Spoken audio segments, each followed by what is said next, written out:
There are archives that were never shelved, not in libraries, not in stone.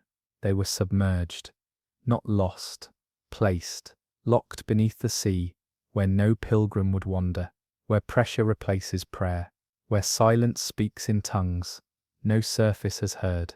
Tonight we descend into those forbidden waters. But we're not chasing myth, we're watching what resurfaces.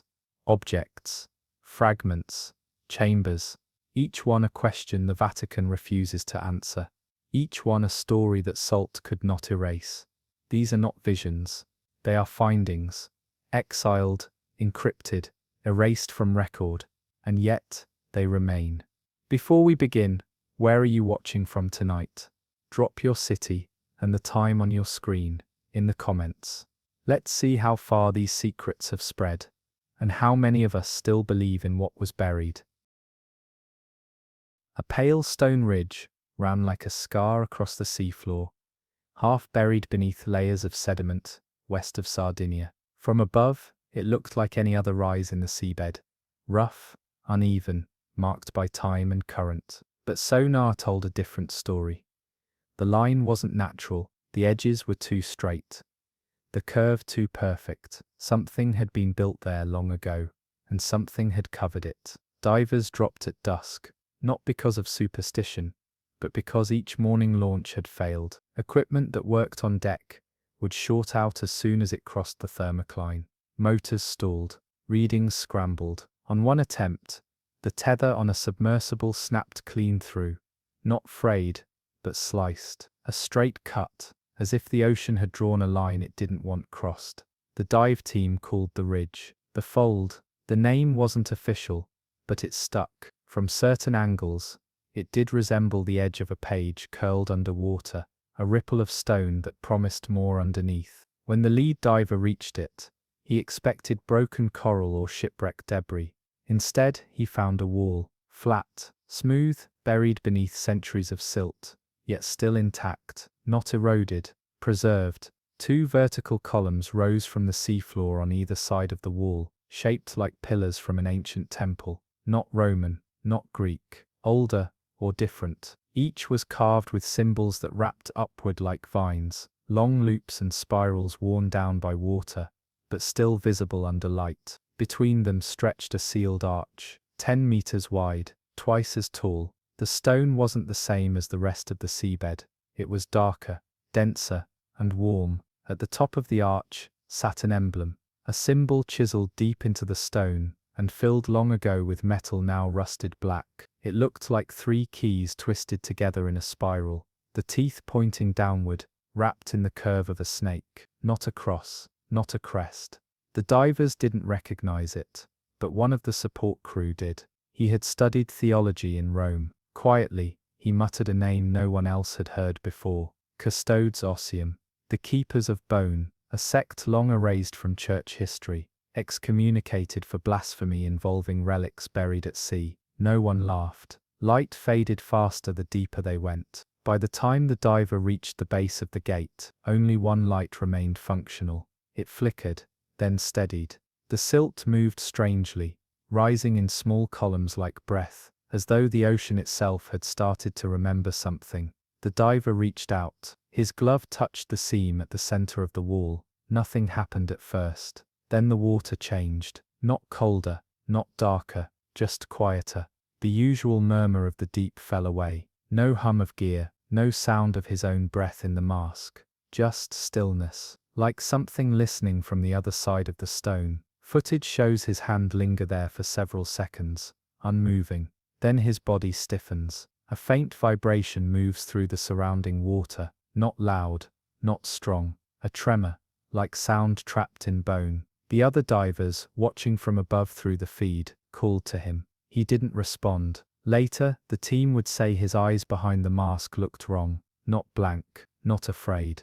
Just distant, like someone staring through time. The light blinked, the feed cut. When it returned, he had turned away from the wall and was slowly swimming back up, as if nothing had happened. When they pulled him aboard, he said he remembered nothing past the descent. His fingertips were burned, not by cold, but by heat. Blisters bubbled beneath the gloves. No explanation was ever found. The crew reviewed the footage that night. They watched the moment again and again. Nothing showed in the initial descent. But just before the light cut out, just before the diver turned, something appeared.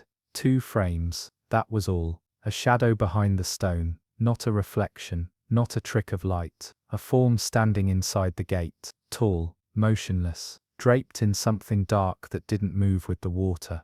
No face, no features, just the outline of a figure watching. It didn't blink. The footage was never released. The project was shut down within days. The ridge was declared unstable, hazard signs were dropped, and the lead diver disappeared within a month. No obituary, no record of travel, just gone. Years later, a notebook turned up in a private archive in Portugal. The handwriting matched his. The final page held only one sentence. The gate wasn't built to keep us out. It was built to keep something in.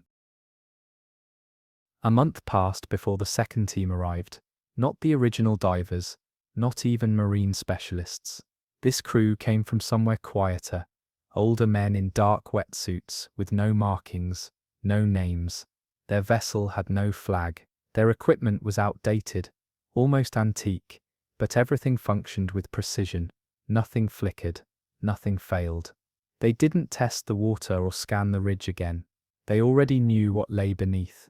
The original salvage company received no update. The coordinates were sealed under a clause marked Vatican Maritime Holdings, Obscura. No one in the office had ever heard of that name. No one asked. By the time the second team descended, the silt around the vault had shifted, not scattered, cleared. As if the water had been swept gently by hand, the ridge stood bare in the floodlights, more visible now, more complete. The stone surface shimmered in places, polished by something unseen. The carved symbols were no longer loops and spirals. They had sharpened. Edges once eroded by time now appeared fresh, not rewritten, reawakened. A thin crack ran across the center of the gate. The seam had split just slightly, barely wide enough to slide a fingertip through. But it hadn't been there before. Divers moved closer, not slowly, not cautiously. Their movements were rehearsed, like men following instructions from a source that already knew what would be found.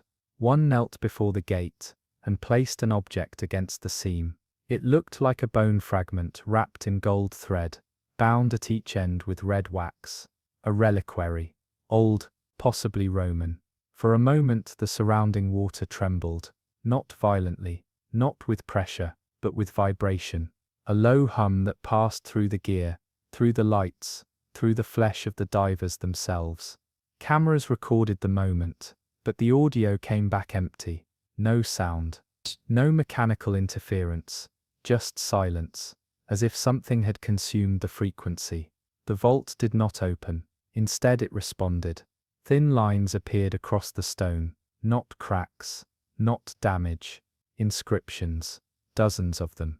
Names etched in a language not immediately recognizable. Part Latin, part something older. Each name glowed faintly in the dark, not with light, but with movement. The script shimmered, flowed, like ink suspended in liquid, rearranging itself without touch. One diver reached toward a name. He didn't make contact. The lights went black. For 6 minutes, the feed was gone. The surface crew waited, listening to static. When connection returned, the divers had surfaced. All 3, alive but unwell. One had blood running from his ears. Another refused to remove his mask. The third kept whispering the same word in Italian, over and over, Chiave, key. The footage recovered from their suits had been partially corrupted, but a single frame, buried in static, showed something impossible, not stone, not water, a face. Human-shaped but stretched, eyes too wide, mouth half open as if mid-prayer or mid-scream. Behind the face, rows of narrow arches curved upward, disappearing into black architecture. A hallway, lit not by electric light, but by veins of something glowing faintly within the stone. The hallway was behind the gate. Not metaphorically, literally. The vault wasn't a wall, it was an entrance. and it had begun to open. The man who repeated Chiave died 48 hours later. His organs failed in sequence: liver, lungs, brain. Autopsy results were inconclusive.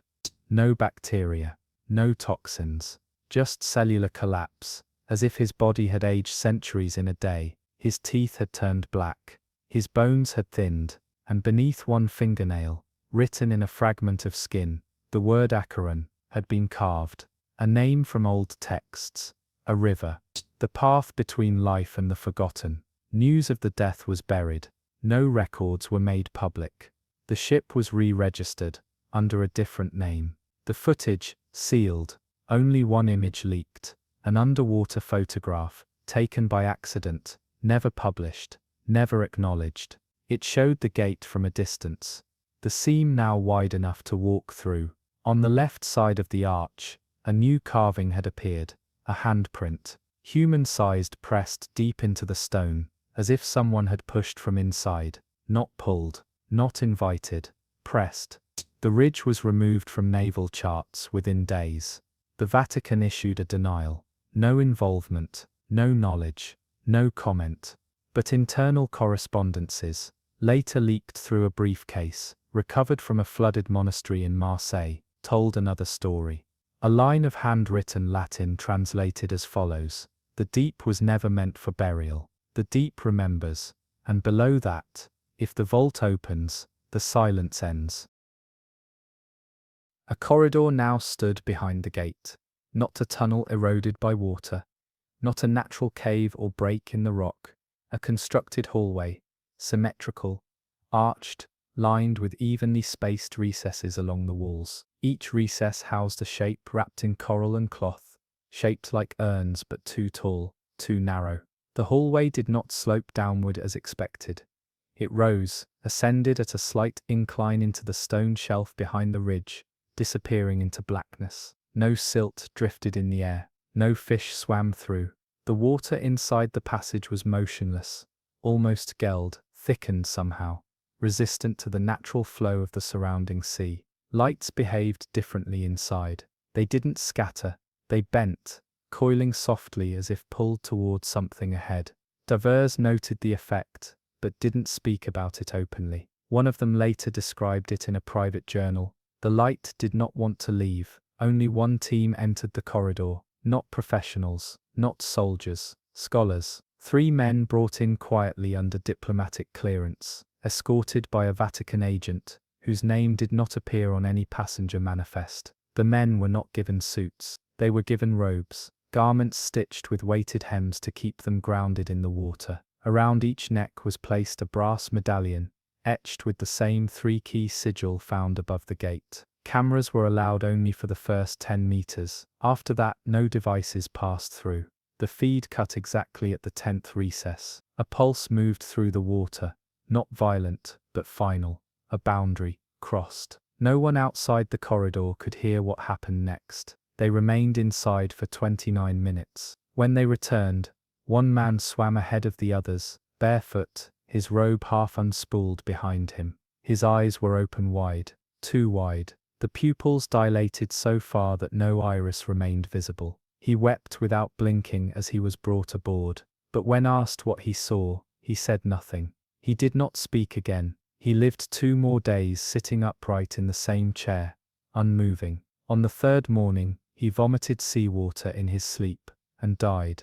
The other 2 were taken separately. Neither was seen again. Reports surfaced through unofficial channels, letters copied by hand, and passed between monastic circles no longer formally recognized by Rome. One letter described the hallway, in detail, not from video, from memory.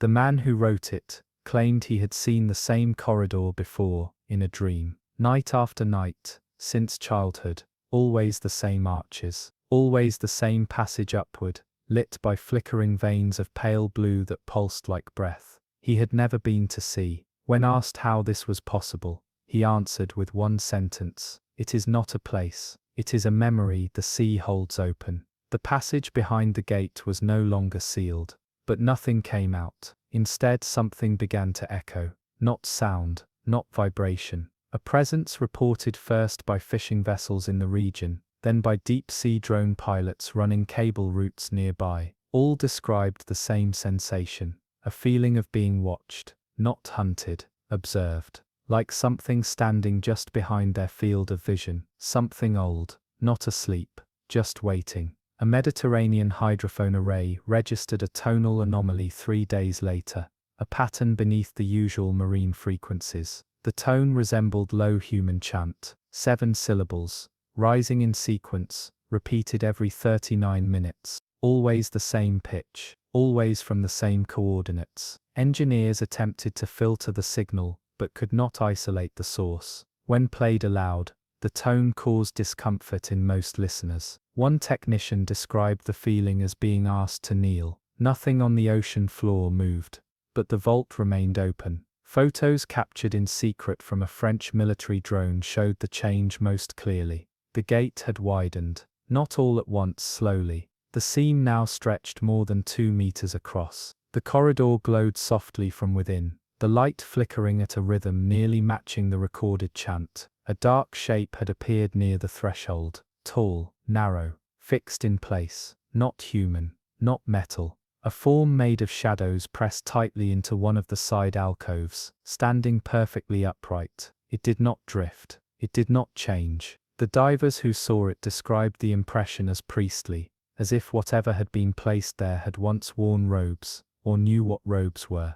But the church issued no comment. The gate was declared off-limits to all maritime activity. The region around the ridge was reclassified as a military research site. Satellite data was scrubbed. Civilian boats were turned away, and the story faded, quietly, like most truths do when no one is allowed to speak them aloud. But one diver, the last to touch the gate before it split, left a final note in his personal log. It was brief, just 3 lines. It opened for us because we were never supposed to find it. It didn't fear us. It remembered us.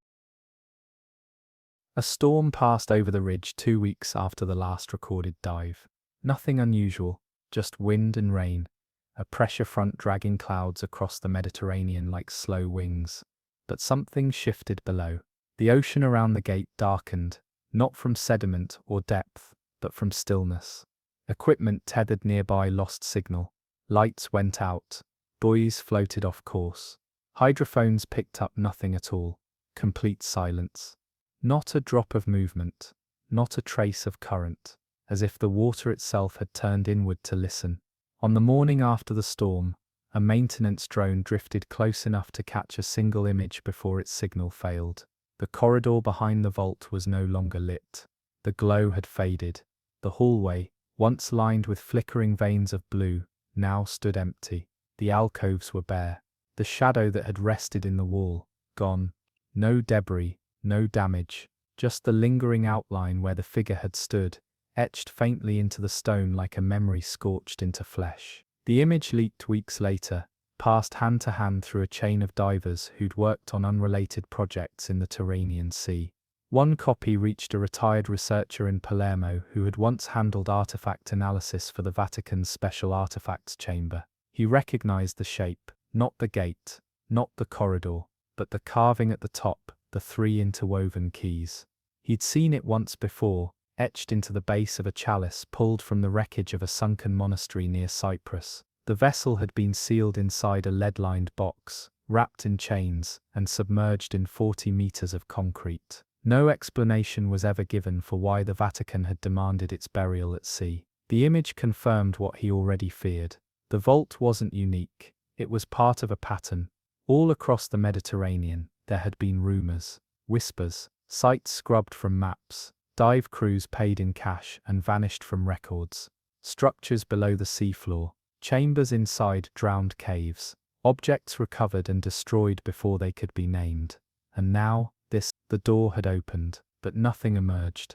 Not yet. In the weeks that followed, small anomalies surfaced in regions once thought unrelated. A bell rang beneath the water off the coast of Crete. No ship nearby, no wreck to explain the sound. Just deep tolling, low and rhythmic, heard by 3 separate vessels, and captured faintly on sonar as pressure waves. The intervals matched the 7-syllable chant recorded earlier, a pulse of sound, a call, or an answer. Some said it was mechanical, others disagreed. A fishing trawler reported a massive shadow drifting beneath their nets near Malta. No sonar trace, no biological signature, just darkness, wide as a cathedral, gliding beneath the surface and vanishing into the deep without a wake. On shore, artifacts began to corrode. Old statues held in monasteries near the coast began to sweat salt. A crucifix in a Sardinian church was found cracked across the middle, not broken by force,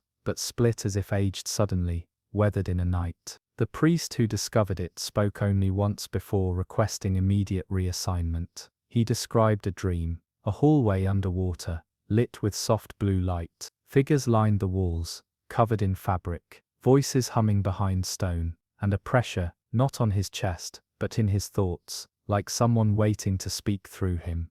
Once permission was given, he did not sleep again. The Vatican issued no formal statement, but satellite records show a vessel departing from a private port in Sicily, unregistered, headed towards Sardinian waters. On board 4 passengers, no names, no return trip recorded, no trace. The site was covered with a temporary steel frame, sunk by remote drone and marked as a geological study platform. No civilians were allowed within 5 kilometers. Divers who approached were turned away. Some were never seen again, but not everyone stayed silent. A single page, handwritten, soaked in brine, was found sealed inside a bottle washed up near Ajaccio, Corsica. Most of the ink had run, but one line remained, legible through the smears. The hallway is not a place, it is a voice, and it has started to remember its name. To this day no new dives have been recorded, no public footage has surfaced.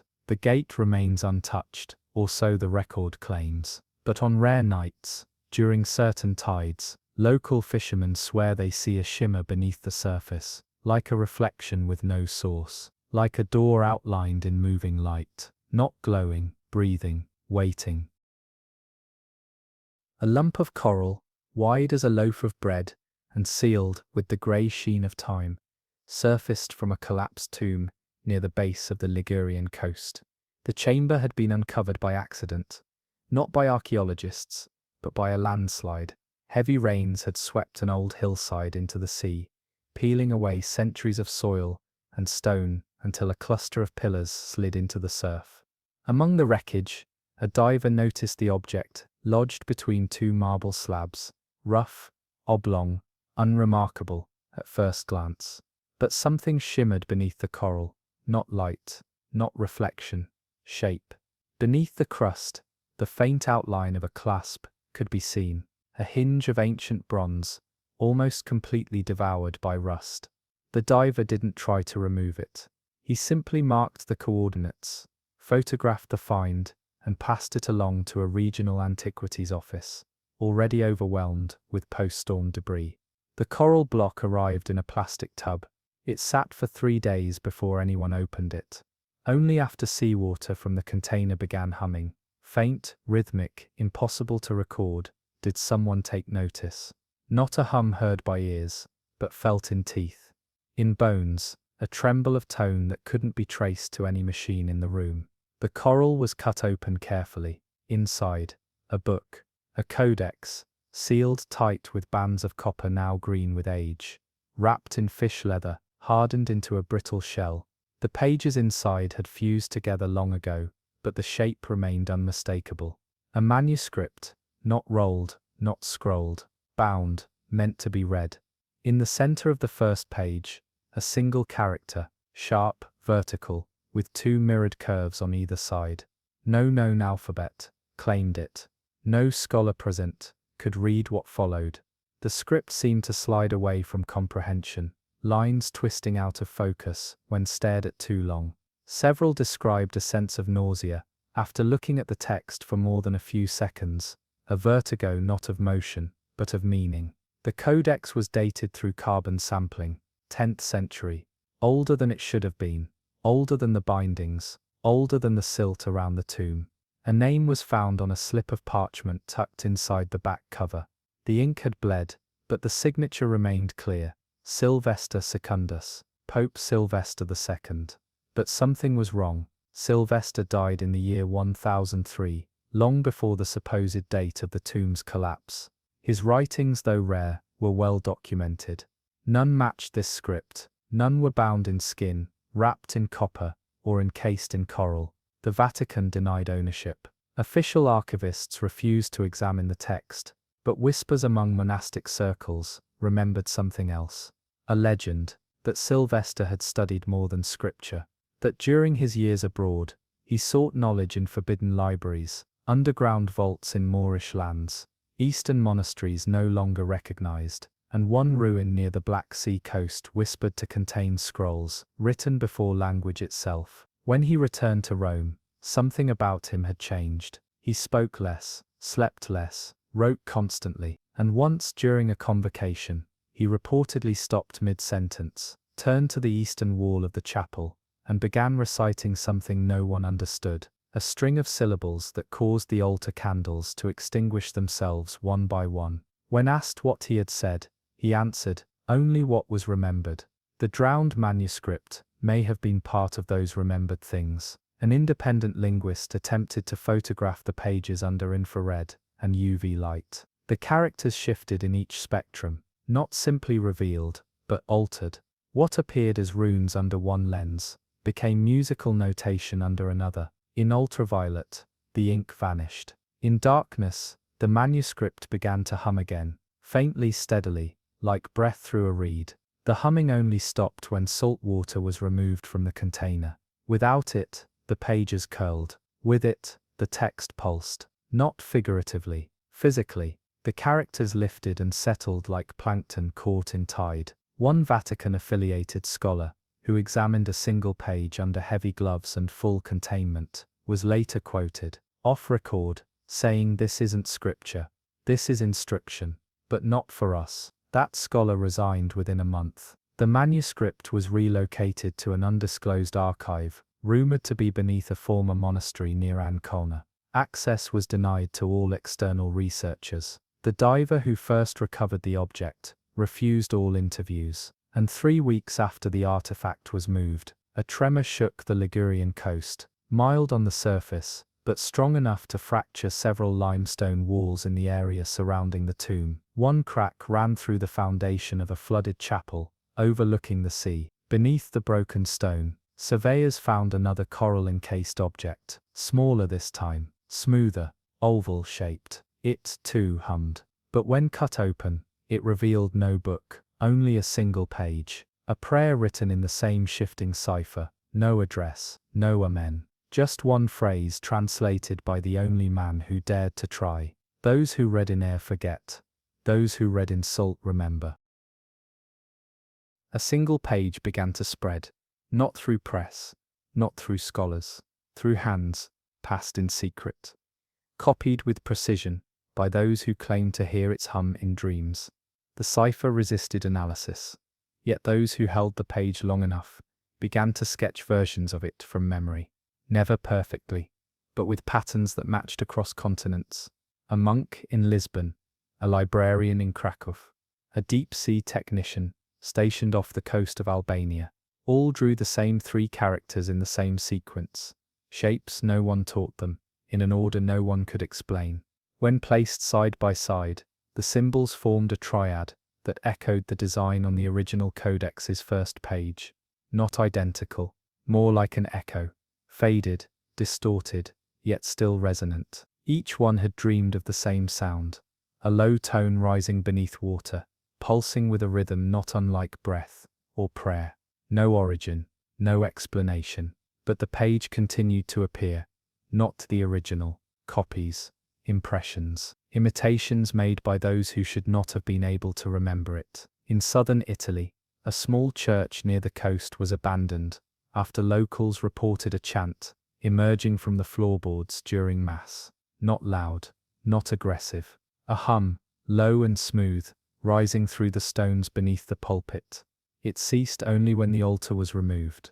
Beneath it, they found seawater pooled in a cavity where no pipe or channel should have been. Floating in the water, a scrap of vellum, blank to the eye, but warm to the touch. One witness described it as something that had just been whispered. Further north, a bell tower struck 5 times at midnight, a number no bell in that region is tuned to chime. The church had long been decommissioned, left to ruin, but nearby residents claimed to hear the ring for 3 nights in a row. When authorities investigated, the bell appeared unbroken, unmoved, but a phrase had been etched into the brass, just inside the rim, a place no human hand should have reached.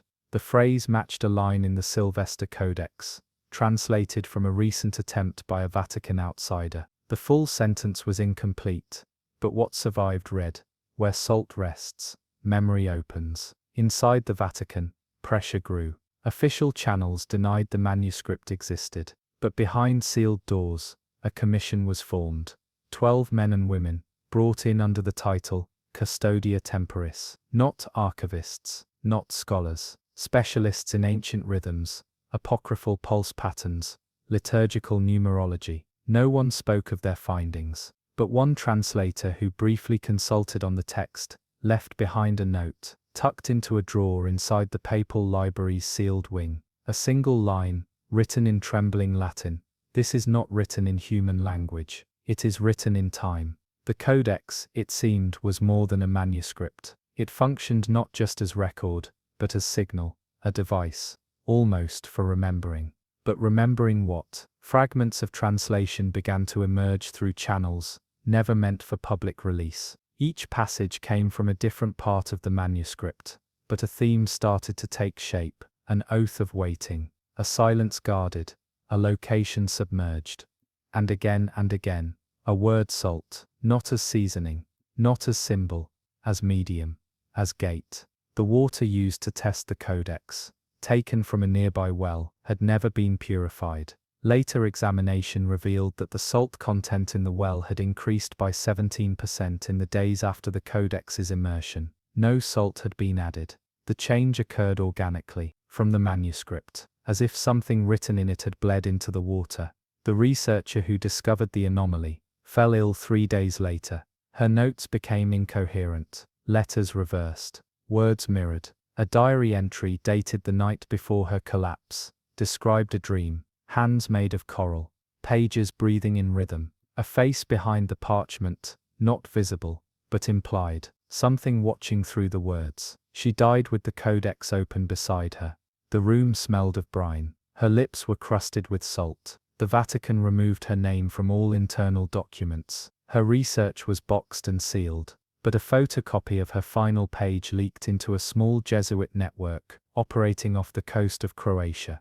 The last thing she wrote was not in cipher, it was in plain Latin. "He did not write this book, he brought it back." The implication was clear. Pope Sylvester had not created the codex, he had recovered it, from where no one could say. But another theory surfaced in the margins of a suppressed theological tract recovered from a flooded Benedictine vault in Palermo. The note was unsigned, but dated 1611. It speculated that certain saints, or those thought to be saints, had received not visions, but echoes, not glimpses of heaven, but fragments of what the ocean once buried beneath its deepest shelves, knowledge that could not be spoken aloud, not for fear, but for lack of language. That tract was destroyed in a fire. No copy survived, but the page lives on. The manuscript now rests beneath 5 layers of sealed containment, in a vault known only to 3 living clergy. No light reaches it, no eyes read it, but at night when the tide reaches its highest swell, the room hums, and somewhere a phrase no longer taught in any seminary begins to echo again. Remember through salt, speak only beneath the water. A monastery near the southern cliffs of Corsica reported a soft sound rising through its chapel walls just after midnight. A low, steady rhythm, like breathing drawn through hollow stone. The monks believed it to be wind, at first, but the rhythm repeated every 47 seconds, and it did not fade with the weather. It grew, not louder, closer. By the 3rd night, the stone floor beneath the altar had begun to sweat. Salt water beaded across the surface, clear and warm to the touch. The chapel had no plumbing, no pipes beneath the foundation, no contact with the sea. The nearest tide touched land 600 feet below. Beneath the altar, embedded between bricks, long since worn smooth. A scrap of fish leather was discovered, curled in the corner of a storage chamber. The text printed on its underside matched the codex. Not a copy, not a forgery. The ink was identical, dark, metallic, reactive to touch. Pressing it between gloved fingers caused a shimmer to ripple across the page. A word appeared, then vanished. 3 monks touched it bare-handed. One went blind within an hour. The second fell into sleep, and would not wake. The third wandered out of the abbey barefoot, and was found sitting in the surf, whispering to something just beyond the waterline. The codex had never been there officially, and yet its language had arrived. Word reached Rome, quietly, indirectly. The chapel was closed under the pretext of coastal erosion. No further statements were issued, but the presence of the codex had already begun to seed itself in other places. In a university library in eastern Spain, a student returned a manuscript that had never been checked out. The book had no barcode, no call number, no cover, a simple binding of grey parchment wrapped around pages that made no sense. A librarian opened it. Curious. The smell of salt rose from the spine, not mildew, not rot, salt. Handwriting on the inner sleeve read, "Returned by error, not to be shelved in air." The book was discarded. Burned. It did not burn easily. The fire rose white, not orange, and cracked the brick beneath the barrel. After the ash cooled, a message was found scorched into the metal rim of the incinerator. The same symbol, seen in the codex, the one drawn by dreamers with no memory of learning it. 3 shapes forming a spiral, a script that turned away from language and into something older. Interpretation attempts failed again, not because of complexity, but because of interference. Computers that scanned the text froze, translation software crashed. Each attempt resulted in the same phrase repeating across the corrupted output. "I do not want to be read." The phrase was dismissed as glitch, a misfire of code, but paper records began to mirror the anomaly. Letters sent from clerics, who had handled the codex, started arriving with the same sentence typed into their margins, not by the writer, but printed at angles between lines, pressed faintly into the fiber, as if breathed in through the paper itself. In one case, a priest transcribing an unrelated sermon paused mid-line and wrote a different phrase without knowing why. "The ink has a name, do not speak it." The next day he removed his tongue with a letter opener during morning prayers. He survived, but did not speak again. The Vatican recalled all surviving fragments. Private collections were warned. Monasteries received new instruction: if a page hums, drown it. If it resurfaces, leave. If the water remembers your name, do not return. No explanation was given, but even the instructions were not enough. A former archivist, unnamed, unclaimed, leaked a sealed page of translation. Just one, 6 lines, fragmented, marked in the original cipher, and mirrored Latin. It read, "Not scripture, echo, not author, vessel. This is not to be known, only held. Memory must never dry." He did not drown in water. He drowned in names. No further fragments were sent. But 1 month later, a fisherman in Palermo found something floating just beyond the harbour wall. Not a body, not a bottle. A page, folded carefully, tucked into a leather sleeve sealed with wax. He opened it out of curiosity. The ink shimmered like breath. Within hours, he forgot his wife's name, his children's voices, his own reflection. His words dissolved. But when doctors asked what he remembered, he smiled and drew something into the condensation on the window. 3 shapes, a spiral, a code. Salt was found beneath his fingernails. The manuscript now remains beneath Vatican containment in a sealed vault, no longer accessible by stairs. Only rope descends into the chamber. The walls are copper-lined. The air is pumped dry, but the water rises, not visibly, not physically, but within the stone. Pope Sylvester's name is no longer spoken aloud by any sitting clergy. His writings are gone. His tomb has been re-sanctified, and its coordinates removed from official maps. But every few years after a storm strikes the Tyrrhenian coast, a page floats ashore, wrapped in coral, written in breath. A northern wind swept across the Ligurian coast, just before dawn. stirring the tide into long, silent fingers that reached inland and vanished without sound. Along the pebble edge of a forgotten inlet, near San Frutuoso, a child found a strange object resting in the tide pool. Not a fish, not driftwood, a sliver of parchment, curled at the edges, soft to the touch. He picked it up without fear. His mother saw him from the trail above, waving it gently in the breeze. By the time she reached him, he was humming. No words, no melody, just a low rhythm, pulsed, steady, almost measured. The child did not speak for 2 days. On the third morning, he asked a question no one understood. He wanted to know what the sea remembered before language. The parchment had vanished. Elsewhere, monks in a cliffside abbey watched the ocean turn strangely calm. For 6 days, no waves struck the stone below their windows. The sea appeared not dead, but listening. Birds stopped flying overhead. Candles refused to stay lit, as if the air had grown too heavy to burn. Inside the chapel, 2 words appeared in chalk on the altar rail, not written by hand, not carved. Dust pressed into shape by moisture and grain. It returns. The same phrase was found days later, on a fogged mirror, inside a sealed room at the Vatican observatory. The mirror had not been touched. The room had been locked for weeks. No one admitted knowledge. But a priest assigned to the observatory left the next day. No reason given, no forwarding address. His apartment, when cleared, contained only one item of note: a jar of salt water, still sealed, still humming. The manuscript had not been read in full, not entirely, but something inside it had begun to behave like memory, not fixed, not solid, but active, moving through water, calling in fragments, appearing in dreams and symbols long erased from scripture. An archivist working alone in the papal crypt described hearing footsteps one night, not above, but below, inside the walls, pacing slowly as if in study. He searched for the source. No intruder was found. But on the marble bench near the tomb of Pope Innocent III, a strange marking had appeared in the condensation. 3 strokes. A spiral, a symbol pressed without hand. He wiped it away. It returned the next day. The church had a name for the phenomenon, once: not heresy, not possession, resonance.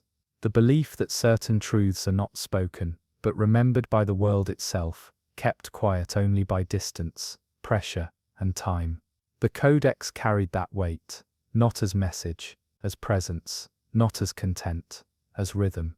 A pattern of remembering that could not be stopped, only slowed, and slowing it was becoming harder. A fragment of the manuscript, just a corner torn from a fused page, was accidentally exposed to open air during a transfer. Within hours, the room it occupied flooded with condensation. The temperature dropped. One wall cracked. A stain resembling a human eye appeared in the corner of the page, though the ink had never touched that space before. The technician present left the building and never returned. His resignation letter was found months later, buried in the plaster of a stairwell he had never entered. The letter contained only one sentence: "The book is not closed, not sealed, not finished, not silenced." Each attempt to contain it only shaped its direction. The codex did not want translation. It wanted replication. Its language moved not through reading, but through exposure, through salt, through touch, through dreams.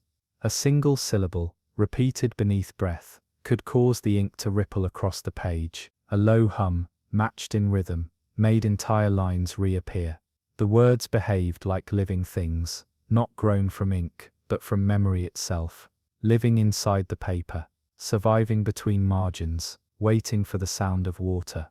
The man who dared read it aloud suffered no wounds, no madness, no violence, but afterward, he no longer knew his own name. He remembered another, instead, one that did not belong to him. He wrote it again and again, on the wall of his cell. A name drowned in time. A name erased from the line of papal succession. A name whispered in forgotten coastal rituals, meant to warn children not to wade too deep: Gerontius. A pope who was never crowned, a teacher who was never born, a reader who remembered too much. The codex is now sealed beneath 5 layers of containment. No eyes see it, no ears hear it. But the Vatican has reinforced the chamber walls with sound-dampening lead, not for protection, for silence.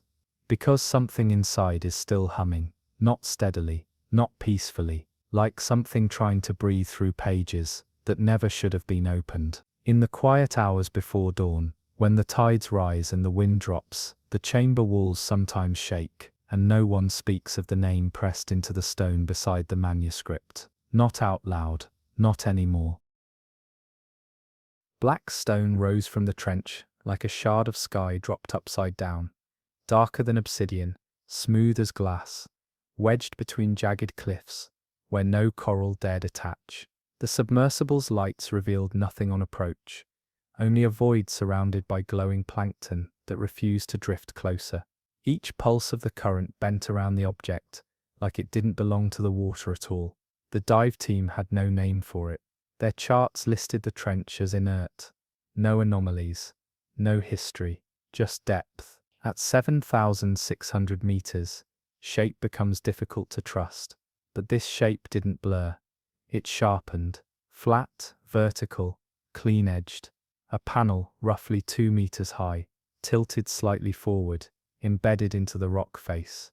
The pilot noted how the surrounding terrain had folded around it, as though the stone had arrived first, and the earth had simply grown around its presence. No damage, no cracks, just stillness. The submersible paused 12 meters away. Cameras zoomed in. No symbols, no carving, only reflection. The pilot leaned forward instinctively. His face, dim, distorted, appeared in the glass. But something else moved behind him. Not a crewmate, not a cable, a figure, too tall, too still, kneeling in the dark. He turned, heart stalling, nothing there. But the recording showed the image clearly. A presence behind him, shoulders bent, posture folded in reverence, or warning. The form was visible only in the surface of the stone, and only when submerged.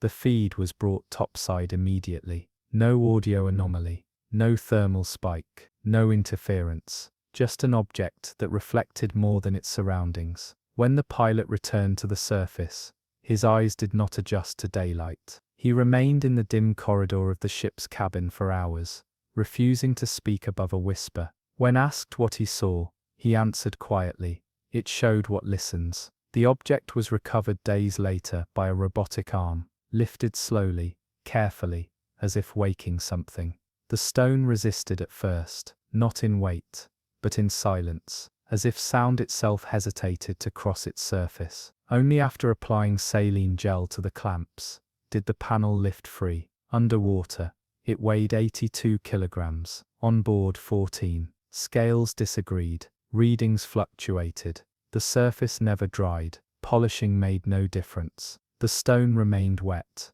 not dripping, but coated with something not quite water. It refracted light wrong. Hands appeared too narrow, fingers elongated, reflections moved with slight delay. Those who stared into it too long described an ache behind their eyes, a pulling sensation, not forward, down. 2 weeks later, the mirror was housed in a sealed observation chamber at a marine institute, funded by Vatican grants. No public record acknowledged its existence. Only one access badge was issued.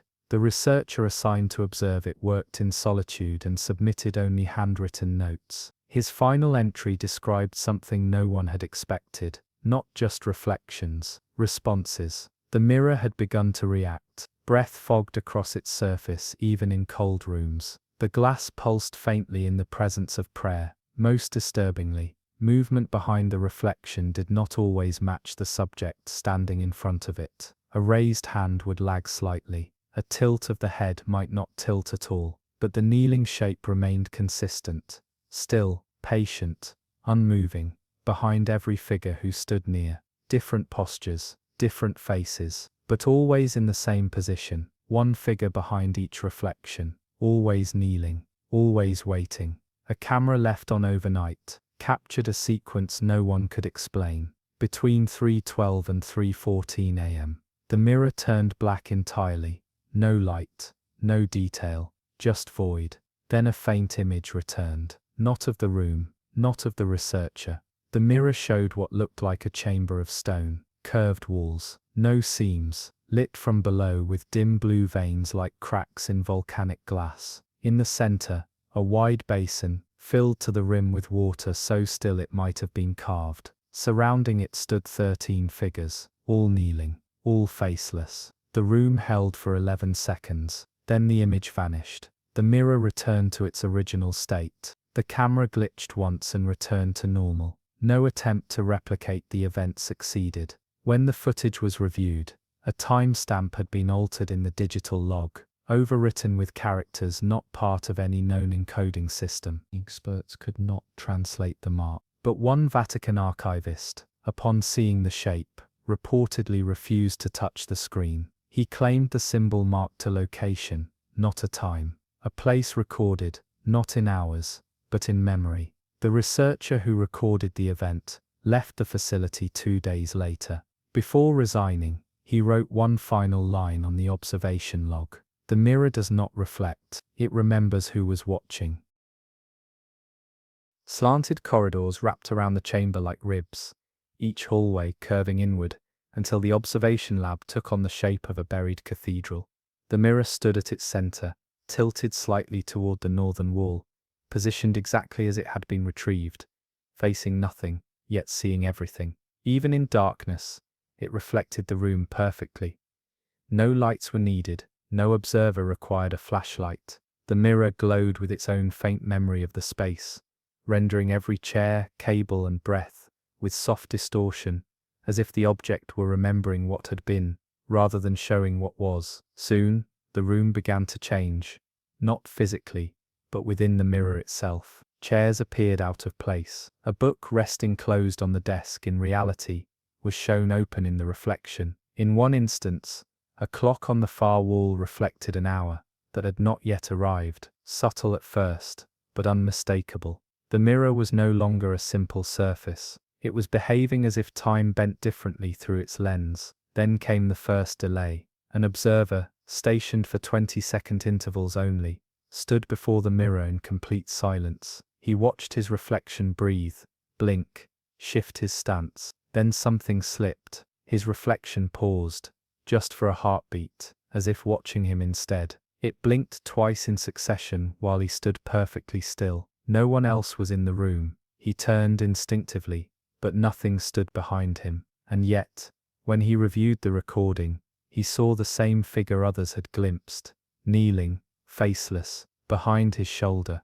He resigned that evening. No formal complaint, no final report, just a quiet exit, and a one-line note left on the lab table. It studies before it speaks. The object was officially reclassified by the Vatican 2 days later, no longer an artifact, now designated as active, a term reserved only for items believed to possess independent intention, not sentience perhaps, but agency. The mirror was responding. Condensation appeared next, at first a faint curve in the lower corner, not random, but formed, a mark resembling an ancient musical rest symbol. Hours later, the first frequency was recorded, a tone so low it bypassed microphones entirely, and was felt only through the sensors bolted to the floor. A hum, steady and soft, repeating every 3 minutes, rising, falling, breath-like. No source could be found. It pulsed not from the walls, not from the cables, from the mirror itself. One experiment followed,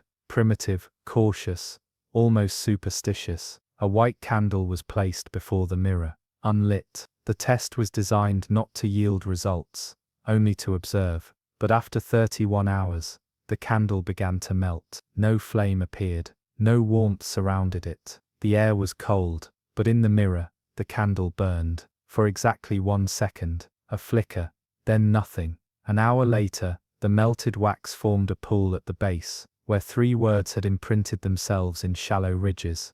Do not call. The room was cleared. Security increased. The mirror was rotated to face the opposite wall, but the reflection didn't change. It still showed the room behind it, as it had been, not as it was. The object had untethered itself from physical orientation. It remembered the space, and it chose to keep showing it. One night, A prayer was spoken in front of the mirror, not an official test, not recorded, an old hymn, simple, personal. As the words reached the third verse, every light in the room dimmed simultaneously. No circuits blew, no generators failed. The brightness simply dropped, like the room had turned inward.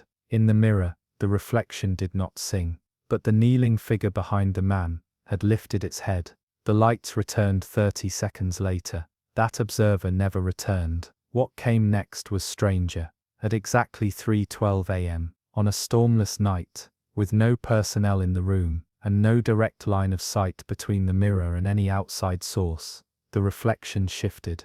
The camera caught it. A room made of stone, circular, seamless, a domed ceiling, with cracks like veins of blue fire. In the center, a basin, perfectly round, filled with water so still, it mirrored the mirror.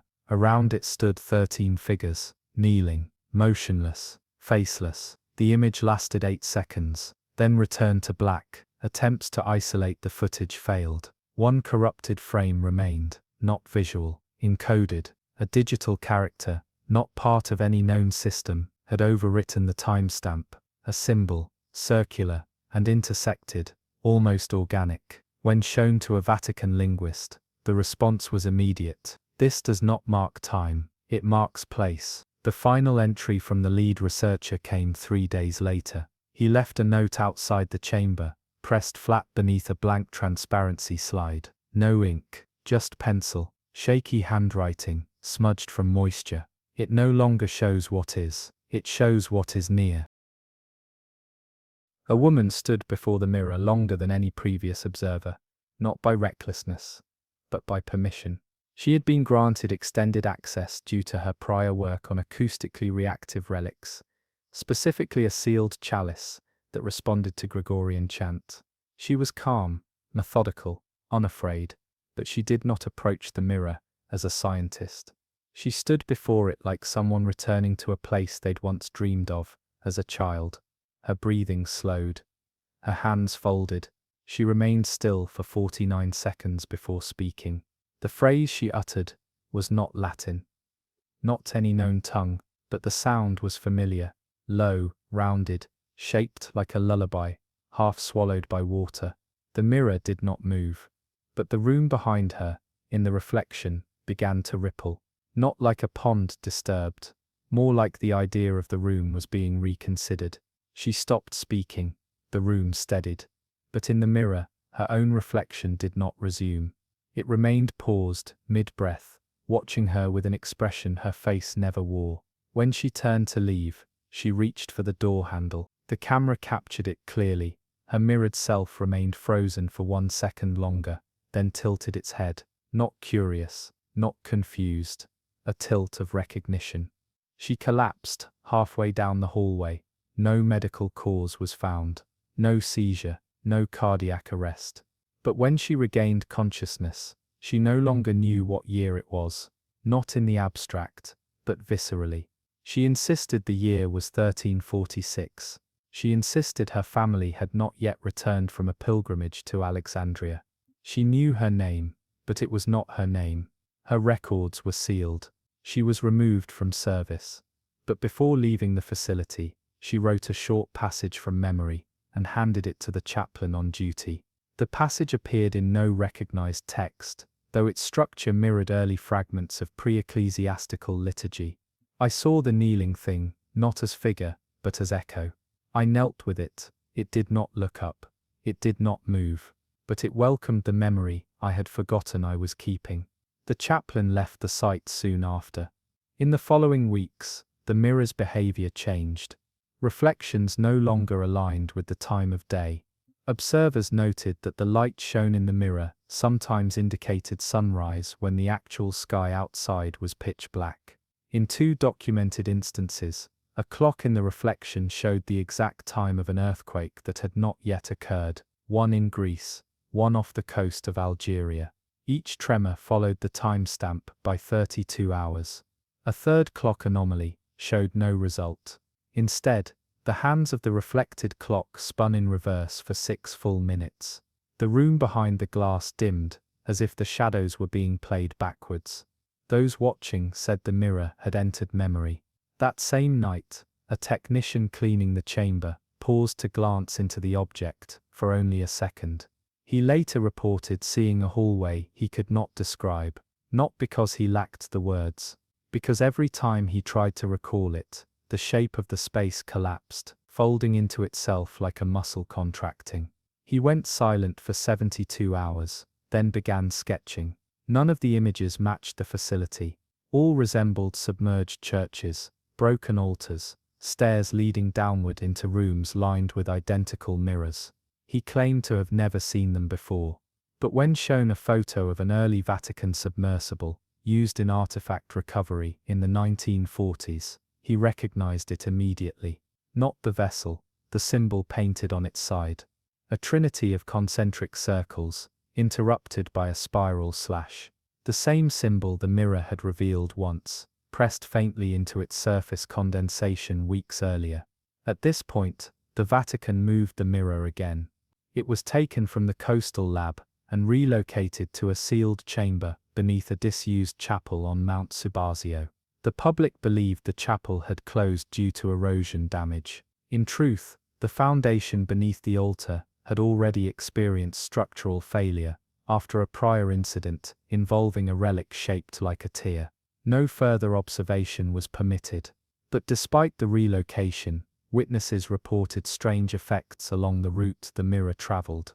2 members of the transport crew claimed their GPS instruments recorded coordinates not in Italy, but somewhere beneath the Sea of Galilee. One guard began humming in his sleep, a rhythm no one recognized, until a linguist listening to the security logs identified the pattern as a match to a submerged manuscript written in Phoenician syllabary. That manuscript had never been published. The guard had no access. The mirror was sealed in a vault with no lights, no recording equipment, no observers. But the humming never stopped. 3 nights later, a janitor found water pooled on the chapel floor directly above the vault. No pipe had burst.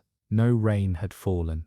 Just a single dark circle of water, precisely shaped, that shimmered faintly with a reflection no one recognized. Not the ceiling, not the stained glass, but a face, pale, kneeling, smiling faintly in the silence. The water dried before it could be tested.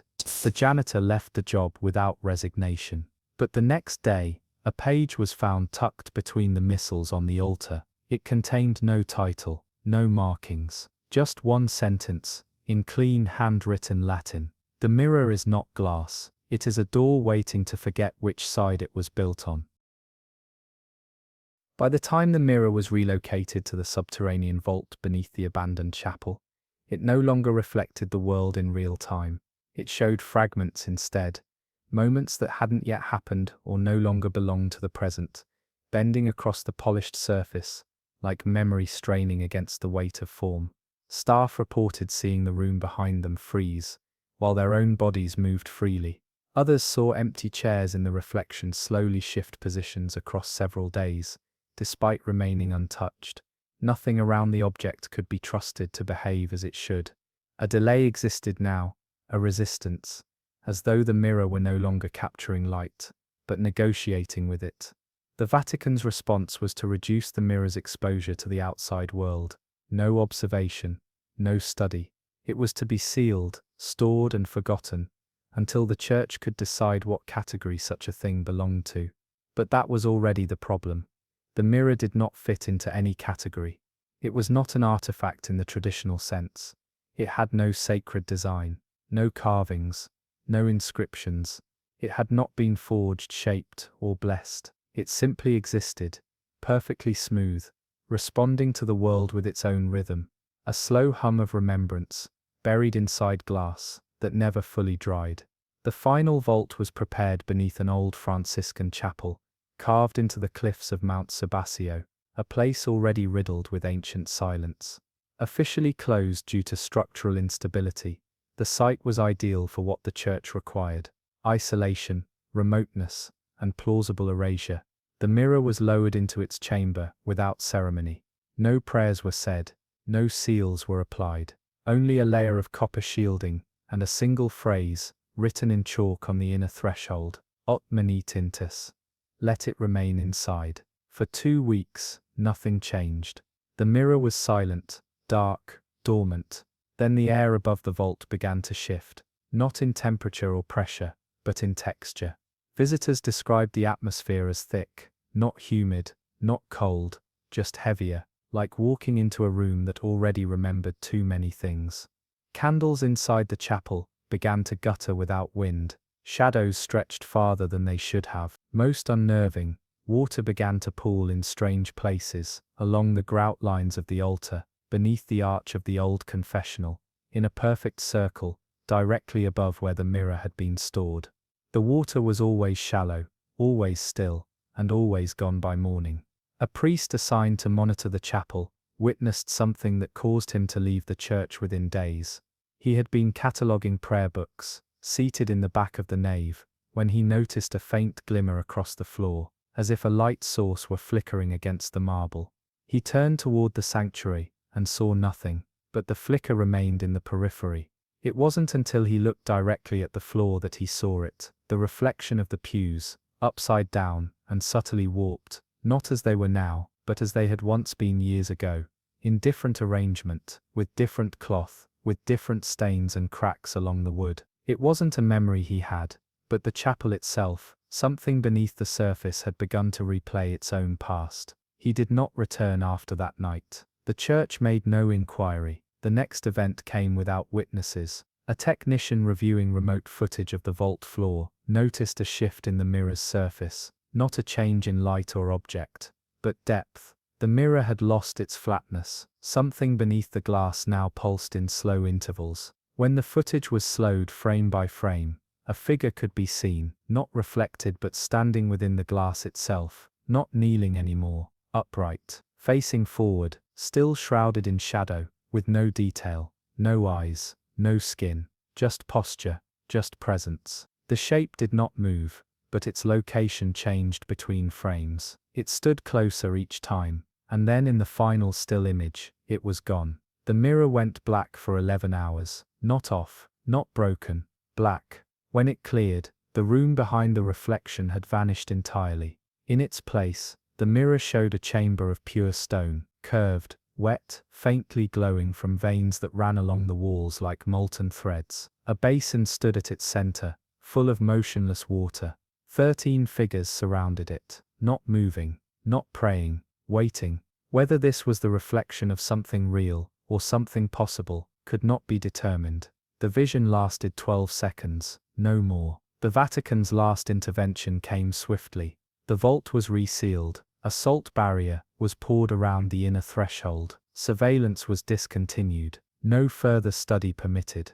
But in the weeks that followed, the chapel above continued to change. Parishioners described strange dreams after visiting. One recalled a hallway she couldn't remember walking through. One made of angled mirrors that didn't reflect her face. Another heard chanting in a language he couldn't speak, but somehow understood. And a young seminarian, sent to clean the sanctuary, discovered a note pressed beneath the altar cloth. The paper was dry, the ink faint, but the handwriting matched none of the known clergy. The note read, "It does not show the past. It shows what has been waiting for the present to remember it." No one claimed responsibility.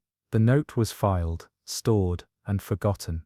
Today the chapel remains closed. The vault is sealed beneath 7 layers of shielding, beneath prayers that are no longer spoken aloud. But sometimes, when rain touches the stained glass windows just before dawn, a flicker moves across the floor, a soft, curved shimmer that cannot be touched or explained. Not a reflection, not light, just something watching from the other side. Stone steps descended into the seabed like forgotten keys on a drowned organ, covered in sediment, sharp at the edges, leading nowhere. Off the coast of Malta, near an outcropping of reef, avoided even by local fishermen, a submerged platform had been discovered by accident during the installation of new cabling. Divers exploring the slope noticed what first seemed like natural formations, rows of pillars, uneven and eroded, spaced too far apart to suggest anything man-made. But as they circled the structure, a rhythm became visible. The pillars weren't scattered, they were arranged, 14 on each side, facing inward, forming a corridor beneath the water, a kind of nave without a roof, and at its farthest end, set into a shallow depression, sat a slab of pale limestone, etched with vertical lines. None of the divers spoke while approaching it. Something about the space compelled silence, not reverence, not awe, but caution. The deeper they drifted, the more the water around them changed. Sound carried oddly. Equipment clicks were muffled. Breathing became distorted. The usual hiss of exhalation faded into something more like wind through distant trees. One diver would later describe the sensation as being inside a throat that wasn't breathing. Audio recordings confirmed the distortion. Frequencies dropped in intensity the closer the divers came to the stone. Background noise began to vanish. No current, no sea life, no movement, just soft pressure, like a room that had been holding its breath for centuries. And then came the first voice. It didn't appear in real time. No diver heard it underwater. The transmission was clean, uneventful. But once back on the surface, while reviewing the footage, the team heard something layered beneath the standard audio. Faint, rhythmic, harmonic. A tone that rose in precise intervals. Not mechanical, not electronic, organic. It was music, not instruments, not melody. A human voice. Dozens of them, layered together, chanting in perfect intervals. The notes aligned with the structure's spacing, each pillar marking a rhythmic beat, Gregorian, but not matching any known score. The language was Latin, or something close, too fluid, too continuous. The voices never broke for breath. Analysis confirmed that the chanting had no identifiable source. It had been recorded by all three divers' audio feeds simultaneously, despite no one hearing it while submerged. When played aloud on deck, something strange occurred. The stone slab in the footage shimmered, only faintly, only for a few frames, but enough to confirm what the divers had felt. The structure had responded, not passively, deliberately. A specialist was brought in, a sound engineer with experience analyzing infrasound patterns in submerged structures. She confirmed the voices were real, not inserted, not artifact, but something about the tonality disturbed her. The harmony never resolved. The voices repeated a cycle that hovered just beneath completion, like a prayer that refused to end. The pattern was mathematically perfect, but emotionally dissonant. She described it as sacred unease. The more she listened, the more she began to hum the pattern in her sleep. 2 days later, she developed temporary aphasia. She could no longer understand spoken words. Speech felt like static to her. But when the chant was played back, she wept and mouthed the rhythm in perfect sync. The stone structure was reclassified as a restricted site. Divers were prohibited from entering the corridor again. But the chanting continued. Hydrophones placed in the area captured the same harmonic tones at the same hour each day, 3:03 a.m. local time, regardless of tide or temperature. Always the same pitch, always the same pace, as if a choir still sang beneath the surface, tied to a schedule long since forgotten by the world above. A Vatican researcher reviewing the audio made a connection few others would have seen.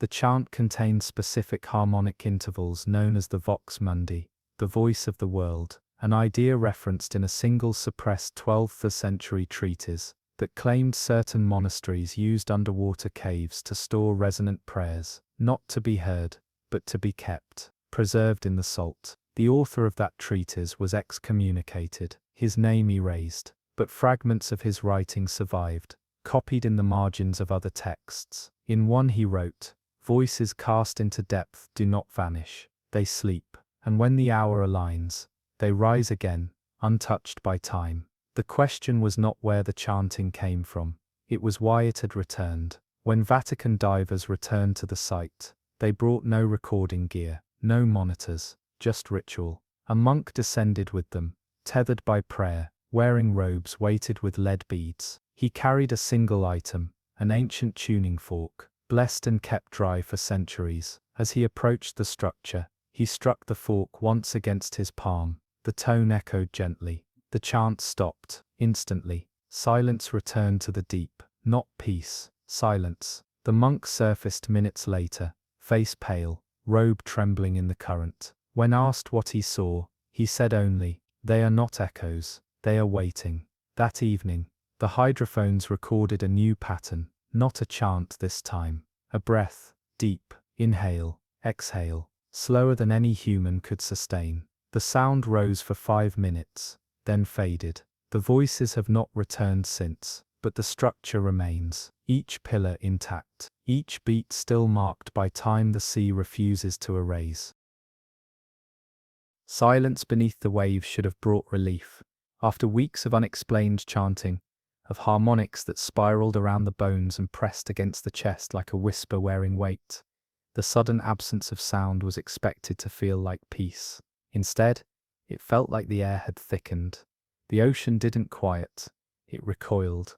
Divers who returned to the site after the fork had been struck described the water as heavier, denser, as if it no longer welcomed motion. One even said it felt like swimming through glass, warmed by breath, pliable but wrong. No more voices played in the recordings, no chants wove through the hydrophones, but the anomaly wasn't over. It had simply changed form. The sound engineer who'd first identified the harmonic structure attempted to run simulations in an isolated lab to replicate the tones. She used everything available: sine sweeps, reverb stacking, even vocal overlays pulled from archived Gregorian audio. She never got close. The moment she layered the 14th harmonic, the frequency clipped, the software froze. Not crashed, froze. The cursor wouldn't move. The machine didn't beep. The waveform held still, a perfect loop with no movement. The sound lab was evacuated later that week, when 2 technicians experienced severe nausea, followed by identical dreams, both reporting a stone room underwater, lit from beneath by no visible source, in which they stood and sang words they couldn't pronounce. Their notes, written before they were allowed to speak to each other, contained the same phrase: "We were not singing for anyone, we were singing to remain." The structure beneath the waves remained unchanged, but satellite scans showed a gradual shift in the seabed's temperature within a 2-kilometer radius. The water there had begun to cool, not in patches, but in a wide ring surrounding the site, dropping by 0.6 degrees Celsius over 12 days. Marine biologists noted that fish had vanished from the zone entirely, not migrated, vanished. Nets cast near the platform returned empty, despite sonar showing movement, and still, at 3:03 a.m. every night, the hydrophones recorded something faint, not voices anymore, but pressure changes. Not enough to form a tone, just the echo of motion, like something pacing in circles below the sand, brushing against the architecture as it moved in silence. The Vatican team began cross-referencing this anomaly with older reports, submerged sites where sound was involved, not just structure. One file, long classified and buried beneath layers of encoded indexing, referenced a cathedral off the coast of Alexandria, lost centuries earlier. Its bell tower had sunk intact. Local sailors had claimed for generations that on windless nights, a tone would rise from the sea, ringing from beneath. Always the same note, always just before dawn. That bell had never been recovered. In the margins of that report, a line had been circled in red ink: "If the sea sings, it is because something beneath it remembers being heard." Back in Malta, the stone pillars were being monitored with laser rangefinders to detect shifts in alignment. None had moved, yet the team claimed the structure no longer felt still. One diver returned shaken, insisting the spacing between columns had narrowed. When shown photographic overlays, no difference could be proven, but the diver refused to re-enter the water. She wrote a single sentence in her log before resigning: "They know we tried to sing back." Unwilling to provoke the site further, the Vatican placed it under indefinite restriction. A buoy was anchored above, its beacon unlit, labeled only with numbers that made no reference to the church. Beneath it, the platform faded again into oceanic memory, quiet, invisible, waiting. But strange consequences rippled outward. In the surrounding villages, reports of sleep disturbances began to rise. Locals who lived along the cliffs claimed to hear humming at night, but not from outside, from within. A woman who had never learned Latin was recorded sleep-speaking, a string of syllables later identified as near-perfect ecclesiastical chant structure. She was unable to recall the episode. When asked how she felt upon waking, she replied, empty, but lighter. Another resident, a former sailor, began whistling a melody he insisted was an old fishing tune. When played back and analyzed, it matched a 5-note sequence from the original recording, precisely timed to the harmonic rise. He'd never heard the chant, had never left shore in 20 years. When questioned further, he shook his head and muttered, "You can't forget something that's shaped like a room inside your chest." The team kept collecting data, but stopped interpreting it. Everything suggested the phenomenon was no longer confined to the sea. It had dispersed, or perhaps it had always existed like this, layered over silence like oil on water, just waiting for someone to find the pattern and begin listening. A final test was conducted without approval. One member of the research team, a junior analyst named Frasconi, placed a waterproof speaker at the base of the slab during a personal dive, and played a recording of the original chant, looped 3 times, over 21 minutes. Nothing happened immediately, but 3 hours later, all hydrophones recorded a sudden tonal spike, a new harmonic, one not heard before, 17 voices, not 14, each tone layered cleanly atop the original framework, building a scaffold of resonance that rose above human capacity. Too many notes, too perfect, too balanced. The voices completed what the original chant could not. They reached resolution, then the sound stopped, permanently. The platform has remained silent ever since, and yet, at 3:03 a.m., a faint pressure still moves through the water. Something rises, but not to speak, not to sing, just to be heard in the silence it once filled. Months passed. The anomaly remained sealed, silent and distant, marked only by a dark buoy that blinked no light and bore no name. The church for once stopped digging. No more equipment, no more dives, just distance. The Vatican's internal order had issued a rare directive containment through obscurity. But for those who had already heard the chant, there was no true distance. One researcher, a linguist originally assigned to study the tonality of the voices, began requesting access to forgotten hymnals, the kind never published, never sung aloud in any liturgy. She claimed to be searching for patterns. What she found, instead, was something stranger. In the corners of certain manuscripts, those transcribed by hand, in the 9th and 10th centuries, there were marginal notations, shaped like waves, tiny curves inked into the parchment, sometimes aligned with syllables, sometimes free-floating beside rests. Most had been dismissed by earlier scholars as mere calligraphic flourishes. But the linguist noticed something. When arranged sequentially and measured against time signatures, the curves formed a scale, not a musical one, a structural one, like blueprints embedded within the rhythm, notations designed not for voice, but for space. She began mapping them out, overlaying the patterns across the image of the Malta structure. The alignment was unnerving. Every curve matched the distance between the pillars. Every wave matched the breath between verses. She brought her findings to the archivist in charge of liturgical relics. He listened in silence, then retrieved a small wooden case from a locked drawer. Inside was a single piece of vellum, worn to near translucence. It contained a chant written in an extinct form of Proto-Italic, never catalogued, but preserved as a curiosity. At the bottom, in smaller script, a line had been translated by a previous scholar, who never published it. Sing not to praise, but to keep the seal from lifting. Neither the linguist nor the archivist said anything further.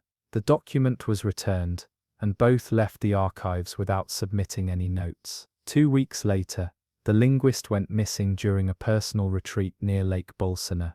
Her body was never found, but a waterproof field journal, marked with her initials, washed ashore 4 days later.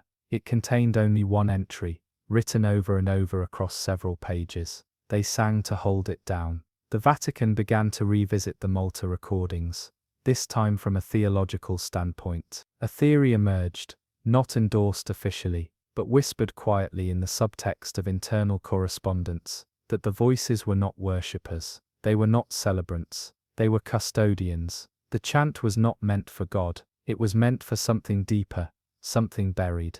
A barrier, not a hymn. A harmonic lock, designed to hold something submerged not in water, but in time. and for centuries, perhaps longer, it had worked, until we listened, until we echoed it, until we sang back. New measures were taken, not to study the site, but to veil it. Satellites were redirected, public mapping services blurred the coordinates, fishing zones were temporarily restricted due to supposed tectonic instability, and most importantly, no mention of the structure or its recordings were permitted in any Vatican-affiliated archive outside the Pontifical Commission for Extraordinary Anomalies. But the chant had already spread. In a small monastery near Braga, Portugal, a group of monks reported hearing unfamiliar melodies during midnight prayer. The abbey had no electronic devices, no access to the recordings, and no knowledge of the Malta event. Yet when their hymns were transcribed and compared, they matched the cadence and phrasing of the submerged choir. The abbot, a man with no history of hallucination or psychological disturbance, claimed he'd heard the melody in a dream weeks before, as if something were teaching him slowly. When asked how the chant made him feel, he responded, "Not closer to God, just farther from forgetting." Elsewhere, similar patterns emerged. An organist in Prague improvised a sequence during a rehearsal that produced the same harmonic ascent found in the Malta tones. A retired liturgist in Chile composed a poem in Latin that, when read aloud, mimicked the chant's meter perfectly. None of them knew each other, none had been exposed, but somehow they were remembering something they never learned. The sea remained quiet, but the echoes began to travel. A final correspondence surfaced inside the Vatican's sealed record, labeled with a name long since redacted, and filed under a classification used only twice before, sublumen clausus, under closed light. It contained no introduction, no signature, only a statement scrawled across 3 lines. They did not sing because they had faith, they sang because silence would have meant permission, and the sea is always listening for permission. To this day the site remains undisturbed, no ship anchors near it, no diver descends, but every so often, at 3:03 a.m., the pressure in the deep shifts ever so slightly, and though no sound is heard, the human body made of rhythm, of breath, of water, still feels something, something moving, something almost beginning to hum. There are certain silences in the world that behave more like rhythms than absences. Not the lack of sound, but the folding of it. In the months that followed the sealing of the Malta site, Vatican records noted fewer anomalies, no new harmonics, no unsanctioned recordings, no dreams logged by those connected to the investigation. For a while it seemed the chanting had ceased, and yet those closest to it, those who had stood nearest to the pillars, or reviewed the most footage, did not feel relief. They described instead a sensation of holding one's breath too long, like the world had slipped into the long pause between inhalation and exhale, not restful, but tight, tense, suspended.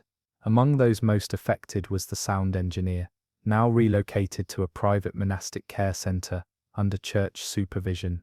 Her condition had stabilized, but her speech had not returned. She no longer attempted to speak at all. Instead, she hummed. Not always the same tone, not always the same volume, but never randomly. Her humming followed time signatures. Her caretakers observed that the rhythms aligned closely with the phases of the moon, tidal shifts, and liturgical hours. The music came not from memory, but from something she described in writing as remembered arrangement, as if she were simply replaying what already existed beneath thought. On the first Sunday of Lent, she composed a full progression on a keyboard without sheet music or direction. When analyzed, the piece matched the structural cadence of a Romanesque hymn lost after the sacking of Benevento in 891 AD. She had no access to that hymn, no training in ancient notation, and yet the intervals matched. The scholar who confirmed the match resigned shortly after. In a brief unsigned note, he wrote, "I believe she is echoing the shape of something that sings through stone." Meanwhile, deeper investigations into submerged resonant structures intensified. The Vatican did not openly admit to a coordinated campaign, but over time, internal requests for sonar data and historical sound anomalies began increasing across several coastal dioceses. One in particular, a submerged cave system off the coast of Patmos, was flagged due to overlapping acoustic readings with the Malta incident. Within the caves, no structure was found. But every attempt to record the silence resulted in a low-frequency distortion shaped eerily like human exhalation. Theologians began to revisit old texts, not just those tied to music or liturgy, but those bound to the ancient question of resonance, what it means, in divine or heretical terms, to be heard. One manuscript, kept hidden for centuries beneath the Basilica of St. John Lateran, contained a single passage that had gone untranslated due to its grammatical ambiguity.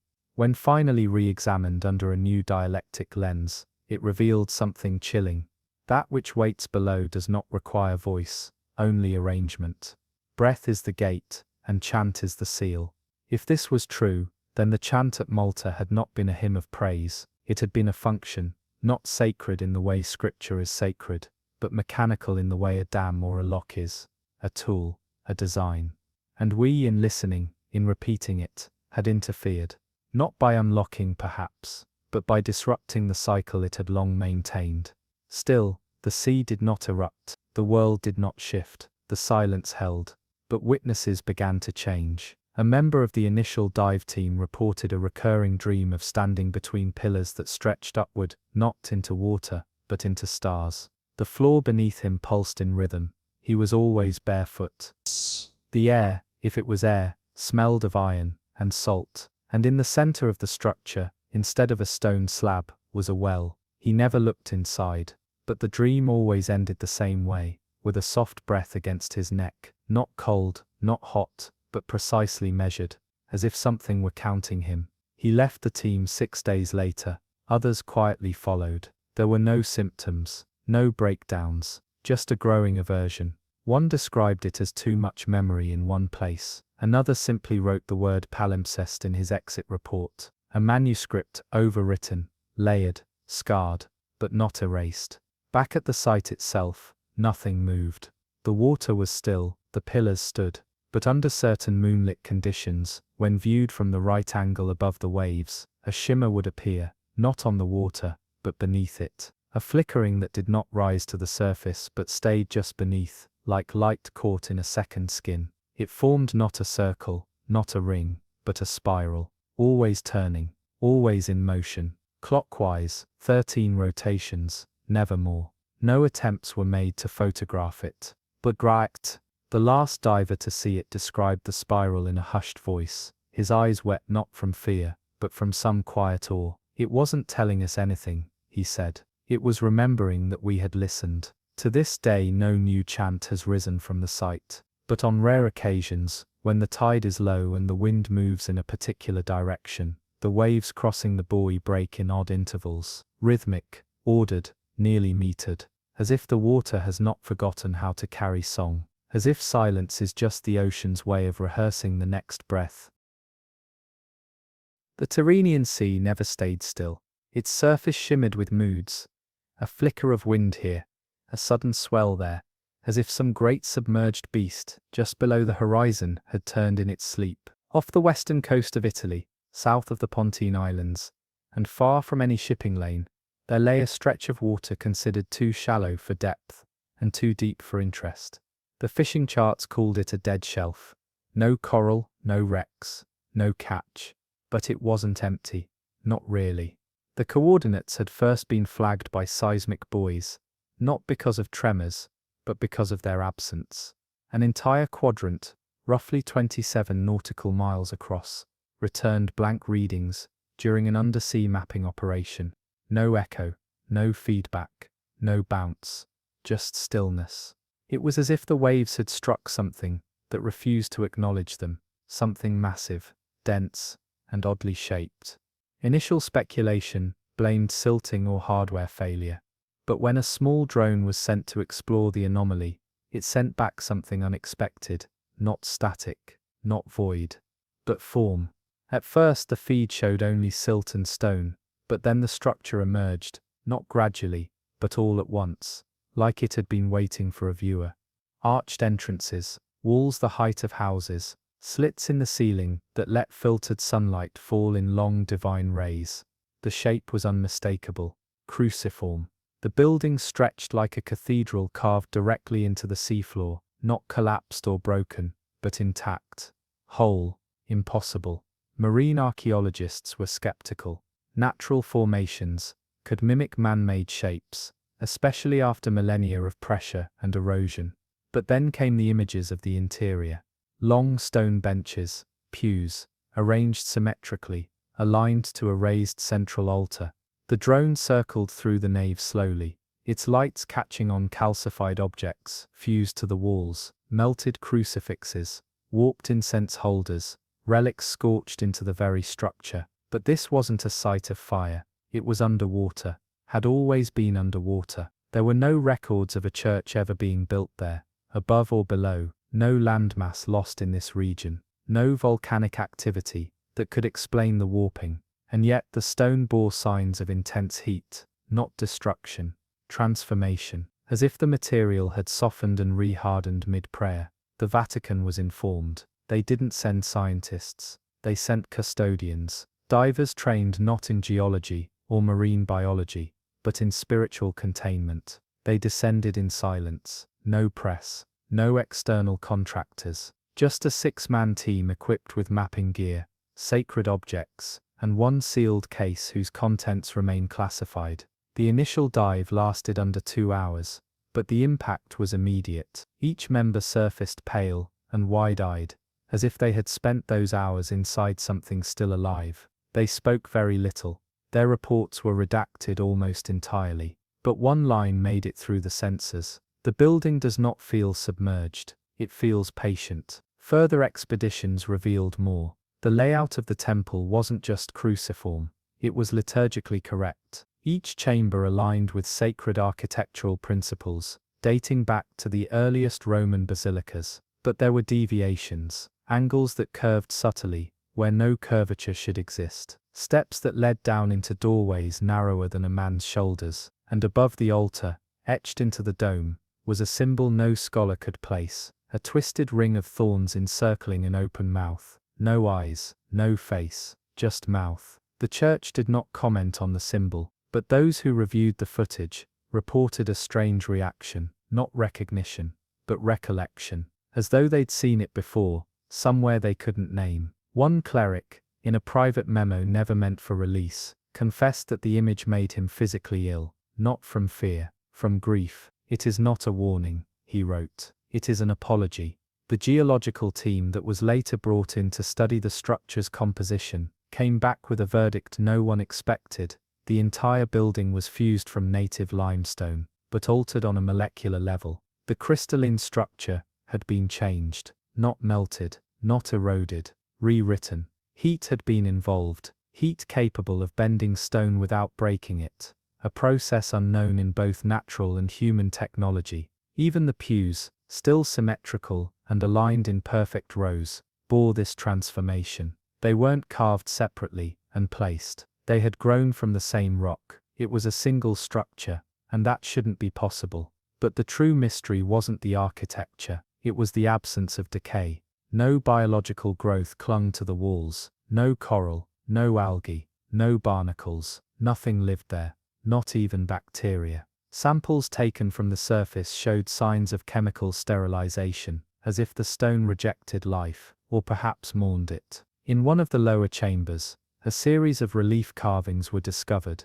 figures bent in poses of devotion, facing inward toward an empty dais. Their features were abstract, more suggestion than form, but each bore the same outstretched arm, palm up, offering nothing, or asking for it. Beneath one such carving, a line of text had been scorched into the wall, not etched, not painted, but blackened into the rock itself. "We built nothing, it rose for us." No translation was necessary. The phrase matched no known scripture, no liturgy, no apocryphal text, but everyone understood what it meant. In the weeks that followed the initial descent into the underwater temple, the Vatican's containment team requested a blackout on satellite surveillance over the coordinates. No public images, no scientific review. The reason wasn't fear of discovery. The location was remote and irrelevant to most. The reason was something stranger. Those who had seen the images, even the simplest sonar maps, began to experience spatial confusion. Subtle at first, misplacing items, forgetting where they parked. Then worse. One diver, reviewing the layout for a return dive, began weeping without knowing why. He described it later as grief for a church I never entered, and a funeral I wasn't meant to survive. Inside the structure, something had begun to change. The pews were shifting, not physically, but visually. Their arrangement on video feeds no longer matched earlier records. Angles warped by millimeters, gaps where none had been. One row now contained 13 pews, where previous dives had confirmed only 12. Measurements returned inconsistent data, and not just from dive to dive, within the same session. Objects moved without motion. Walls subtly curved inward, and then reverted. The footage, when played back, flickered at the edges like tape degrading, despite being recorded digitally, in high definition. And through all of this, the air in the control room began to feel heavier. Not pressure, not heat, just density. As if the building, still leagues below, had begun to project itself upward, pushing against the limits of water, of distance, of breath. The Vatican debated suspending further investigation, but they were too deep now, not just in sea, but in meaning. A second team was dispatched. This time they carried no religious insignia, no crosses, no relics. Their suits were unmarked, their mission unstated. The only item confirmed in their manifest was a narrow cylinder sealed in steel, labeled only with a date, 1857. Whatever its contents, they were meant for something old. They entered the cruciform temple on the 7th hour of morning tide. Unlike the first team, they did not map or record. They simply walked, or rather floated, through the nave, past the pews, down into the transept, and into the apse. What they found there had not been seen on previous dives. A new chamber, round, sunken, carved in downward spirals. In its center, a dais of fused coral and limestone, hollowed at the top like a font, but dry. No water pooled inside it. The ocean had not touched this place. The cylinder was placed in the font, and sealed behind a mesh of copper filaments. No explanation was provided, no follow-up given. But hours after the object was inserted, the structure stopped flickering, the distortion ceased, the walls held, the footage stabilized, as if the building had accepted something, or remembered something, or been fed. But what lingered wasn't calm, it was quiet, thick and terrible and waiting. The divers left in silence, their reports sealed. One of them, interviewed privately, said he no longer dreamed, not that he couldn't, but that he wasn't allowed to. Like my mind is being used to store something that isn't mine, he said, and I have to stay very still, or it'll spill. Outside the temple, marine life continued to avoid the area, but a new pattern emerged. Just beyond the shelf, roughly 50 meters north, a formation of stones previously dismissed as debris began to arrange itself. The currents shouldn't have allowed it, but the pattern was unmistakable. A second cruciform outline, this one broken, incomplete, as if echoing the cathedral's shape through scattered parts. The stones weren't ancient, they weren't even naturally shaped. They were remnants of a fishing trawler that had gone missing in 1972. A vessel never recovered, presumed sunk in stormy weather.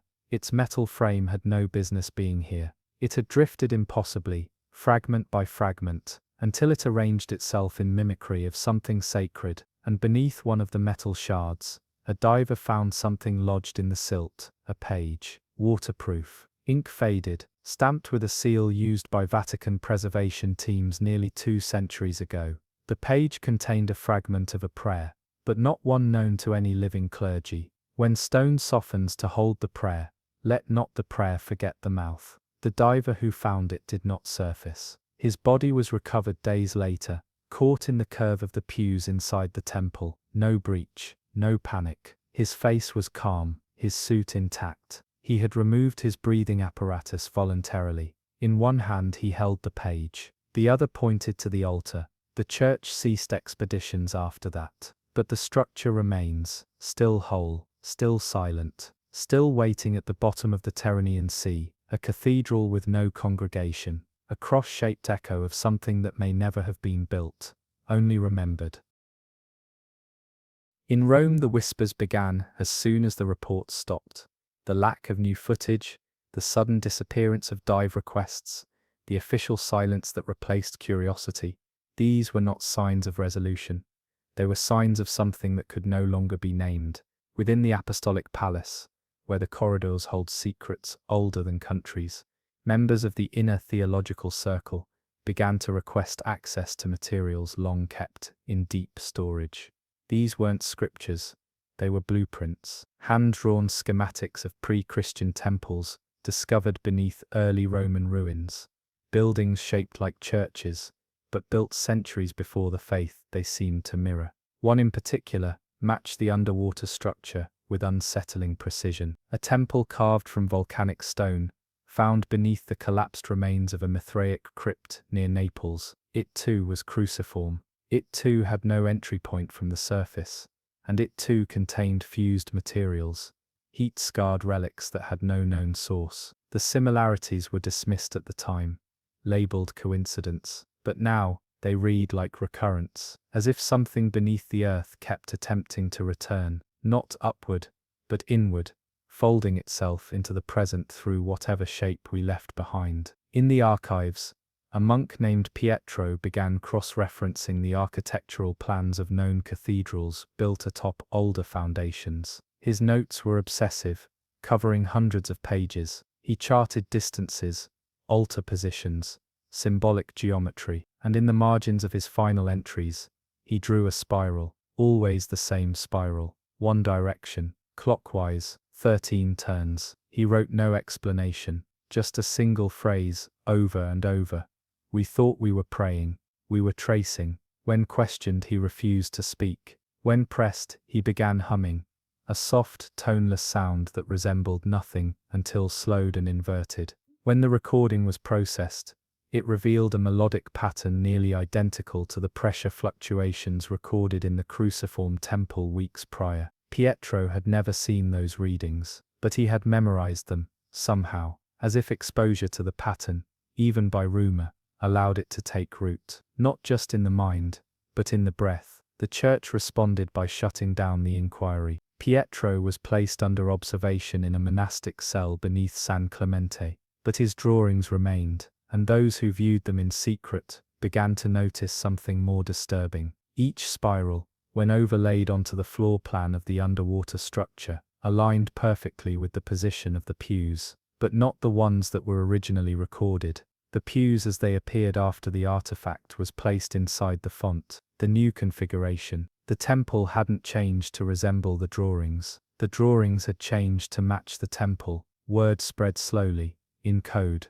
Across Europe, cryptic references appeared in sermons, metaphors about sunken grace, about architecture as language. A bishop in Marseille closed his homily with a line no one could trace. There are churches that were not built to hold people, only presence. Back at the Tyrrhenian site, something had returned. The shimmer, the faint spiral-shaped flicker just beneath the surface, began to appear more frequently. Divers, forbidden from approaching, observed it from a distance. It never breached, it never moved, but it was constant, like a pressure valve turned low, a signal waiting for response. The shimmer did not cast light upward, it drew it down, refracting sunlight in long, slow curves toward the structure's dome, painting the surface in lines of gold that refused to shift with the waves. One diver described it as the sea bowing, not in metaphor, in geometry. And then, the sound returned, not underwater, not recorded, but heard, by someone who had never been there. A priest in Palermo reported waking in the night to the sensation of being inside a vast room, not a dream, a space, and in that space, a tone, low, unbroken, held across an impossible span of time. He awoke weeping, blood on his lips from biting down, but he remembered the tone. He wrote it down, not in notes, in coordinates. When the coordinates were cross-checked, they led not to the temple, but to a monastery in Cyprus, built in the 14th century, abandoned for 200 years. It had been constructed atop a subterranean cavern, long sealed by collapse. That cavern, when opened, revealed nothing but stone and seawater, and at its center, a hollow impression in the shape of a font, identical dimensions to the one beneath the Tyrrhenian Sea. Two fonts, one empty, one sealed, and the shimmer, always aligned with the lunar tide, beginning to widen. No more expeditions were allowed, but satellites noticed that birds, gulls, cormorants, even long-distance migratory species, had begun circling the location, not landing, not feeding, just orbiting, as if following a pattern only their senses could trace. Some flew in spirals, others in slow, cruciform paths. Ornithologists could not explain the behavior, nor could they explain the increased electromagnetic interference in the surrounding area, a kind of soft static that affected nothing mechanical, yet caused brief rhythmic interference with pacemakers and inner ear balance in humans passing through nearby waters. The Vatican did not acknowledge the reports, but fishermen nearby were warned not to cast nets past a certain line, not because of danger, because of sanctity. And so the temple remains, not closed, not open, just still, stone that once softened, air that refuses to fill, a cross beneath the sea, etched into the earth not as memory, but as instruction. And somewhere inside it, beyond the altar and beneath the font, something waits, not for prayer, not for faith, but for rhythm. By the time the final expedition was called off, the structure beneath the Tyrrhenian Sea no longer felt like a mystery waiting to be solved. It felt like something enduring the weight of being seen, not alive in any traditional sense, not conscious like a creature or calculating like a machine, but observant in the same way an open eye can remain motionless and still unsettle every part of you. The last diver who descended to lay the sensor against its outer wall didn't record any strange visuals, didn't report interference, didn't hear anything. But when he returned, his blood pressure had shifted by 20 points.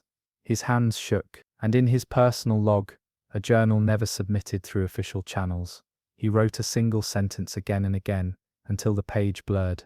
It remembers who prays. The phrase didn't make sense to him at the time. He wasn't religious. He'd taken the job for the isolation, the challenge, the quiet. But the temple had changed something in him. He said he didn't hear music. He felt alignment. Like the body responding to a metronome, just beyond human hearing. Each step inside the cruciform structure had been easy, but each step out had felt reversed, disjointed, like something inside him wanted to keep facing the altar. That sensation had never gone away. Even days later, walking the sunlit corridors of the research vessel, he said he felt like the light was coming from the wrong direction. The Vatican filed his departure under psychological fatigue. They quietly ended all future missions, but the files didn't close. In back corridors, and between heavily redacted reports, church officials began pulling records of other sites, not just underwater ruins, but ground-based sanctuaries that had exhibited similar impossibilities. Materials that fused without heat, altar stones that resisted carbon dating, frescoes painted with pigments that didn't match any regional history. They were always overlooked, attributed to flawed testing, dismissed by historians. But once laid over a map, a strange design emerged, not a perfect pattern, but an echo, a faint cruciform resonance connecting dozens of forgotten locations. At the center of it all was the temple beneath the sea, but there was something else, a date. The same numerical sequence kept surfacing in seemingly unrelated places. 1857. It appeared in the logbook of a drowned monastery in Croatia, scratched into the back of a devotional plaque, found in a sunken Venetian chapel, and again in a sealed vial recovered near the base of the Tyrrhenian temple, a vial bearing a papal seal so old it hadn't been used in 5 pontificates. No official doctrine explained the significance. Yet one Jesuit archivist, after months of sleepless nights trying to connect the pieces, wrote a final letter before vanishing from his post entirely. It is not a year, he claimed. It is a measure, 18 steps, 57 breaths. The ratio between silence and return. The church ignored the letter. The archivist was never found. Back beneath the waves, the shimmer over the temple began to behave differently. No longer just a spiral of distortion beneath the surface, it began to pulse faintly at precise intervals. Remote sensors placed hundreds of meters away caught temperature fluctuations in exact sync with lunar apogees. Not with tidal movement, but with the moon's distance itself, as if the temple responded not to gravity, but to the shape of absence, as if the orbit of something far above controlled the breath of what remained buried below. What frightened the observers most was that the pulse wasn't growing stronger, it was growing regular, stable, not escalating toward an event, but returning to a cycle, like something had been disrupted, briefly, and then rebalanced, repaired. There was a quiet suggestion, buried in the margins of Vatican correspondence, that perhaps this is why the structure was originally formed. Not as a church, not as a monument, but as a regulator, a cathedral not of worship, but of restraint. And we, in our curiosity, had rejoined a rhythm that never stopped, a rhythm that never needed us to begin with. The final official document on the matter, sealed, unsigned, but confirmed authentic by watermark, included an odd directive: no one was to speak of the temple again unless spoken to. That phrase confused analysts. Some assumed it was an error in translation, but others suspected it meant exactly what it said, that the structure, or whatever had designed it, might one day initiate contact, not through language, not through technology, but through behavior, through architecture, through the arrangement of sacred space that had always been shaped for something we never understood. The temple has not changed since. Its pillars remain unbroken. Its pews, still aligned. The fused relics show no degradation. No creature has returned to its walls. No current disturbs its stillness. Yet satellite imaging now shows something strange in the ocean around it. Not directly atop the site, but in the surrounding 50 nautical miles. Microscopic changes in salinity forming grid-like anomalies. Too small to detect, without long-term tracking. Too precise to be natural. The data is inconclusive, but some suspect it's the first stage of replication. That whatever formed the cruciform structure isn't finished. That it never was. No one dives there anymore, not by order, but by instinct. The sea above the temple feels heavier now. Denser. Not stormy, just expectant. The shimmer comes and goes with the tide, like a breath too old to rush. And somewhere beneath that shimmer, deeper than stone, deeper than ritual, deeper than memory, something waits in silence, not asleep, not buried, aligned. The Calabrian Trench doesn't speak in waves. It whispers in pressure. Deep below the blue veneers of the Tyrrhenian Sea, past the reaches of even the most ambitious dive teams, the trench yawns like an old scar, narrow, cold, and largely unmapped. The floor of it is not smooth.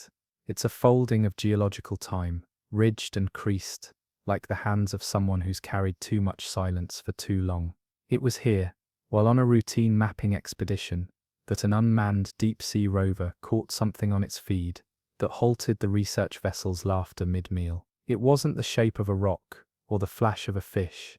It was symmetry, and in the depths, symmetry is an accusation. The object sat perfectly still, at the base of a rock shelf, not embedded, not sunken, just placed. A rectangular form, dark brown, almost black, with edges too crisp to be natural. For a moment the crew thought it might be wreckage from a modern ship, a floating crate or container dragged by current and gravity. But when the rover shifted its floodlight slightly to the right, the features emerged. Wood grain, paneling, a slatted back, armrests, and inside, a flat seat, worn smooth in the center. It was unmistakable. A confessional, but there was no door, and it was whole. No rot, no marine growth, no corrosion from salt or time. Its presence on the screen made the room go cold, as though a cathedral's hush had slipped in through the monitors. The sea had given them no warning, no sign of disturbance or erosion. It had simply been there. The pilot maneuvered the rover closer. The high-definition lens swept from side to side, confirming what the shape had suggested. A confessional booth, designed in the old style, dark wood, unmoving, untouched, but not sealed, not closed, no curtain, no door, nothing to separate the penitent from the deep. And yet, something had written. Inside the booth, tucked between the bench and the walls, were fragments of parchment, not one or two, dozens, strewn like dried petals around the base. The mechanical arm of the rover attempted retrieval. One page broke apart on contact, but not from age, from tension, as if it had been soaked in something more volatile than water. Another page held together. The crew held their breath as it was drawn upward. But when it reached the surface and was transferred into the lab's controlled airlock, the impossible happened. The ink bled, not all at once, not like paper wetting with moisture.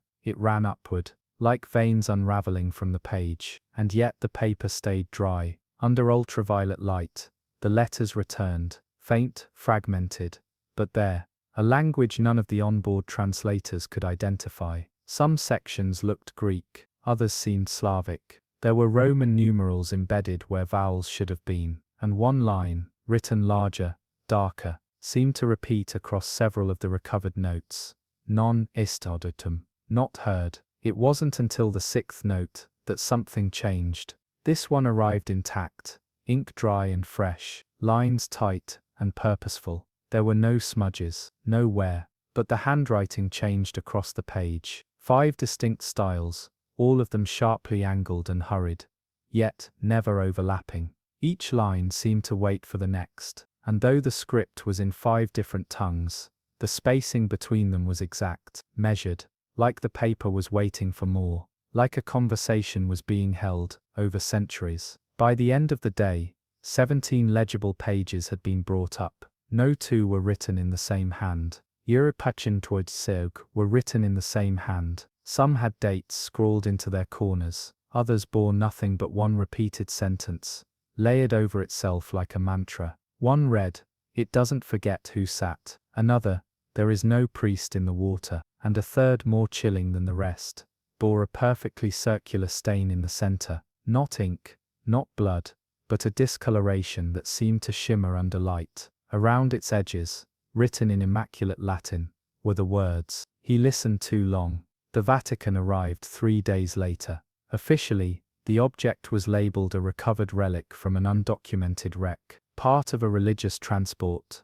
lost sometime in the 1800s. But off record, the mood was different. The overseeing bishop who arrived on site refused to even view the footage. He asked only one question: "Has anyone sat inside it?" The answer, of course, was no, but his expression didn't relax. He instructed that the booth be lifted, intact, sealed in a pressure chamber, and transported to a classified facility off the coast of Sicily. No blessings were given, no rites performed, just a heavy cloth draped across the top, as if sight alone might be too much. But the real unease began after the booth left the trench. The crew who had been present during the recovery began to report dreams, not nightmares, just moments, snippets of dialogue in languages they didn't know. The sensation of sitting in a dark space, no walls, no ceiling, only the sensation of listening, of hearing breath that was not theirs. One woman said she kept waking up with her hands folded,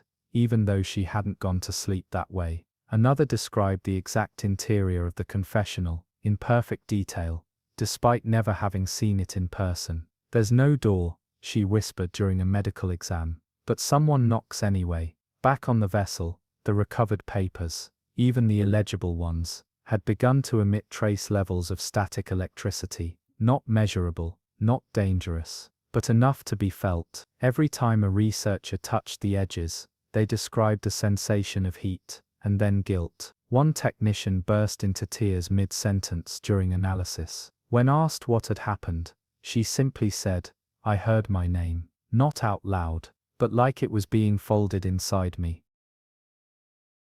Once sealed and transported, the confessional was placed in a subterranean chamber beneath the Vatican's Oceanic Artifact Division, a place few ever speak of and fewer admit exists.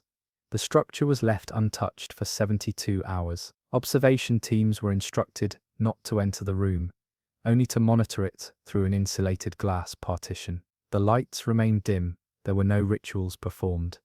The Vatican's intention was clear: watch, but do not engage. Let the object settle, if such things could settle. But even in silence, the box made itself known. Technicians operating the cameras began reporting a faint whine in their equipment, a high-pitched interference that came and went without pattern. It didn't affect the feed, it didn't register in the recordings, but they could hear it, and only when they looked at the confessional for too long. One analyst described the sound as a voice trying not to be language, not words, not hums, just the effort of speech, without direction. Another described it as a form of pressure against the ear, as if their mind were being shaped to make room for something uninvited. The notes recovered from the booth, now carefully archived, were undergoing transcription and translation by a rotating group of linguists and paleographers. Despite the age of the ink, many of the pages seemed freshly written. None bore signs of decay. Most were illegible under normal light, but flared sharply under ultraviolet scans, like the script had been burned into the fibers without smoke. Attempts to digitize the markings failed. Every scan came back corrupted, as though the language itself refused replication. But the translations that did come through were troubling. One page, now known internally as Leaf 9, contained only a single phrase written across the center. If it listens, it remembers. If it remembers, it calls. The language was an archaic dialect of Old Occitan, not used for nearly 1,000 years. Another page featured multiple overlapping hands, each one signed in different alphabets. The most clearly rendered was a single sentence in something close to Phoenician. I confessed before I sinned. It was unclear if these were metaphors, hallucinations, or testimonies. But what alarmed the church most was that the notes continued to appear, even after the confessional had been sealed. On the fourth night of containment, a fresh page was discovered on the floor of the chamber. No one had entered. The cameras showed nothing, and yet there it was, folded twice, dry, ink wet to the touch. The handwriting did not match any of the prior samples, and for the first time the words were in Italian. A single line, "Do not let it forget me." The paper was dated, not printed or written, but impressed into the fibers by pressure alone. It bore the next day's date. A decision was made to test the interior acoustics of the booth. Sound engineers set up a closed-loop microphone within the chamber, not to record voices, but to study the space. They wanted to know how sound behaved inside a perfectly sealed wooden structure submerged for unknown centuries. The results were disorienting. A faint echo was present even when no sound was emitted. A delay, barely measurable, between silence and return. Not reverb, not a room reacting to noise, but a room waiting for it. One technician stayed late to process the data. At 3:17 a.m., he activated the booth's internal mic for one last test. He whispered a question. No reason why, no instruction to, just instinct. Are you waiting for someone? The answer did not come through the speaker. It came later, in the form of a note discovered on the floor beside the soundboard. Same handwriting as before, same pressure-formed timestamp. It read, "Not someone." The rest, sleep disorders spread among the team. The dreams shared similar elements. A wooden corridor, narrow and breathing, where each step forward made the walls lean closer. None of the dreamers could remember sitting down, but each woke with the memory of rising. One staff member resigned without notice. Her apartment was found empty, except for a single page pinned to her wall. It bore no writing, only a square of blackened paper exactly the size of the booth seat. When tested, the page emitted a faint electromagnetic pulse at 3-second intervals, the same rhythm as a human heartbeat. By now the confessional had begun to exhibit spatial inconsistencies. Measurements of its interior volume fluctuated by centimeters from day to day. The air pressure inside remained unnaturally stable, unaffected by the room's temperature or humidity. And twice, the team reported the interior scent changing without explanation. Once to the unmistakable salt of ocean water, and once to frankincense, a smell only described in one recovered note that read, "He is smoke when remembered, he is ash when ignored." The church refused to label the object as holy, nor was it declared cursed. It was filed under a separate category, persistent structure with undeclared agency, a classification reserved for those rare and dangerous few relics that behaved not as tools or messages, but as locations, not things to be held, things to be entered. But no one dared sit inside. Even the most devout remained outside the glass partition, eyes averted. The fear was not that the booth might harm them, but that it might answer, that it might hear a name not yet spoken, or recognize a sin not yet committed. Whatever its origin, the confessional with no door had no desire to be sealed. It existed to be open, to receive, to continue, and above all to remember. Long before the booth was recovered from the trench, long before the first ink shimmered beneath ultraviolet light, or the first sleepless night rippled across the containment staff, there had been whispers, not among the scientists, nor the divers, nor the administrators, but among a much older network, archivists, monastics, a dwindling circle of ecclesiastical stewards, who tended to documents never meant to be read aloud. They kept their records by hand. They passed information without wires, without timestamps, without proof, and yet their warnings reached the Vatican, within 48 hours of the confessional's discovery. One message in particular, hand-delivered by a monk from Palermo, who had not left his monastery in over 30 years, said only this: there should be two. The implications were staggering. If the confessional was not unique, if it belonged to a pair, or worse, a network, then the questions deepened beyond preservation. It became a matter of design.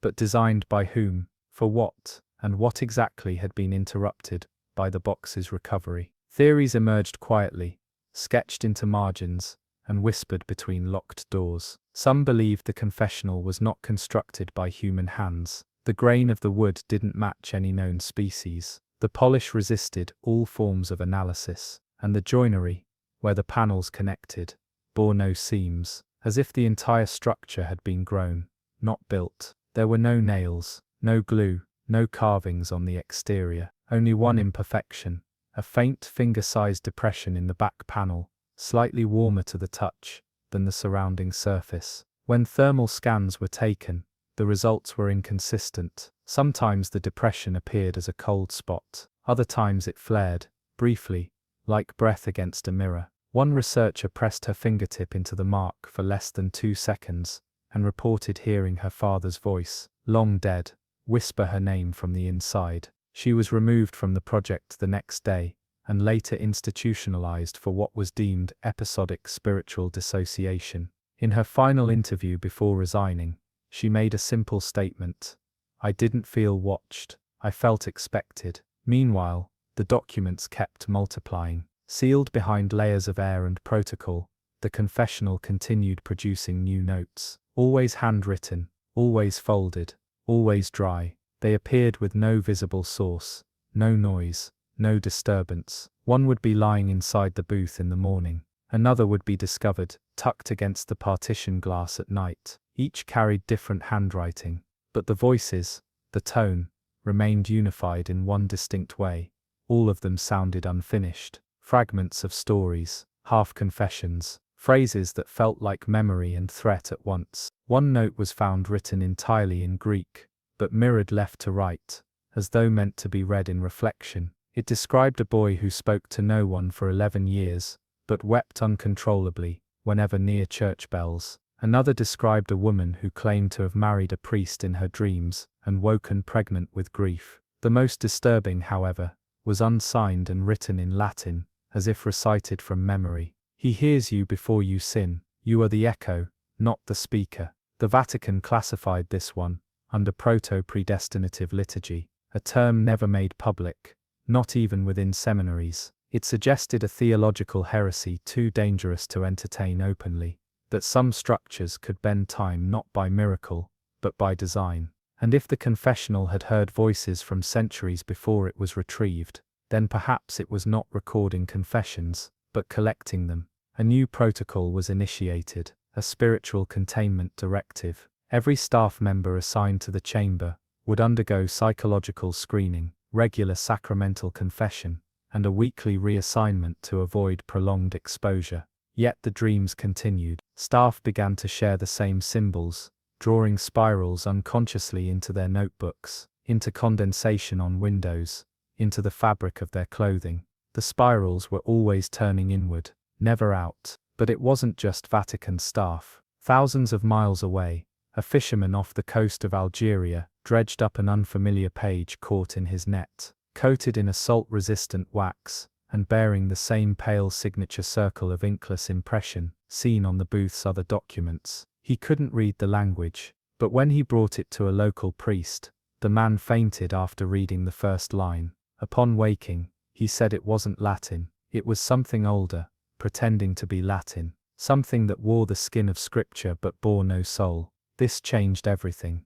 The booth, long considered an artifact to be studied, was now viewed as an active liturgical mechanism, a liturgy without a priest, a prayer without a congregation. The box had not been placed in the trench by accident, it had been lowered, intentionally, as if to bury something that could not be burned. The walls of the chamber were reinforced, not for protection, but containment. But even this was symbolic. The Vatican knew the influence was no longer restricted by physical presence. The pages had already spread, transcriptions had been seen, memories shared. The confession was no longer inside the box, it had entered language itself. One page, retrieved after a week of no new activity, bore no words, only a map, not of the sea, not of any known coast, but of a corridor, 12 paces long, ending in a bench, 2 figures drawn, one seated, one facing, and just above the seated figure, a circle of black, not drawn in ink, but charred into the page by pressure, measured, contained, deliberate. The mark matched the size and location of the depression on the booth's back wall. The room fell silent, every monitor shut off at once, and the booth, for the first time since its recovery, was found empty of notes. It had heard what it needed, but whether it forgave or recorded, no one could say. The chamber had been sealed for 7 days. No one entered, no notes appeared, no dreams were reported. It was as if the confessional had gone still, not dormant, not inert, just still. The Vatican took it as a sign, a gesture. Perhaps the booth had exhausted its reservoir. Perhaps the act of listening was complete. But silence is not peace. In the deep architecture of the church, silence is cause for concern. Something unspoken is always something unmeasured, and something unmeasured by definition is not under control. The decision to unseal the chamber was not made lightly. There were dissenters. One bishop insisted the booth should be returned to the trench and left unburied, exposed to pressure and lightless solitude. Another argued it should be sanctified, not to purify it, but to isolate its function, to bind it in sacramental order. But the directive came from higher still, beyond the cardinals, beyond the council, whispered down through a line of authority whose names did not appear on Vatican rolls. Open the chamber, document the state. Do not touch the booth. The door opened at 3 a.m. 3 officials, 2 witnesses, and 1 archivist entered the observation room. Lights low, cameras recording, prayers spoken not aloud but in thought, as if even intention might be heard. The booth had not changed. It sat precisely where it had always been, its wood dark and dry, its grains still too perfect to have aged naturally. But there was something different in the air, not scent, not sound. A weight, as if the room were no longer enclosed by walls but by memory. The archivist was the first to notice the change. He pointed to the back wall of the booth, to the faint depression that had shimmered, warmed, pulsed in past encounters. It was gone, not erased, shifted, moved 2 inches lower, and beside it now, a second indentation had formed, smaller, more shallow, a mirror to the first. The resemblance was unmistakable, not just a fingerprint, but a gesture. The space where 2 fingertips might rest side by side. This could not be explained by temperature, material stress, or wood grain. The booth had moved, not in space, but in function. Something within it had responded. Not passively, not reactively. It had shifted to receive. The Vatican sealed the chamber once more, but the containment was already broken. In the weeks that followed, reports trickled in from regions previously untouched by the booth's history. A monastery in Peru, a cathedral in Krakow, a small Orthodox chapel off the coast of Crete. In each place, confessional booths were found altered. Nothing structural, just wrong. Walls 1 degree out of alignment, benches too smooth for their age. In one case, a booth long abandoned and locked for renovations was opened to reveal a folded sheet of paper resting on the seat. The language was unknown. The page was dry. The church denied all connection. It released no statements, no comments. Internally, however, a crisis took shape. The phenomenon was spreading. But not like contagion, not like corruption. It was spreading like memory, like a design resurfacing in the minds of those who had never seen it, yet built it all the same. The confessional in the Vatican chamber remained unspoken too, and yet new pages began appearing again. They bore no language, only marks, spirals, grids, sometimes just one long black line curving slightly, like a breath held mid-prayer. The marks grew denser over time. Some pages arrived blank to the eye, but revealed labyrinthine grooves under touch. One was found to contain the exact pattern of brain folds in the human prefrontal cortex, replicated in ink, at scale, with no explanation as to how. Scholars speculated the booth was no longer collecting confession. It was collecting cognition, not thought itself, but the shape of thought, the arrangements of regret, the geometry of guilt. Whatever process had begun in the deep trench was now echoing upward into the world, not with noise but with formation.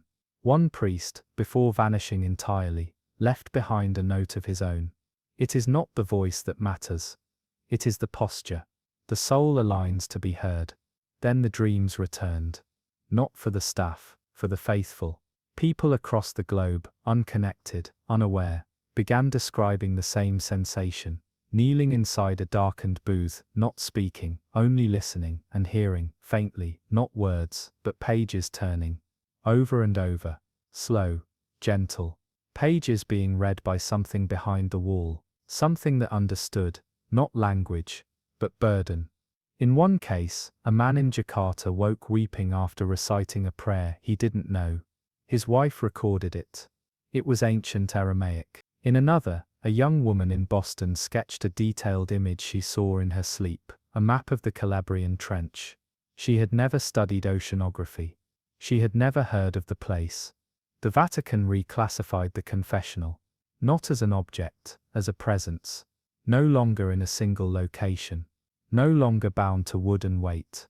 The booth was a locus of resonance, a ritual architecture that remembered the shape of listening and would rebuild itself wherever that shape re-emerged. Wherever the silence was deep enough, wherever the mind opened with enough gravity to sink, the booth would be there, not visible, not real, just present. And somewhere below the sea, the original remains. Not sealed, not for sinners, not for saints, for sequence, for alignment, for the final line to be spoken, not aloud, but felt, that strange ancient sentence every soul utters once in its lifetime, without language, without lips, and never on purpose. The booth waits for that, and it remembers who whispered first. They didn't expect to find gold. The dive had been focused on debris mapping, old wrecks, forgotten cargo lines, scattered ballast stone. It was the kind of work that rarely made headlines and never made discoveries. The Mediterranean, especially the region between Sicily and the coast of Tunisia, had already given up most of its stories. What remained were fragments, barnacled drift, ghost timber, barely recognizable as hull or beam. But 40 meters below, nestled inside a bed of crushed shell and seagrass, the glint wasn't just gold, it was purpose. It was formed, a circle too perfect to be coin, too ornate to be clasp, and too smooth to be chance. It was a ring. It didn't take long to surface. The current had kept it close to the shelf edge, half buried, but undisturbed, as if placed gently and forgotten by time. When the lead diver pulled it from the sand, he described an immediate sense of warmth, not temperature, but familiarity. The kind of warmth you feel holding a childhood object you don't remember owning. He didn't speak for the remainder of the ascent, just stared at the thing cradled in his gloved palm. The gold was uncorroded. The stone, a pale blue cabochon, clear as melted sky. But what silenced the team was the seal, an emblem etched into the metal, weathered yet unmistakable, the crossed keys of St. Peter, framed by a wreath of 12 stars, and below it, a name, Sylvanus pp. I, not Sylvester, not any recognized pontiff. The lettering style was ancient, but precise, and the title, pp. I, meaning Pontifex Primus, suggested not only papal authority, but origin, a first, a beginning, and yet no such pope had ever existed, not officially, not even apocryphally. The Vatican archives, exhaustive and fiercely protected, contained no reference to any Pope Sylvanus, and still, the ring bore his mark, crafted in a style that predated every known papal ring by nearly 2 centuries. The artifact was quietly transferred to Rome, under the guise of a cultural preservation study. Publicly, it was labeled unverified ecclesiastical jewelry, 10th, 11th century. Internally, it was marked with a code reserved for anomalies involving papal lineage. Sub Rosa Custodia, Apostolic Unnumbered.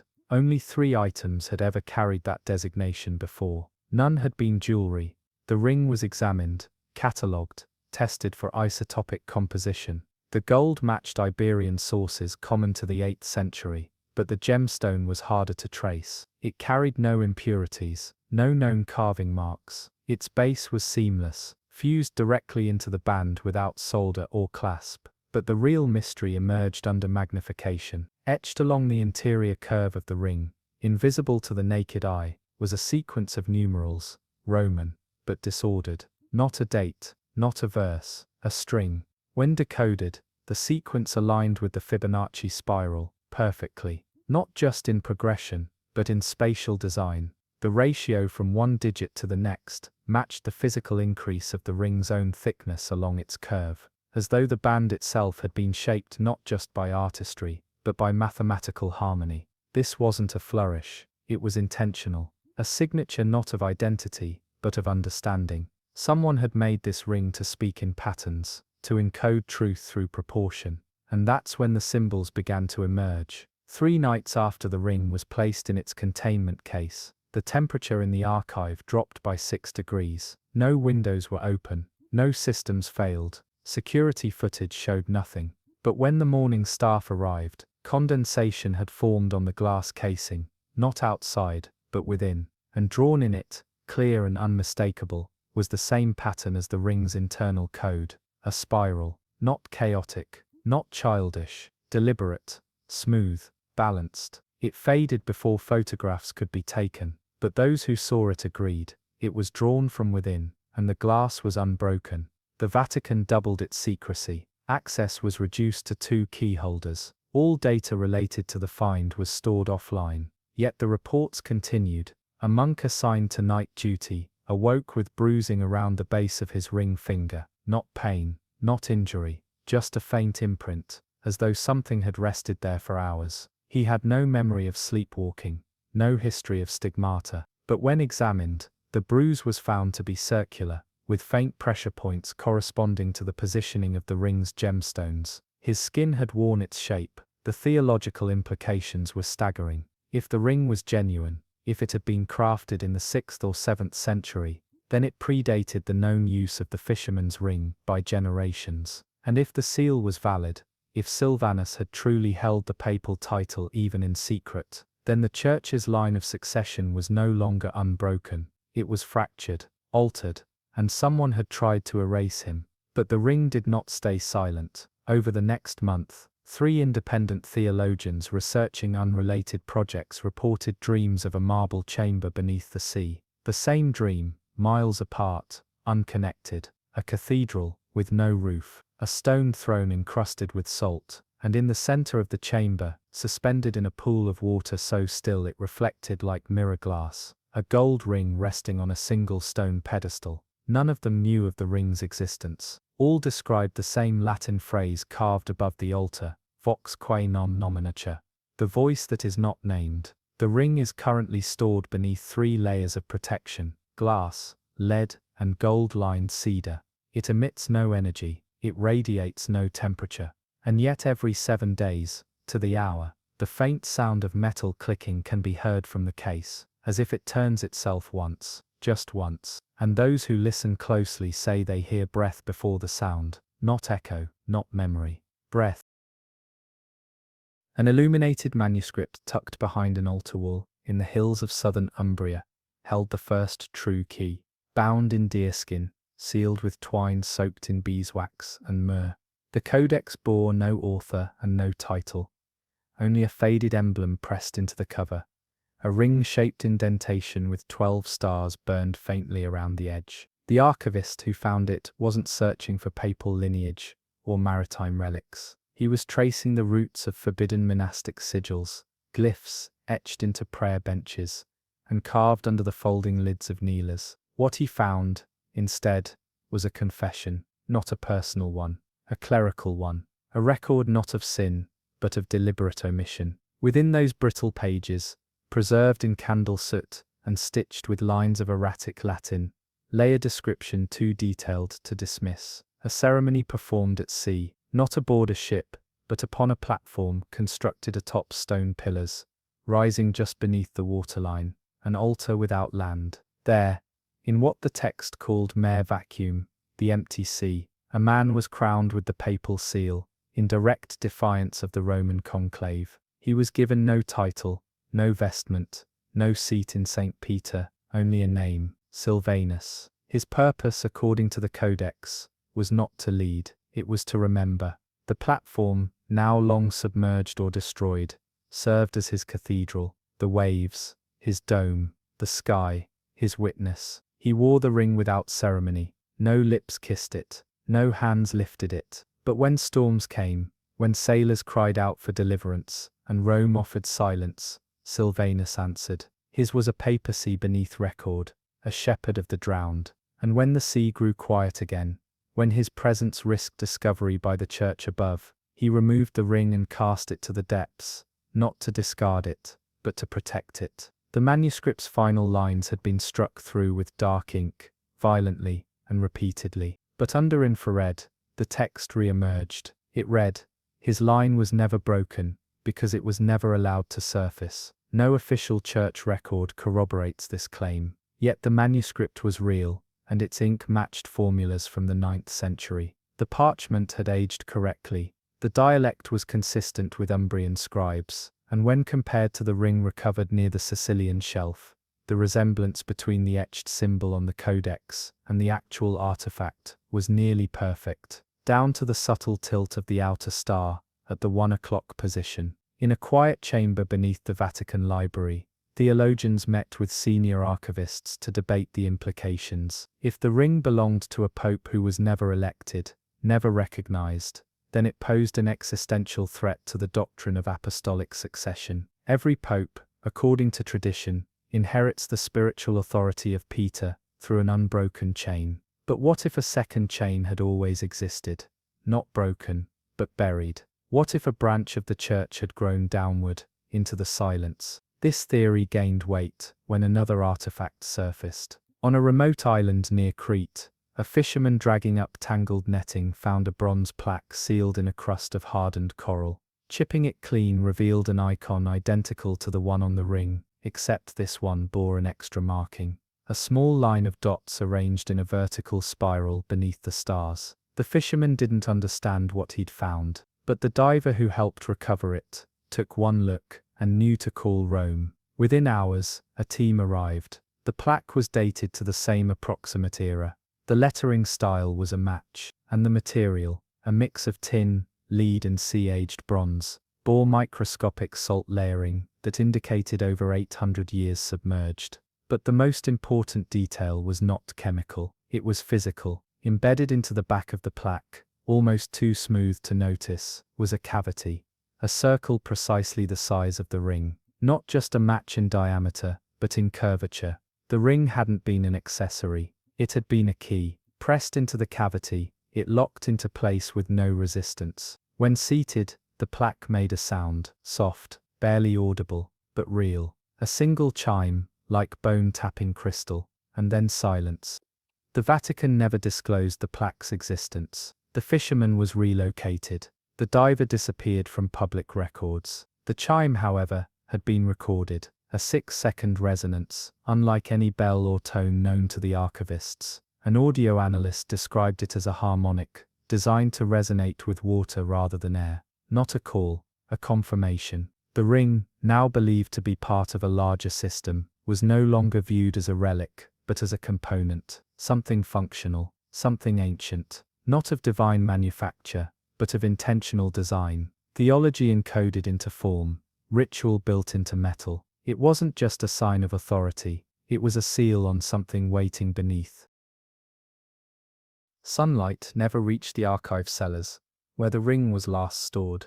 Even the halogen bulbs above its display case had been replaced with low-lumen candles, spaced far enough apart that no single shadow could be traced from end to end. The archivists claimed it was to prevent reflection. The reality, whispered between waking and sleep, was that reflections had become unreliable. Some noticed their silhouettes stutter against the glass when passing the booth. Others claimed that on certain mornings, if they arrived early enough and caught the right angle, they could see a second ring within the case, identical in shape, but hovering above the original, misaligned by a finger's width, like a shadow trying to remember its place. The Vatican remained silent. Outwardly, nothing had changed. No press release, no alterations to papal succession. But within the walls, changes rippled. New protocols were issued for those working within subterranean levels. All personnel entering the archives were now required to wear plain bands of iron on their ring fingers. No gold, no silver, no blessed metals. Only iron, unfinished, unengraved, and unbroken. The explanation, when given, was that iron grounds the mind, keeps memory from drifting. Some accepted this. Others complied without understanding. But a few understood too well and left before the month was over, citing reasons that could not be typed. A second ring surfaced 2 weeks later, this time off the coast of Cartagena, embedded in a slab of shipwrecked ballast stone. The wreck bore no identifiable markings, its timbers carbon dated to the early 800s, its construction neither Roman nor Byzantine. In the hollow of what remained of the cargo hold, they found it a small golden band fused into coral, identical in design to the first but missing the central stone. Instead, its setting held a disc of polished volcanic glass, matte black and unnaturally smooth.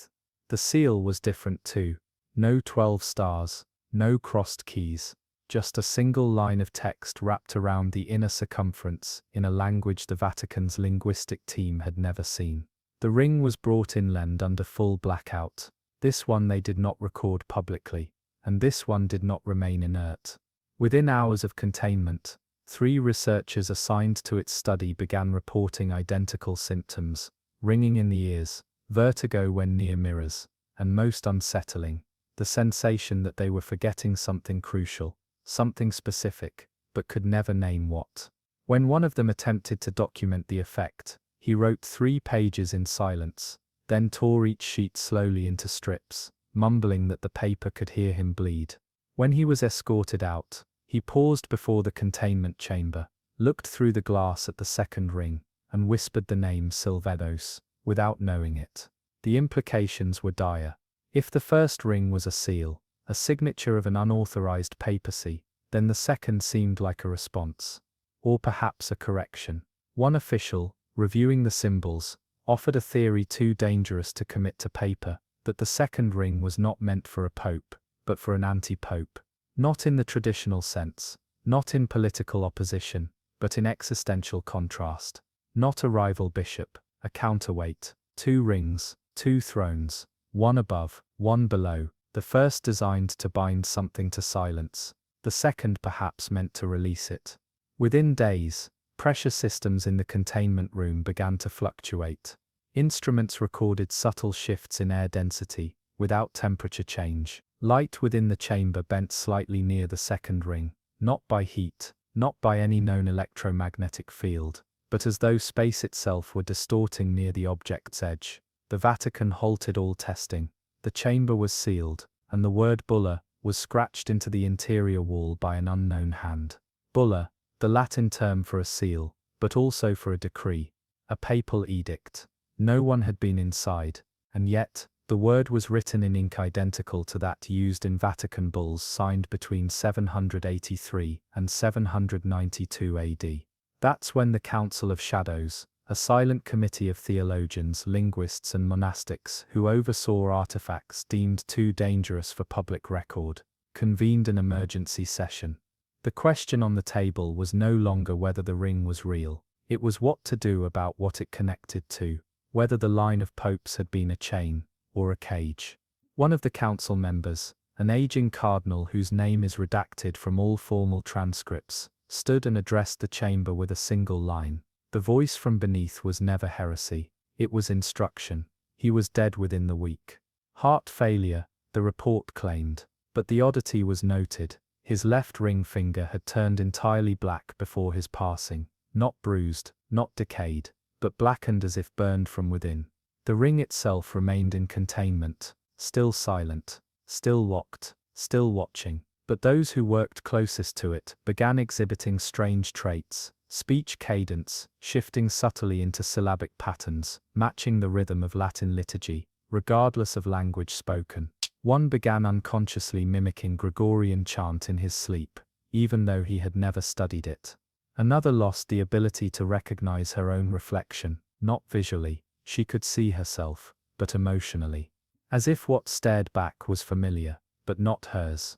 And then came the night the first ring moved, not rolled, not tilted, shifted. The base of the gold band, housed beneath 3 layers of protective casing, was found rotated 15 degrees clockwise, no breach, no entry. The case was intact. The camera footage showed no disruption, and yet, the ring had turned. When reviewed by multiple parties, no consensus could be reached, but one young archivist who had been cataloguing the event stared at the footage, pale and silent, before finally speaking the only thing that mattered. It's aligning with something. Stone echoes deeper underwater. That's what the last diver said before vanishing. He wasn't a theologian or historian, just a salvage worker hired for an unrelated mission near the Tyrrhenian slope. He didn't know about the first ring, or the second, didn't know about the records scrubbed from the papal annals, or the sealed manuscripts describing pontiffs crowned in salt water. But something about the wreck drew him in, not its shape, which had long collapsed into silt, or its contents which were too fragmented to appraise. It was the sound, or rather, the lack of it. He described it like standing inside a held breath. No motion, no life, but something bracing. That morning, he dove without permission. The crew logged it as an equipment check. But the footage tells a different story. He swam straight for the forward deck remains of the ship, camera light flickering as his body passed into what was once a small hold. Inside, something metallic gleamed. A circle, not gold, not black, iron, no gemstones, no etchings, just a smooth ring the color of dried blood. He reached for it, and the feed went dark. The crew lost signal for 17 seconds. When the image returned, the diver was floating upright, legs limp, body still, the ring nowhere in sight. He resurfaced with no memory of what had happened, but refused to re-enter the water. 2 nights later, he disappeared from his hotel. No forced entry, no signs of struggle, only a single note left on the bed, written in a careful, trembling hand. I didn't take it.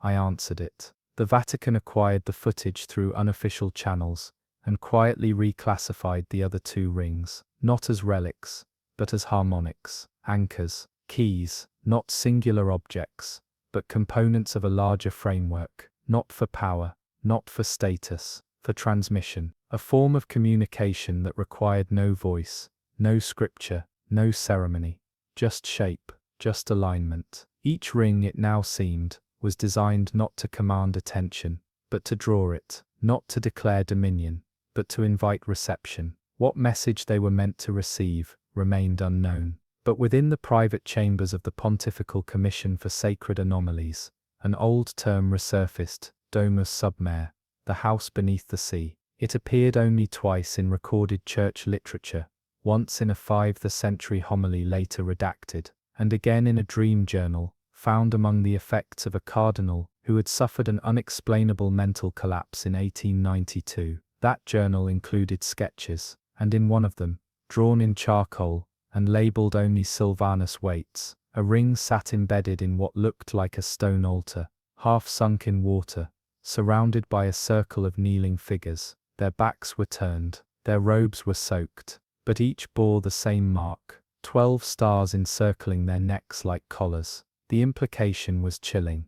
The ring was not the end, it was the beginning, a signature of a contract not signed, but submerged. Every attempt to destroy or even replicate the ring had failed. The gold did not melt, the gemstone did not scratch. Spectral imaging showed that the gemstone wasn't a stone at all, it was hollow, a chamber of air encased in a crystalline structure, and inside that hollow movement, not organic, not mechanical, rhythmic, as if something was shifting within the void, always just out of phase with time. One researcher hypothesized that the ring was a container for a fragment of memory, not a soul, not a person, a memory, and that the 3 rings taken together formed a trinity of recall, one to remember the voice, one to preserve the silence, and one to echo the choice. A decision made centuries ago, beneath water too deep for ships, in a chapel with no stone, a ceremony with no crowd. The drowned papal ring,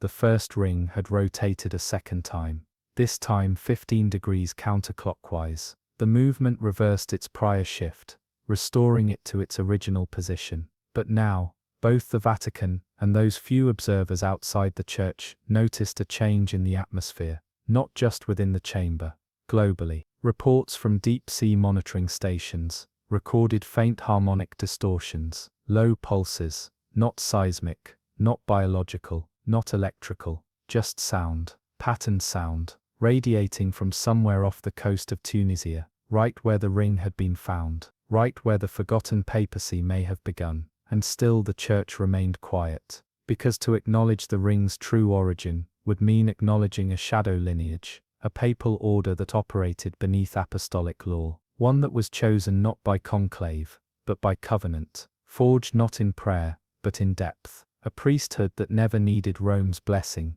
because it answered to something older. Now, behind locked doors, the question turned from theology to physics. What happens if the rings align again? What door is opened? What memory reasserts itself into history? The Vatican's last act of control was to move the original ring once more, this time into a sub-basement lined in salt brick, the same mineral used to seal relics too dangerous for burial. But the chimes still came, soft, regular, once a week, not when observed, not when handled, but when no one was watching. The sound of a liturgy written in time itself, a schedule that no longer required participants, only resonance. And if the drowned pope had ever worn the ring, then perhaps what he crowned was not himself, but the centuries to come, a silence imposed on a truth so vast, so irreversible, that only the sea could hold it. And now the sea was letting go. Beneath the rusted ribs of a drift trawler, scuttled decades ago off the Ligurian coast, a glint caught the diver's eye, not the usual shimmer of brass or broken glass, but something darker, denser, like shadow trapped in crystal. The wreck wasn't deep by archival standards, resting in a slow silted grave among twisted netting and storm-peeled hull, but the diver swore the water felt colder there, just above freezing, and in that icy seam where wood met sand, half caught in the fronds of a barnacle-wrapped seine, the artifact waited. Glass, thick as a cathedral pane, encased something within, leather-bound, cracked, and curled like the spine of an animal dried under sun. It had no latch, no hinges, no way to open. Drift netting had been fused around it, not tangled, but integrated, as though woven for the purpose. The diver brought it up, without touching the glass. He claimed his gloves prickled when near it, like the ghost of static. When brought aboard, it fogged immediately, then cleared just as fast, as if acclimating. The book inside bore no title, no embossment, just a hand-etched sigil on the spine, 3 vertical lines crossing a single circle, burned in with an iron brand that had left the leather blistered, but intact. The Vatican was contacted within 12 hours. The object was moved under escort. A team of archivists and clergy, none in uniform, none speaking aloud, only nods, glances, hand signs. It was placed inside a lead-lined reliquary room, 2 levels below the Sanctum Custodia, where texts too strange for doctrinal sorting are held until proper classification can be forced upon them. But this one would not yield, no matter how they tried. Thermal, ultraviolet, salinity manipulation. The glass refused to open, not melted, not cut, not even scratched, and the netting remained moist, impossibly, as if soaked from within. Then the condensation began. At precisely midnight, on the third night, fine beads of water appeared on the interior of the glass, just over the leather. But it wasn't random, not dew, not osmosis. It formed patterns, dots, arcs, spirals, tiny fingerprints of formation, as if breath had fogged from the inside. A priest whispered it, looked like ciphers. Another called them musical notations. A third, a marine biologist brought in under Vatican seal, said they resembled the sonar pulse echoes of certain deep-diving whales. The shapes lasted only minutes. Whoa. But by dawn, they had changed position. The book was moving, not shifting, breathing. An exception was made to bring in one translator, with a specialty in exocanonical documentation. Texts disavowed, not for heresy, but for their failure to conform to Rome's narrative of sainthood. She didn't touch the book, she only watched. For 6 hours. On the 7th, she asked for seawater, 3 drops, from the Adriatic. When placed onto the glass, nothing happened. But when the drops reached the netting, when they sank and were absorbed, the sigil on the spine darkened. The lines grew sharper. The circle pulsed once, a faint ripple in the leather, and then the first page turned. Not fast, not dramatic, just one slow peel, as if assisted by breath. What it revealed was not text, not at first. A face, inked in blue-black, drawn in a style centuries out of place. Thick lashed eyes,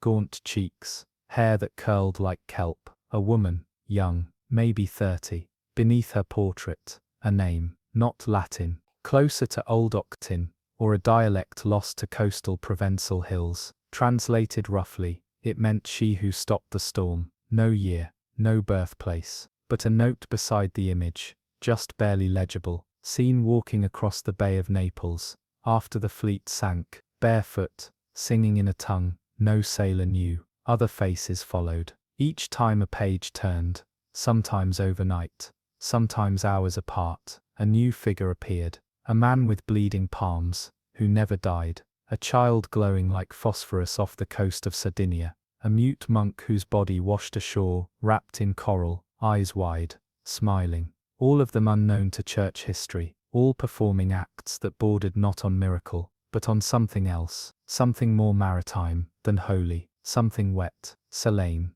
elemental. The translator began cross-referencing, and that's when the pattern formed. Each person depicted had a corresponding record, not in saint registries, but in the death rolls of Vatican staff, guards, librarians, underscribes, all of whom perished under strange circumstances, often within days of each other, across decades. One drowned in a fountain during daylight, another vanished from his study, a puddle of salt water left in his place, though the nearest coast was 200 kilometers away. These were not coincidences, these were retaliations, or visitations. The salted saints, as they came to be called by the few scholars allowed to speak of them, seemed to exist in rejection of Rome's silence. Figures who had witnessed, endured, or embodied something miraculous at sea, and were never canonized, never recognized. Instead they were forgotten, their names erased, their stories discredited, or buried beneath centuries of sanitized sainthood. But the book had remembered them. Every page was a correction, a reclamation, and the more it opened, the more the Vatican realized they were not discovering a new gospel, they were unsealing an indictment. Vatican protocol requires immediate isolation of any artifact that exhibits autonomous behavior, but the Book of Salted Saints defied classification. It hadn't moved in the conventional sense. No propulsion, no mechanical triggers. Yet page after page, it turned, never in full view, never with sound, but always perfectly laid when next seen. As if it preferred to be read only when no one was looking. The archivist prime assigned to the relic began sleeping in the reliquary chamber, attempting to witness the turn with his own eyes. 3 nights passed, then on the 4th, he woke to the lights flickering. his hands submerged in water that hadn't been there when he fell asleep. The water was warm, tasted of salt, and something faintly metallic. The next page was already open. A new figure stared back, not sketched, this time, painted. Thick brushwork, layered and vivid, a face almost luminous under the chamber lights. Bearded, weathered, eyes pale and unfocused, as if seeing something behind the observer. His robes appeared to swirl, even though they were rendered in ink. Beneath his image, he who breathed for the drowning. No date, no feast day, just a notation in the margin. Reclaimed from beneath the wreck of Saint, the Clar. Eyes open, lungs full, no sign of decay. The records were clear. The Saint, the Clar, was a Vatican convoy ship, sunk off the coast of Malta in 1831. No survivors, no bodies recovered. The man in the painting had never been aboard, not officially. And yet, his face matched the only known portrait of Father Antonius Corvi, a cleric excommunicated in 1829, for claiming he had seen the true apostles walking beneath the surface of the Mediterranean, gathering the bones of the uncanonized. His execution had been swift, and now, his image had returned. The book wasn't revealing, it was reminding. A second death followed soon after. A low-ranking cleric assigned to monitor atmospheric changes in the containment room was found drowned at his desk, lungs filled with seawater, salt crystallized around his mouth. No leaks, no breaches, no sign of struggle, only his last written entry, a sketch of concentric circles rippling outward from a central point. When mirrored, the pattern matched an old Marian sigil banned by the Church during the Fourth Lateran Council, one said to symbolize divine presence not descending from heaven, but rising from beneath. The pattern was later found, burned faintly into the next page of the book. This page did not contain a face. It held a list, names, dozens of them. Not saints, not clergy, names of people lost at sea, fishermen, smugglers, lighthouse keepers, even children swept away in coastal floods, all dated, all marked with brief annotations. Washed ashore glowing, returned after 3 days, could not speak, eyes changed color, refused food, died smiling. The Vatican had no official response, but behind closed doors a different language emerged. The salted saints, it seemed, were not saints in the traditional sense. They bore no imprimatur, performed no miracles in the name of Christ. Their acts were elemental, sea-bound, sympathetic but unaligned, and the Church had no framework for them, because they had never asked permission to exist. The pages began turning faster, one every night, each revealing another figure, another story, another silence made visible. The translator brought in to assist had begun keeping her own journal, not notes, not translations, dreams. They had started the night she handled the case, even briefly. In one dream, she stood on the edge of a dock beneath a black moon, a figure waiting in the water, holding the book open as waves licked its edges. In another she walked through a flooded cathedral, pews drifting like corpses, a choir of drowned voices humming from beneath the floorboards. She showed the journal to no one, but her behavior changed, stopped wearing her crucifix, began speaking in liturgical cadence, even during casual conversation, and one morning,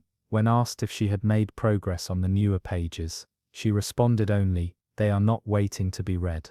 They are waiting to be remembered." It was unclear who they referred to, but the next day she vanished. Her office was locked from the inside. The only sign of disturbance was the book left open on her desk, a page depicting her own face, hand-inked in the same style as the others, smiling faintly, gaze turned seaward. Beneath it, "She who remembered the forgotten."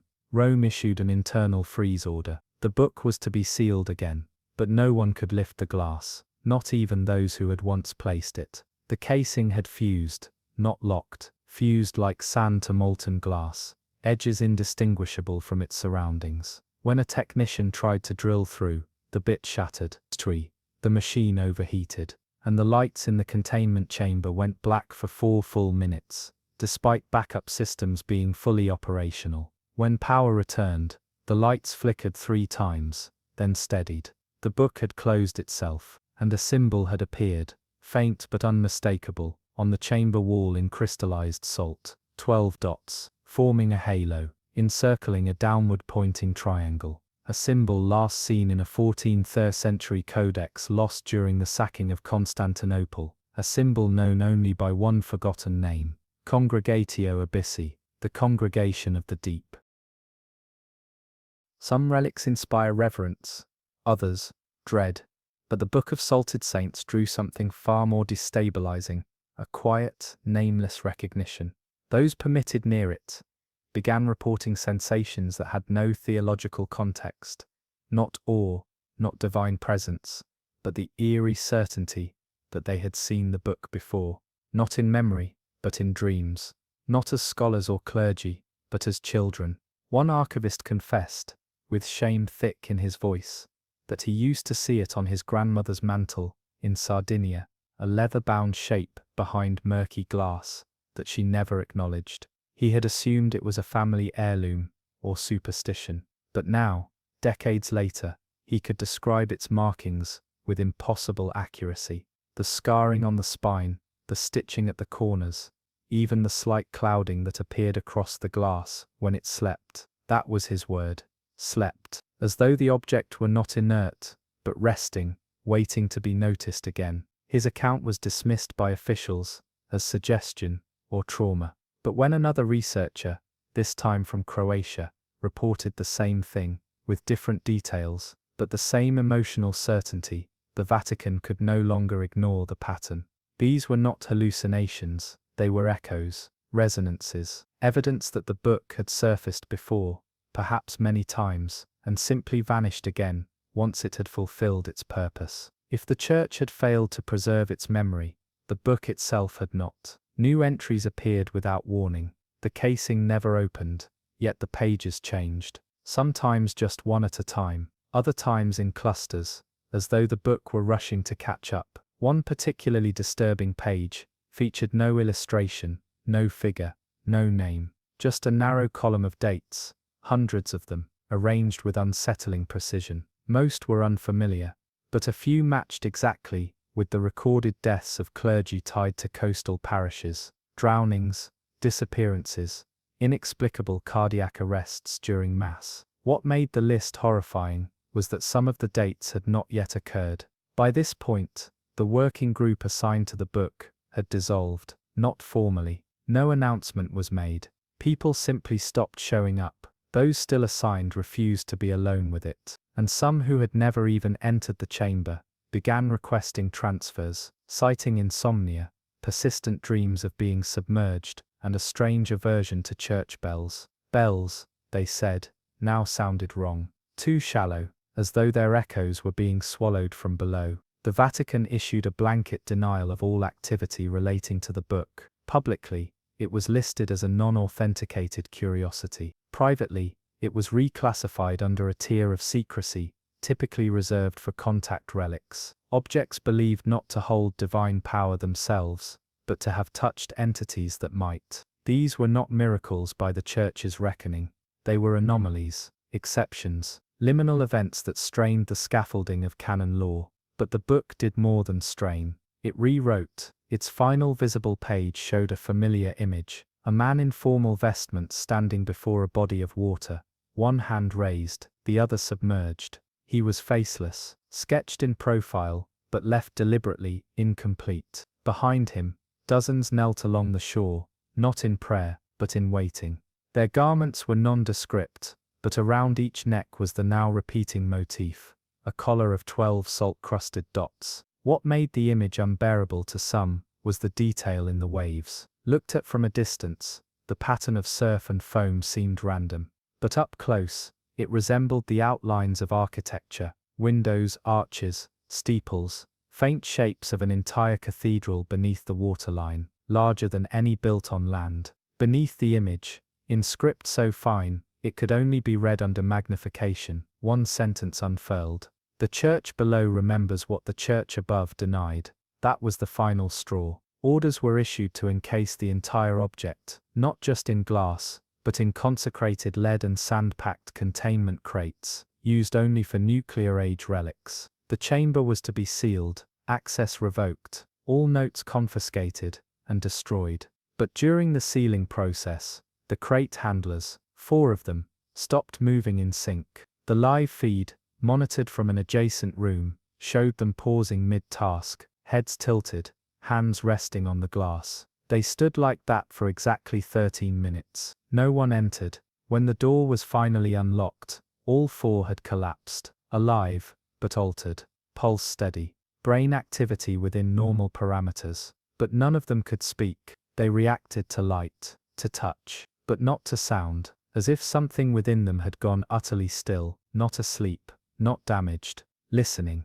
They were moved to isolation, monitored, given psychological assessments. Nothing surfaced, except for one thing. Each of them, when left with a pen and paper, sketched the same image, a figure underwater, holding a book, staring upward.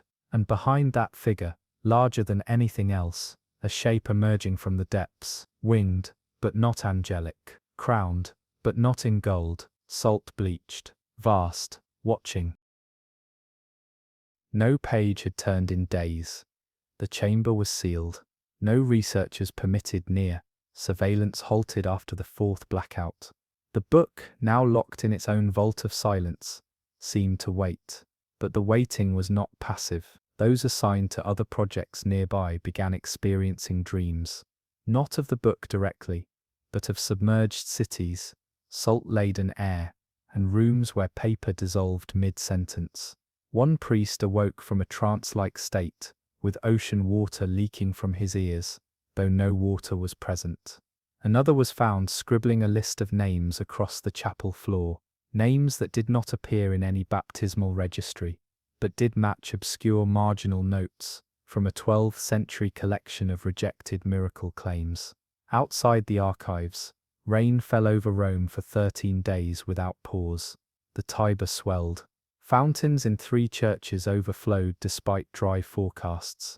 In one quiet corner of the Vatican gardens, where no public path reached, a circle of salt appeared in the soil, fine, deliberate, undisturbed. No wind could have formed it. No runoff carried it there. And buried beneath the center, a fragment of glass, identical in texture and thickness to the casing around the Book of Salted Saints. It wasn't broken. It had never been part of the book. It was separate, a shard from something larger, something else. Those who had once insisted on hiding the book now demanded answers. But the deeper the investigation went, the more impossible the surrounding phenomena became. Each of the book's figures, each so-called salted saint, could now be traced to at least one unexplained death or disappearance near water. Not just clergy, not just the devout, pilgrims, fishermen, translators. A pattern emerged. Everyone who tried to translate or suppress the accounts, not study them, not witness, but contain, suffered the same fate. An erasure of voice, a flooding of memory, and eventually the quiet pull toward water. It wasn't drowning, it wasn't murder, it was invitation. The Vatican tried fire next. The containment chamber was emptied of personnel, sealed in stone, and laced with sacred oils. A controlled ignition was performed with the expectation that the heat would scorch the casing or weaken its bond. But when they opened the chamber, the air was cold. Ice clung to the walls. The glass remained untouched, its surface fogged from within, as though the flame had never touched it. Worse still, a new figure had appeared, unwitnessed, undocumented. A woman this time, hair braided in seaweed. Her eyes black, mouth open not in speech but in song.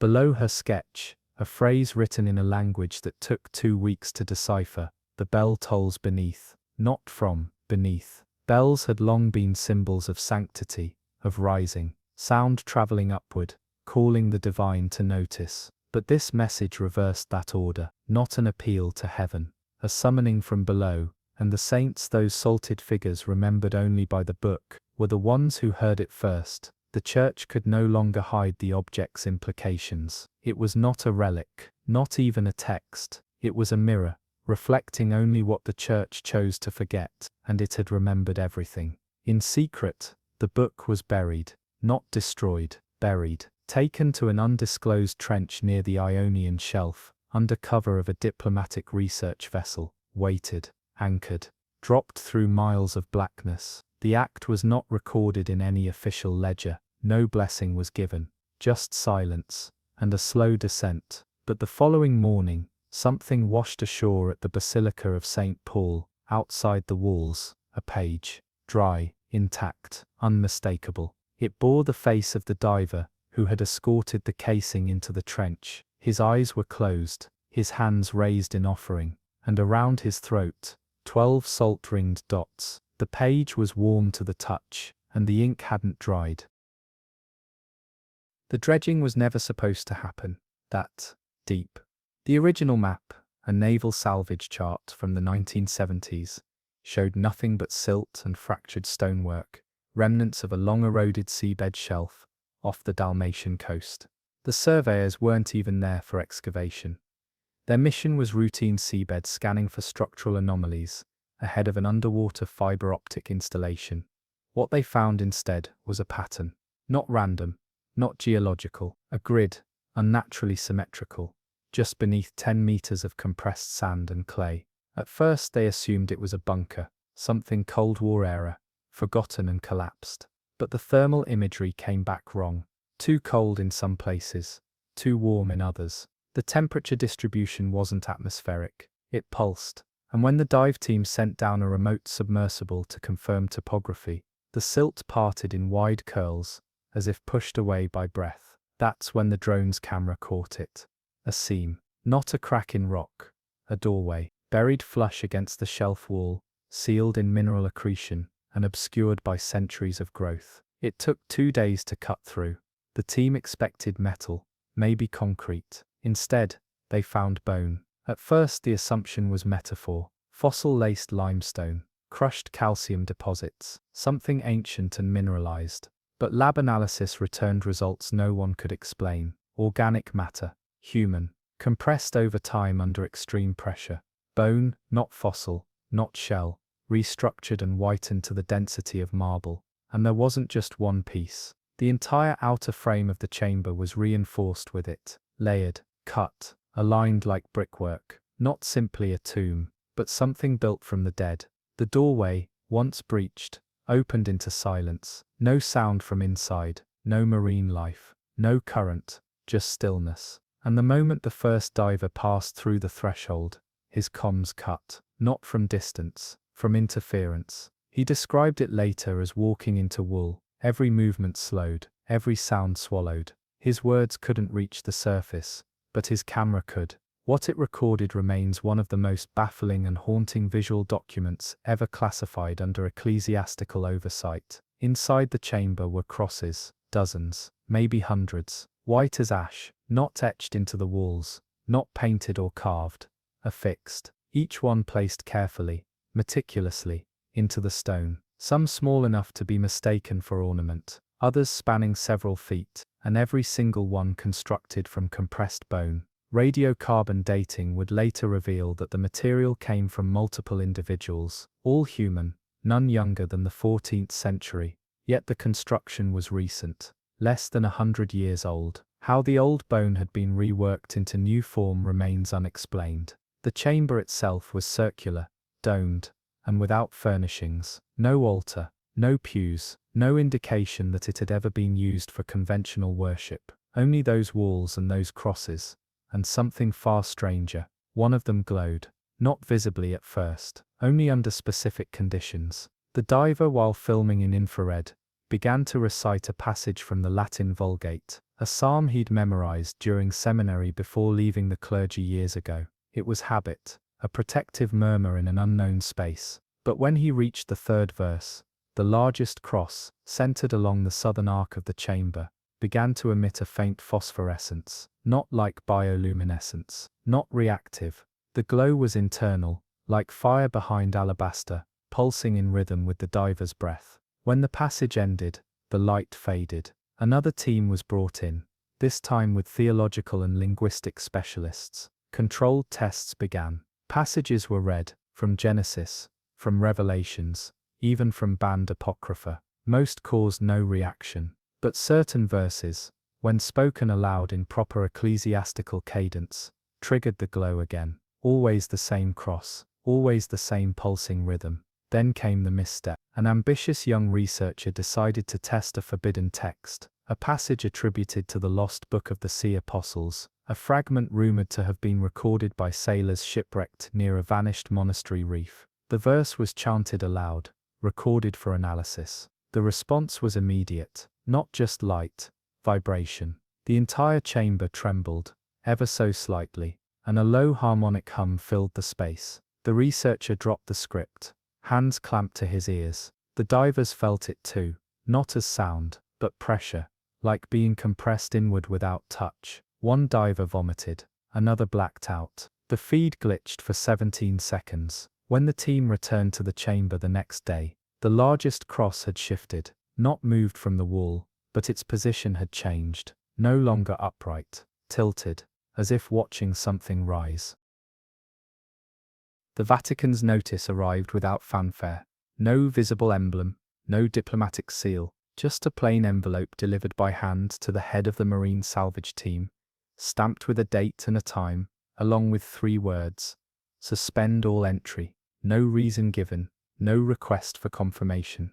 And yet, when the team returned to the dive platform that morning, all power had been cut. Their generator, new, calibrated, twice inspected, refused to start. The main comms line had been severed, not from strain or salt corrosion, but with something sharp and deliberate. The lead technician, rattled and sleep-deprived, simply stood there, staring at the cable's exposed end, whispering that it looked almost burned. Hours later, a black ship appeared on the horizon. It bore no flag, no call signal, but its crew moved with practiced precision, lifting cases aboard the platform, scanning everything with handheld devices that hummed low like the voices of monks. They didn't ask questions, they didn't introduce themselves. They walked directly to the containment chamber, where the bones had been sent, and requested complete solitude. When they emerged, 3 hours later, the cases were gone. So was the sample vault. Only the data drives remained,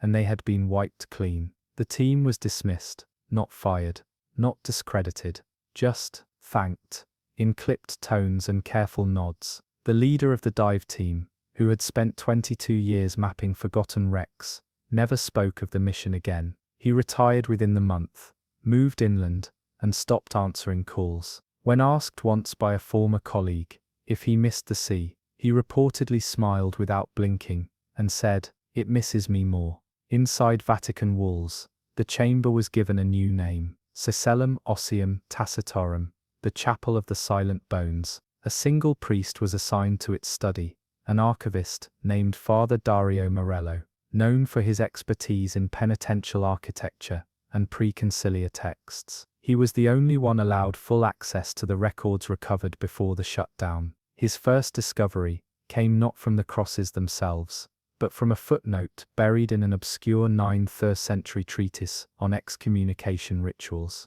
The passage, dismissed by most scholars as metaphor, described a vault of pale marks, where each tongue was stilled by weight of witness, and where no psalm was safe unless sung beneath burdened air. Morello realized the wording wasn't poetic, it was structural. The phrase burdened air referred to atmospheric pressure, a condition found only at specific depths beneath the sea. And the vault of pale marks, it wasn't allegory, it was blueprint, a place hidden far beneath the Adriatic, designed not as sanctuary, but as suppression. He dug further, cross-referencing obscure medieval penitentials, and rejected papal correspondence. What he uncovered grew darker with each layer. In the year 1243, a ship carrying a cardinal legate was reportedly attacked off the Dalmatian coast, not by pirates, by weather. A storm that rose without warning, and sank every vessel in the convoy, except one. The sole survivor claimed to have been spared after reciting a forbidden passage taught to him in secret by a wandering monk, a line that when chanted, caused the sea to still and the sky to part. He described seeing a dome beneath the water's surface, white, cross-marked, with no entrance, and hearing a single tone, so low it rattled the ship's hull. He never repeated the verse. When pressed, he tore out his own tongue. This account was filed under delirium post-shipwreck, but Morello found marginalia, in a parallel volume, notes written by the legate's scribe before the journey, detailing rumors of a penitent order of silence that built bone chapels at the behest of a pope whose name had been erased from record.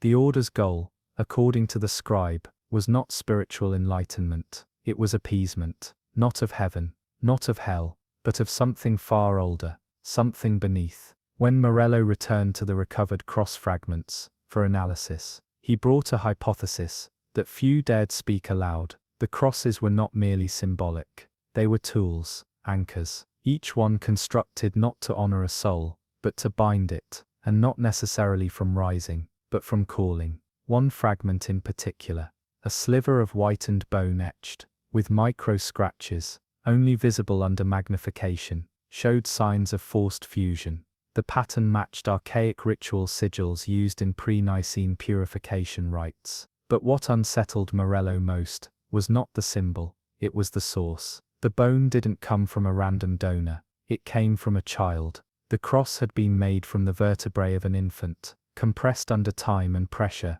so extreme that marrow had fused to calcium in crystalline spirals. This wasn't a burial relic. It was a sacrifice, repeated, structured, and codified.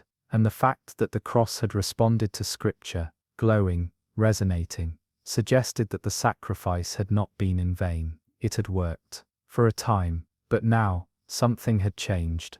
The final anomaly occurred during a low-tide dive, meant only for structural analysis. A junior researcher was sent down alone with a pressure suit and limited oxygen to capture footage of the chamber's new sediment layer. But as she passed the threshold, her camera caught something no one could explain. A figure, brief, barely visible, not standing, floating, back turned, head bowed, facing the wall of crosses.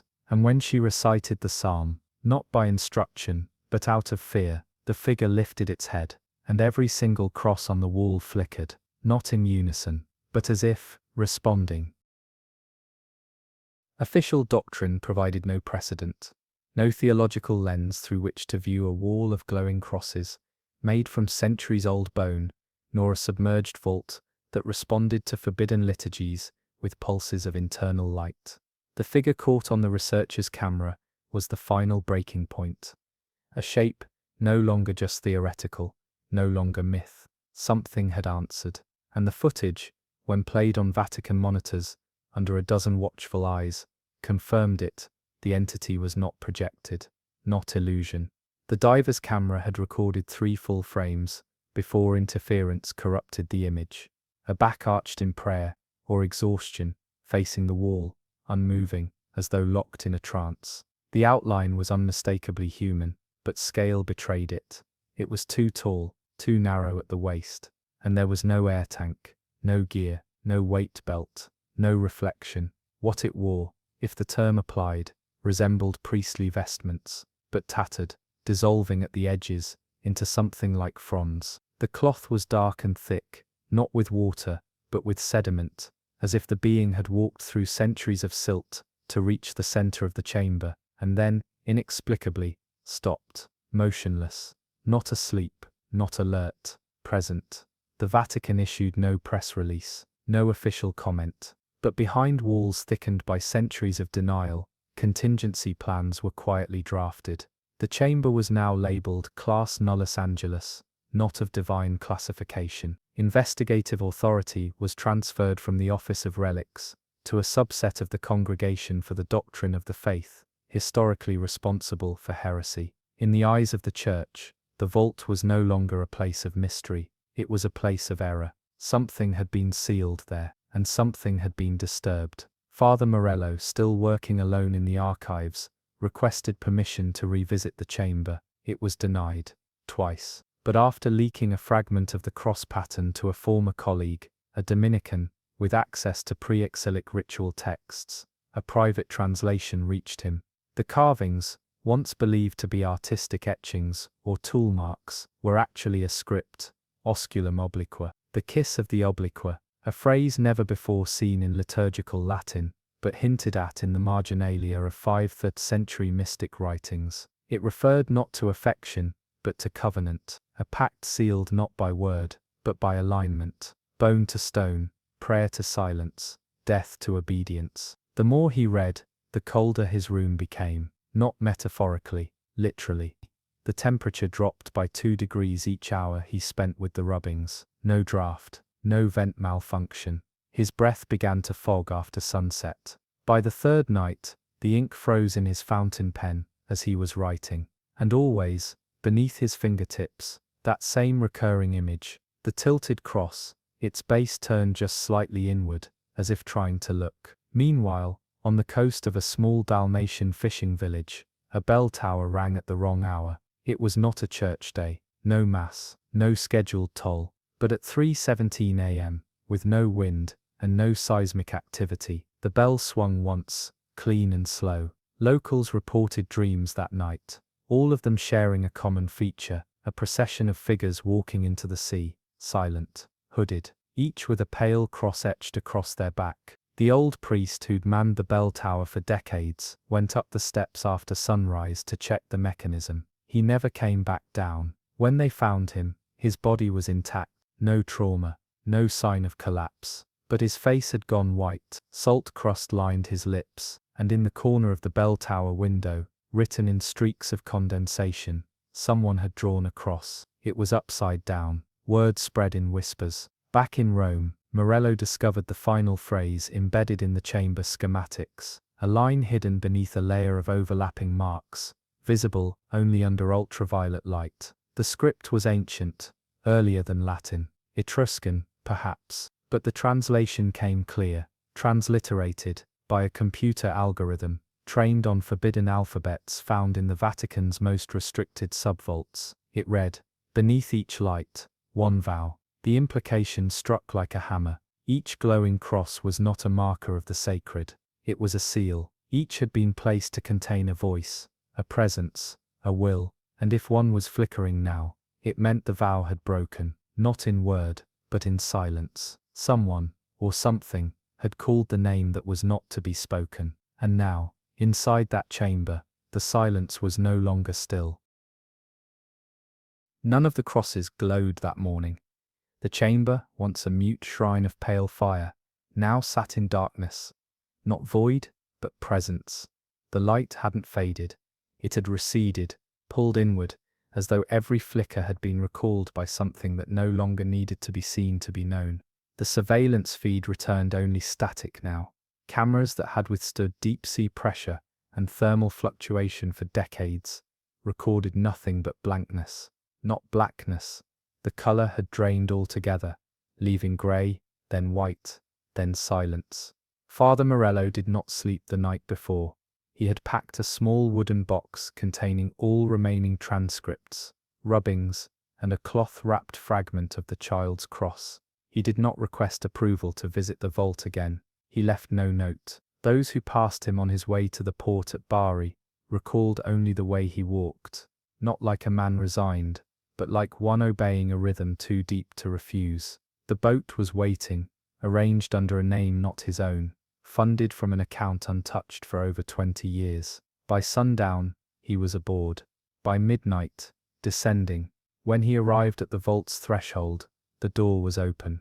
No resistance, no hiss of equalized pressure, just the sense of having crossed into memory, as though the chamber had always been part of him, a place forgotten, not because it was distant, but because it was forbidden. The light was low, faintly pulsing, but now emanating not from the crosses, but from the space between them. The wall itself had begun to change. The stone bulged softly at each seal's center, a ripple pushing outward, like breath through flesh. Bones shifted in its sockets. The air, though deep beneath sea and stone, smelled faintly of myrrh and salt. And then came the voice, not loud, not urgent, but complete. It did not speak in Latin, nor in any human tongue. It spoke in pressure, in memory, in a cadence that had waited far longer than any book, longer than any scripture, longer even than Rome. Morello did not cry out, he did not flee, he simply knelt, box still in hand, and whispered one final phrase, the one he had read in the margins of a now destroyed penitential scroll, Ossibus sufficit, let bone suffice. The response was immediate. The crosses trembled, not all, just one, the first to glow. It rose. detached, lifted from its socket with no hand to guide it, hovered for a moment like a lantern on a windless night,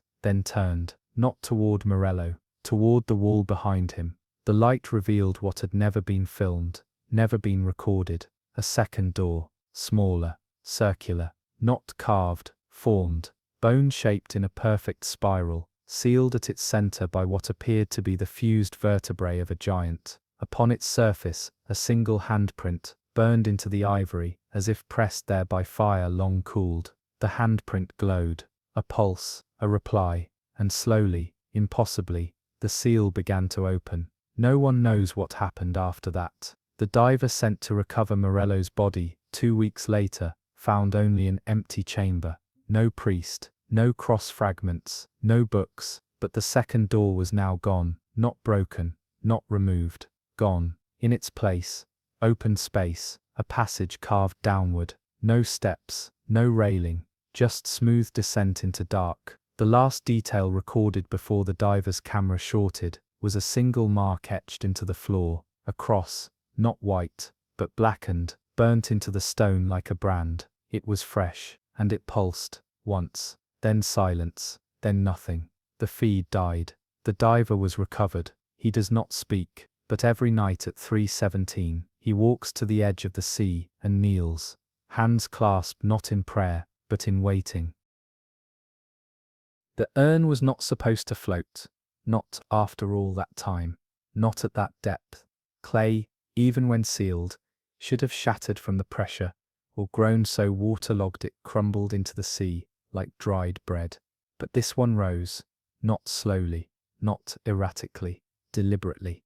It emerged near a Sicilian trawler during a lull in storm activity, drifting against the current as if pulled from below by a tether no eye could see.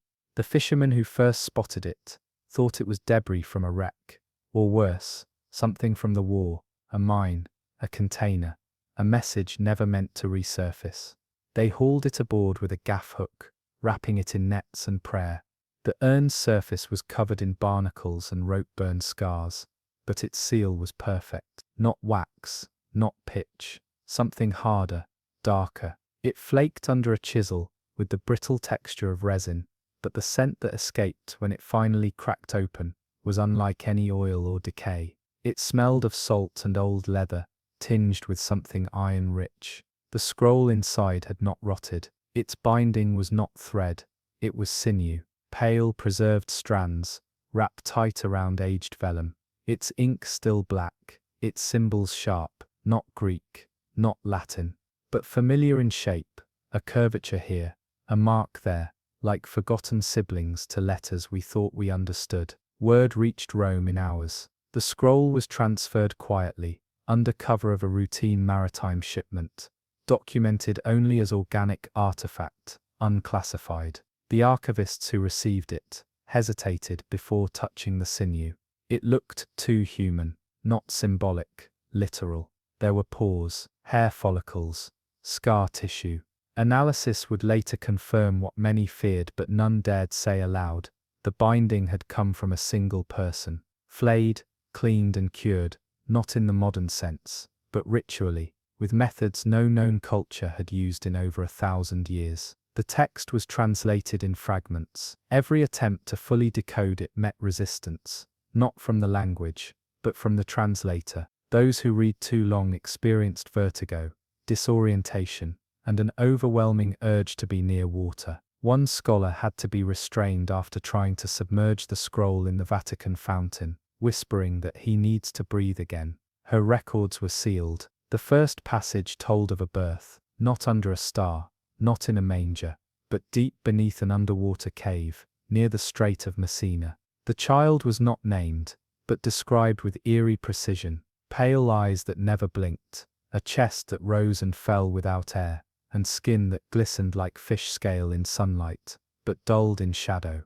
The text never used the word Messiah, but called him the witness who walked between tides. He did not preach in temples. He did not call disciples. He sang low guttural hymns that bent water, summoned storms, quieted nets, and fish came to him, not just to feed, to die. Dozens of species, according to the scroll, would rise from the depths, unbidden, and offer themselves at his feet, not gasping, not writhing, as though resigned, as though fulfilling a pact older than hunger.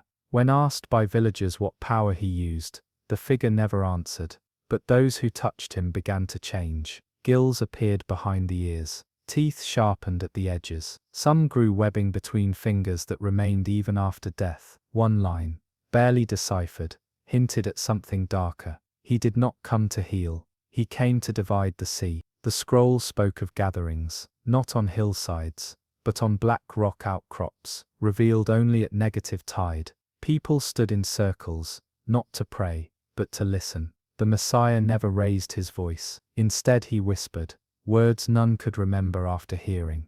But their dreams changed.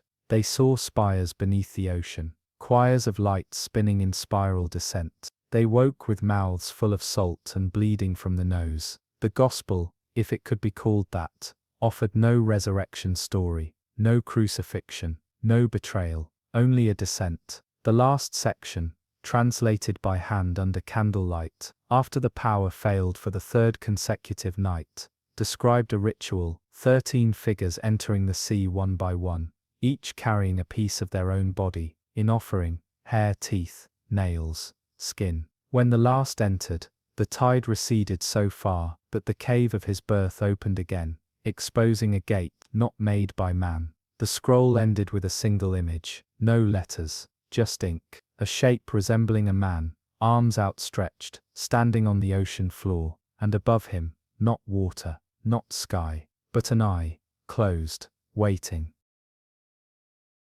The Vatican never formally declared the scroll a heresy. That would require public acknowledgement, and acknowledgement would demand explanation. Instead it was labeled Scriptura Incognita, undocumented scripture, a category so rarely invoked that only a handful of living archivists had ever used the term. It allowed the Church to study the text without endorsing or condemning it. A theological purgatory where anomalies were dissected behind locked doors. But no door remained closed for long. Once the scroll began affecting those nearby, it started with water.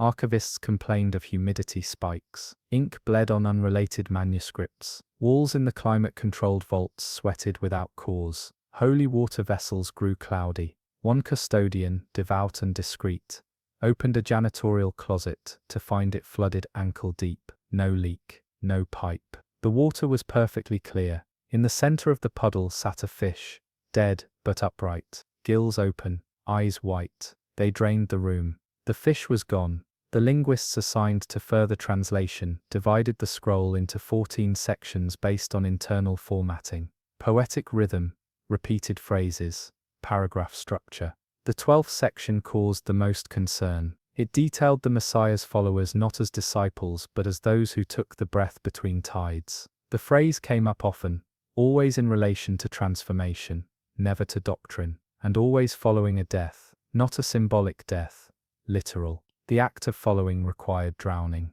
Yet none of them stayed dead. They were pulled beneath the surface, described in the scroll with language that defied consistency. The salt did not reject them. They sang without lungs. Their veins grew thin as coral branches. The writers or writer of the scroll never clarified what became of these followers after submersion, only that they were not permitted to return to land, not entirely. One Vatican geneticist, reviewing data from unrelated anthropological reports, noticed something strange in Mediterranean coastal villages that had remained culturally isolated for centuries. A particular genetic marker appeared at irregular intervals, always in proximity to families with legends about sea births or storm children, who never cried as infants. The trait wasn't linked to any disease or adaptive benefit, but when the codons were mapped, they formed a pattern, a spiral.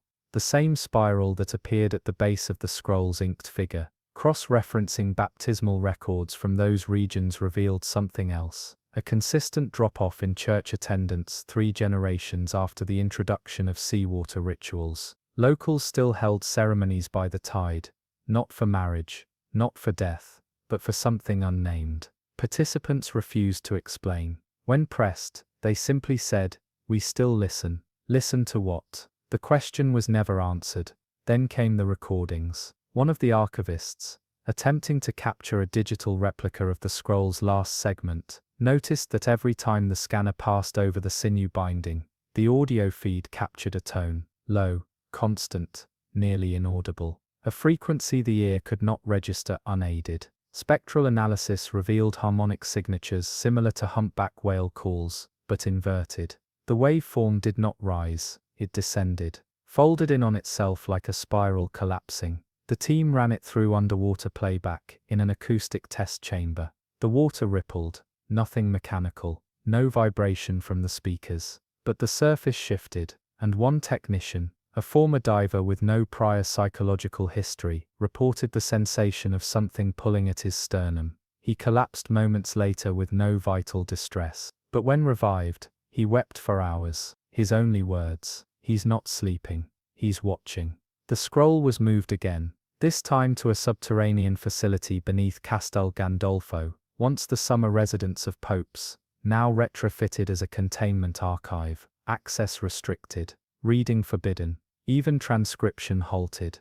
But for some it was already too late. The message had reached them. One researcher began showing signs of aphasia, not deterioration, replacement. Her Latin failed her, her English unraveled. But when alone she was heard speaking in rhythmic syllables that matched portions of the scroll never translated aloud, words no one taught her, sounds echoing what fishers in Sicilian ports whispered before casting into moonlit waters. The final breakthrough came not from language, but from skin. A sliver of sinew flaked from the scroll during its last relocation. It was sealed for examination. Under magnification, it showed signs of tattooing, microscopic, layered. Not ink, but some form of metal particulate embedded into the dermis with surgical precision. And when light passed through it at a 47-degree angle, the reflection was not random. It formed an image, an eye, not human, not divine, slit pupilled, silver-ringed, with text beneath it, only visible in the refracted halo of its reflection. The characters pulsed faintly on film, but not in the room itself. The message read, "He did not rise once, he rises every tide." Long before the scroll surfaced, fragments of its verses had already passed through generations disguised as folklore. In a Sardinian fishing village, the elderly whispered lullabies that matched the rhythm of phrases in the fourth stanza.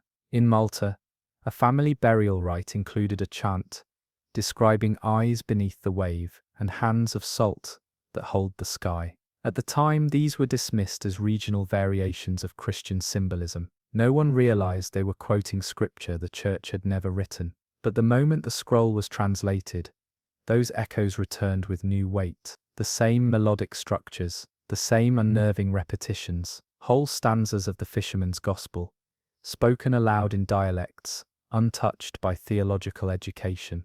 They had never seen the text, and yet they knew it. One priest, stationed near the ruins of a sunken monastery off the Dalmatian coast, reported a rising number of unexplainable events. Bells that rang without touch, altars stained with seawater at dawn, statues of saints facing backward. But more disturbing than the anomalies was the confessional. Parishioners came in weeping, not in shame, but in awe. They claimed to dream of a second Christ, not clad in white, but wrapped in coral filaments and crowned not with thorns but barnacles. He stood in silence beneath shifting waves, beckoning not toward heaven, but deeper. They called him Icen Secondo Fiato, the second breath, and his commandments were not 10, they were 3. Do not flee the deep. Do not fear the change. Do not speak the name until it calls you first. The Vatican sent word to cease these rituals. The church was shuttered, the priest reassigned, but within weeks, the building was gone, not vandalized, not burned, gone. Only the foundation remained. Divers confirmed no structural debris below, just one stone left standing, part of the altar base. It bore a carving, the same eye from the scroll's sinew fragment. Only this time, the eye was open. In an attempt to contain the story, the church issued a quiet recall of certain hymnals printed during a brief window in the late 19th century. A misprint, they claimed, a corruption of psalms. But careful readers noticed something odd. Hymn number 184, sung mostly in coastal parishes, contained a line that made little sense in standard doctrine. When the wave finds your name, let the sea inscribe it. Scholars found the same line, word for word, in the 10th segment of the Fisherman's Gospel. A deeper investigation into printing records revealed that one of the typesetters at the time had disappeared mid-edition. His last journal entry, hidden in the back of a Bible, given to his widow, read, "He walks on sand where none should be. I printed his words. I am not ashamed." Meanwhile, Vatican divers returned to the site where the urn had been found, hoping to locate additional artifacts. The coordinates had been rechecked. The tide was right. Equipment confirmed proximity to a seafloor depression, but what they found defied mapping. A trench, narrow, too smooth, not tectonic. It ran in a perfect spiral, 7 rotations inward. At the center, nothing. No rock, no wreck, just darkness. One diver, against orders, descended alone to photograph it. When he resurfaced, he claimed the center wasn't empty. It was filled with air, not bubbles. A space of dry pressure, suspended beneath the sea. When pressed, he grew quiet, then whispered. He breathes still, below us, through us. They dismissed him, suspended him. But in the weeks that followed, he was seen walking the coastline each night at low tide, whispering psalms that no one had taught him. His feet were always bare, his footprints never filled with water. In desperation, the Vatican attempted an exorcism of the scroll itself. No precedent existed. Texts were not vessels, but the exorcist insisted, "This is not ink, it is invitation." He performed the rite under controlled conditions, holy water, relics, containment protocols. During the blessing, the sinew binding writhed, not metaphor, not hallucination. 100 witnesses saw it twist as if alive, tightening, resisting, then slackening with a hiss. One candle extinguished without breeze. The water turned brackish, and when the exorcist reached the final verse, the scroll unfurled further, pages no one had noticed, pages never measured, lines that filled themselves with ink as he watched, not Latin, not Greek, glyphs, spirals, untranslated, until he said the last line aloud, and collapsed. He survived, but when he woke, he spoke only one sentence, in perfect archaic Hebrew. "The sea remembers its first sun." The sky turned red 2 nights before the convergence. Not a violent hue, not storm-born or chemical, just a soft vermilion haze that settled across the Sicilian coastline as the sun disappeared behind a veil of sea fog. Locals called it il mar che sanguina, the bleeding sea, a phenomenon once explained by algae, now returned with no bloom to blame. But no one panicked, no evacuations, only silence, as if the people there already knew it wasn't a warning, but a signal. Word had spread across quiet channels, not online, not in papers, letters, mouth to mouth, handwritten notes slipped into fish markets and behind church pews. Messages passed between old women who hadn't spoken in years and children who woke up crying salt. "He walks tonight," they said. "He walks with the sea in his lungs." By dusk they had gathered, not thousands, just enough to make a circle, to face the water, to wait. The Vatican watched, from ships just beyond the horizon, through drones and long-range microphones.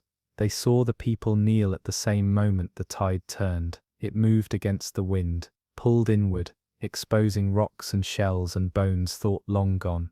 And then, nothing. No sound, no waves, only the click of crabs and the sigh of kelp brushing against barnacled stones. Then, from the tide pool center, something rose. Not a man, not a beast. A figure wrapped in kelp and filament, taller than any human, but with a gait slow and deliberate. Hands folded over a chest that did not move. Eyes closed, skin pale, glistening with the shimmer of scales too fine to count. It said nothing, made no gesture, but every person in the circle bowed lower, not in worship, in recognition. He had returned, but more than that, he had never left. He stopped at the edge of the exposed reef, feet submerged ankle deep, where water met stone. Then from beneath his robe, or skin, he withdrew a scroll, this one darker than the first, bound not in sinew, but in hair, human, braided, still damp. He placed it on the rock,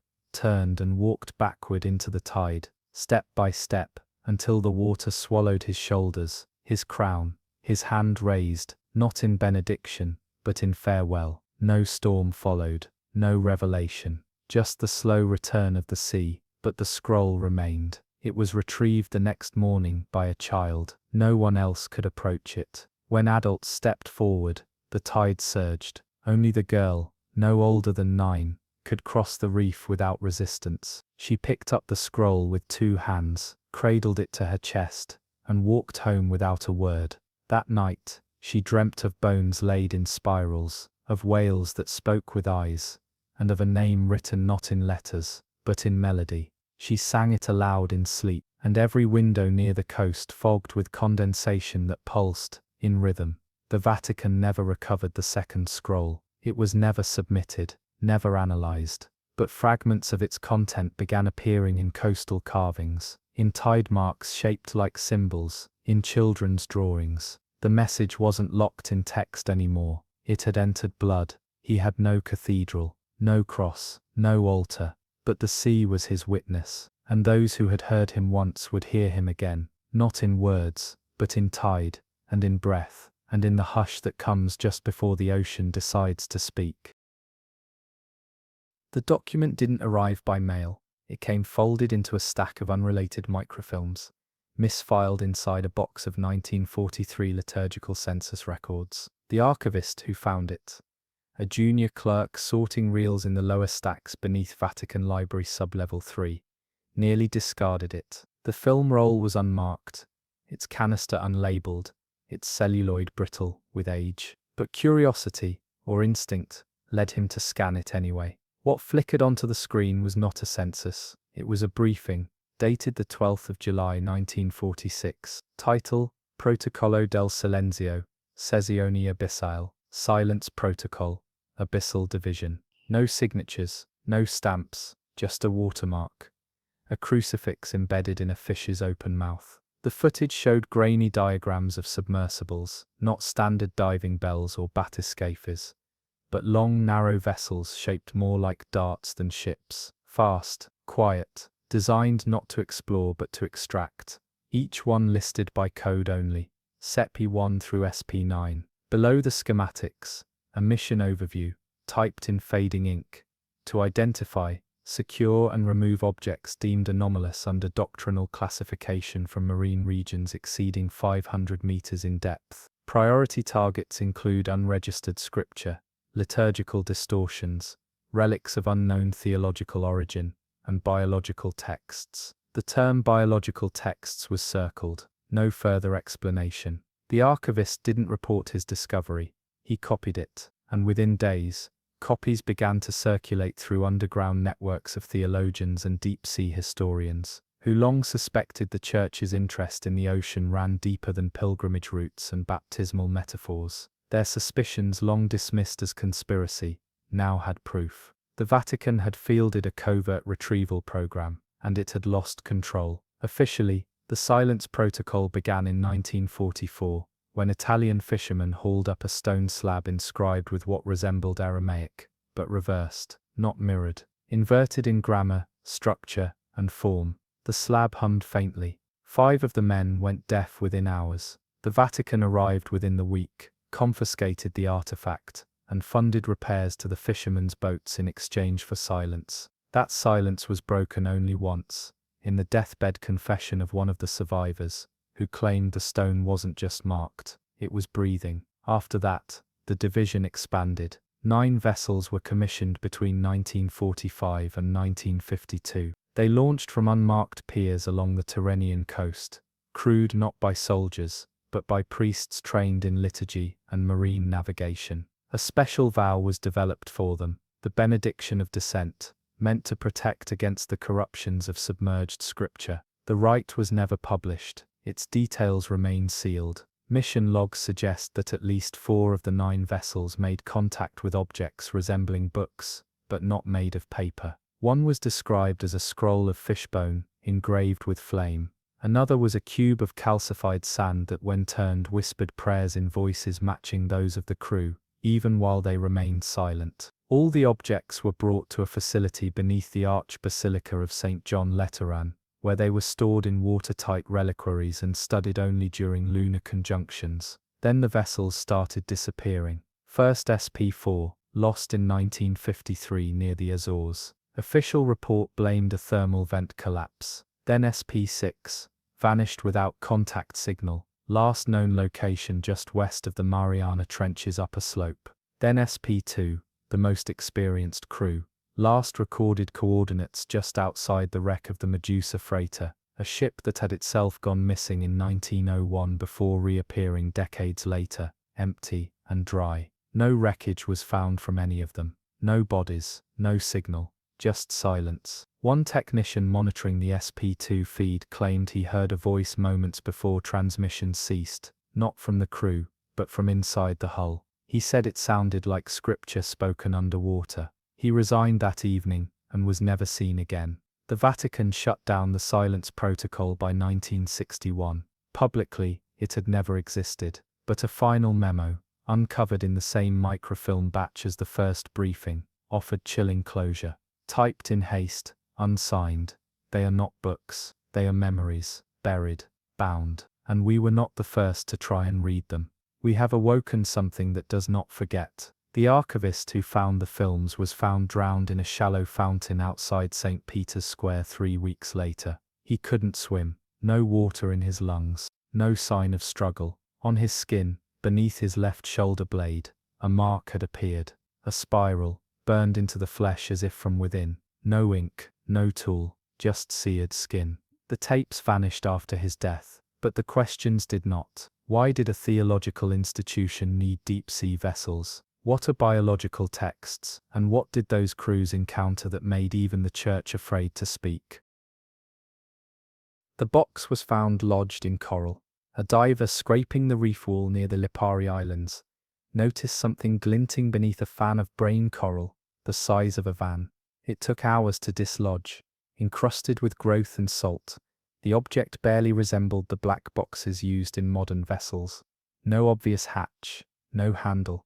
But there beneath the layers of calcified silt was a Vatican seal, faint, eroded, but unmistakable, the crucifix swallowed in the mouth of a fish. It wasn't rusted, not in the usual way. The casing had bled salt from the inside, like a reverse sponge. Every time the diver moved it, the scent of old water clung to his gloves. Not just seawater, older, thicker, the kind that comes from deep trenches, unmapped, unlit, and unspoken. The box was transferred, quietly, to an academic facility in Florence, with historical ties to the church, but far enough removed not to draw attention. Initial X-rays revealed no mechanical parts, but it resonated when touched. A low-frequency pulse, not strong enough to vibrate the table, but consistent enough to interfere with audio equipment. It took weeks to open. When they finally cracked the casing, what lay inside wasn't tape. It was flesh, not decayed, preserved. A disc of translucent tissue embedded in a frame of dark metal, not unlike cartilage hardened by age. At the center of the disc, a black spot, pupil-like, that followed light, a lens, not mechanical, organic, still viable. Under magnification, they saw the patterns, not random, waveforms, micro-etched into the cellular surface of the tissue. The data hadn't been stored digitally, it had been grown into memory. The pilot's voice came through once the waveform was converted to audio. His name was Father Emiliano Borghese, crew chief of SP6, presumed lost in 1956. His final log, now reconstructed from the memory tissue, lasted 16 minutes and 13 seconds. He spoke calmly, slowly, as if dictating not a report, but a farewell. "We did not descend," he said. "We were brought down." The vessel had initiated standard descent protocol off the coast of Crete, following sonar anomalies described as circular pressure voids. The deeper they went, the quieter it became, not the silence of pressure or depth, but the kind of stillness that comes before language, as though they had entered a place where sound had been deliberately removed. They passed through thermoclines that did not match the seafloor. The temperature rose, then fell, then rose again in precise 37-second intervals. The readings were dismissed as sensor failure, until their skin began to blister.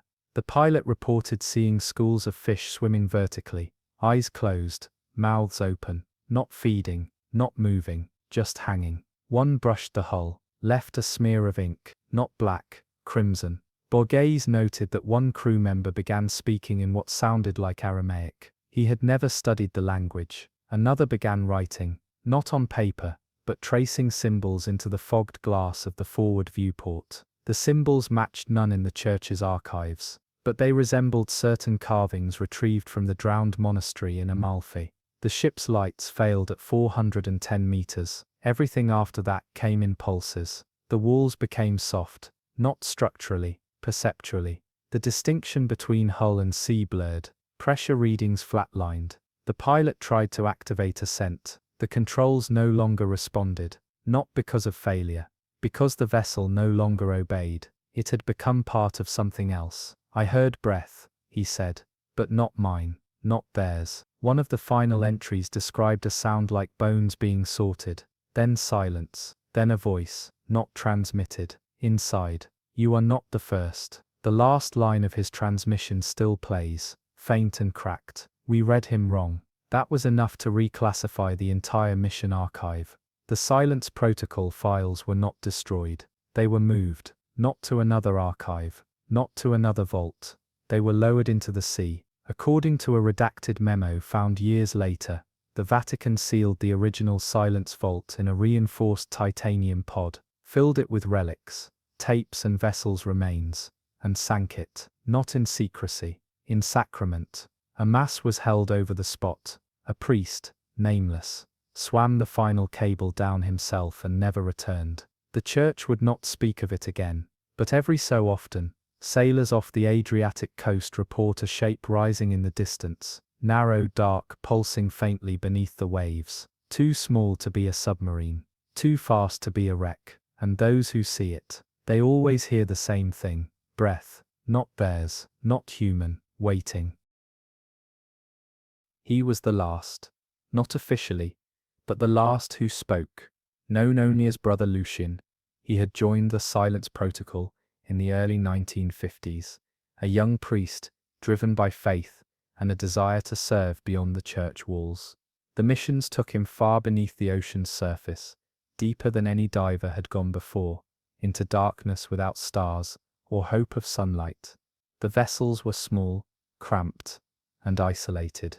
A perfect seal for secrets not meant for the living world. Lucian's final descent was near the Strait of Messina, an area known for strange currents and even stranger disappearances. The mission was simple: retrieve a vessel believed to hold an anomalous text, submerged during the post-war chaos. What happened next was anything but simple.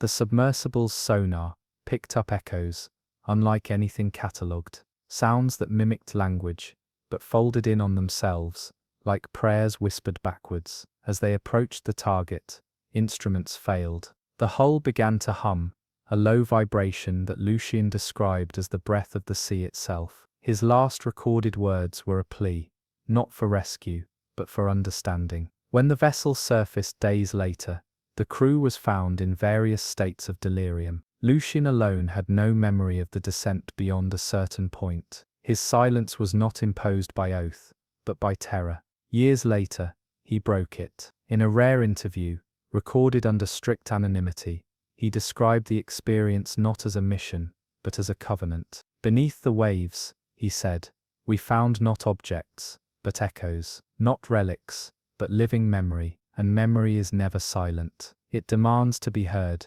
His testimony was dismissed publicly as hysteria, but the church took note. Shortly after, strange symbols began appearing along the Adriatic coast, painted on rocks, etched into wood, woven into fishermen's nets. They were spirals, circles within circles, and cross-like figures, reminiscent of those found in the vault of the Whitened Crosses. Scholars linked them to a forgotten proto-script, used in early Christian sects, that believed salvation was not from above, but from the depths below.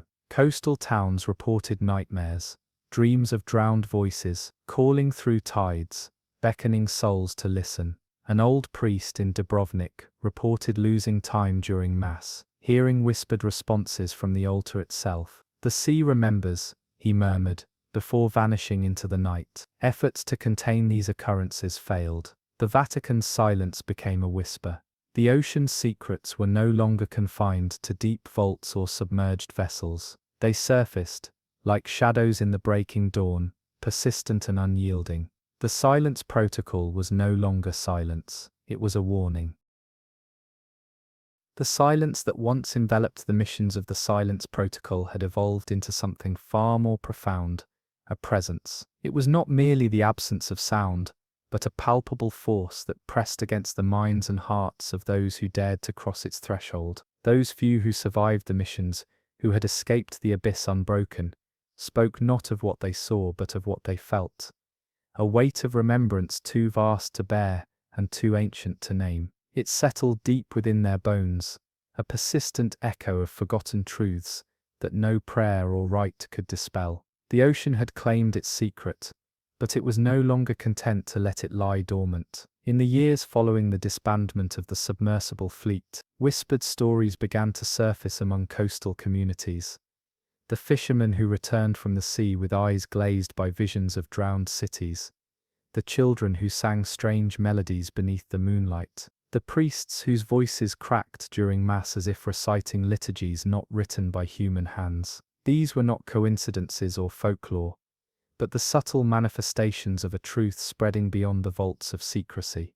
The water itself seemed to carry memory, transporting fragments of those lost missions back to the surface in the form of tides and murmurs. The Vatican's efforts to contain these occurrences were as exhaustive as they were futile. Documents relating to the silence protocol were sealed behind ever-tightening layers of confidentiality. Witnesses were moved, silenced, or discredited. Yet, the deeper the Church attempted to suppress the knowledge, the more persistent it became. The oceans were vast, but memory was vaster still. It clung to currents, etched into the patterns of waves, and waited patiently for ears willing to listen. Those who did often found themselves marked, not physically, but spiritually, with an unshakable sense of connection to the deep and the secrets it guarded. Among the last vestiges of the protocol's existence was a cryptic report penned by a now-deceased officer, a man who had witnessed the final mission before the program's abrupt termination.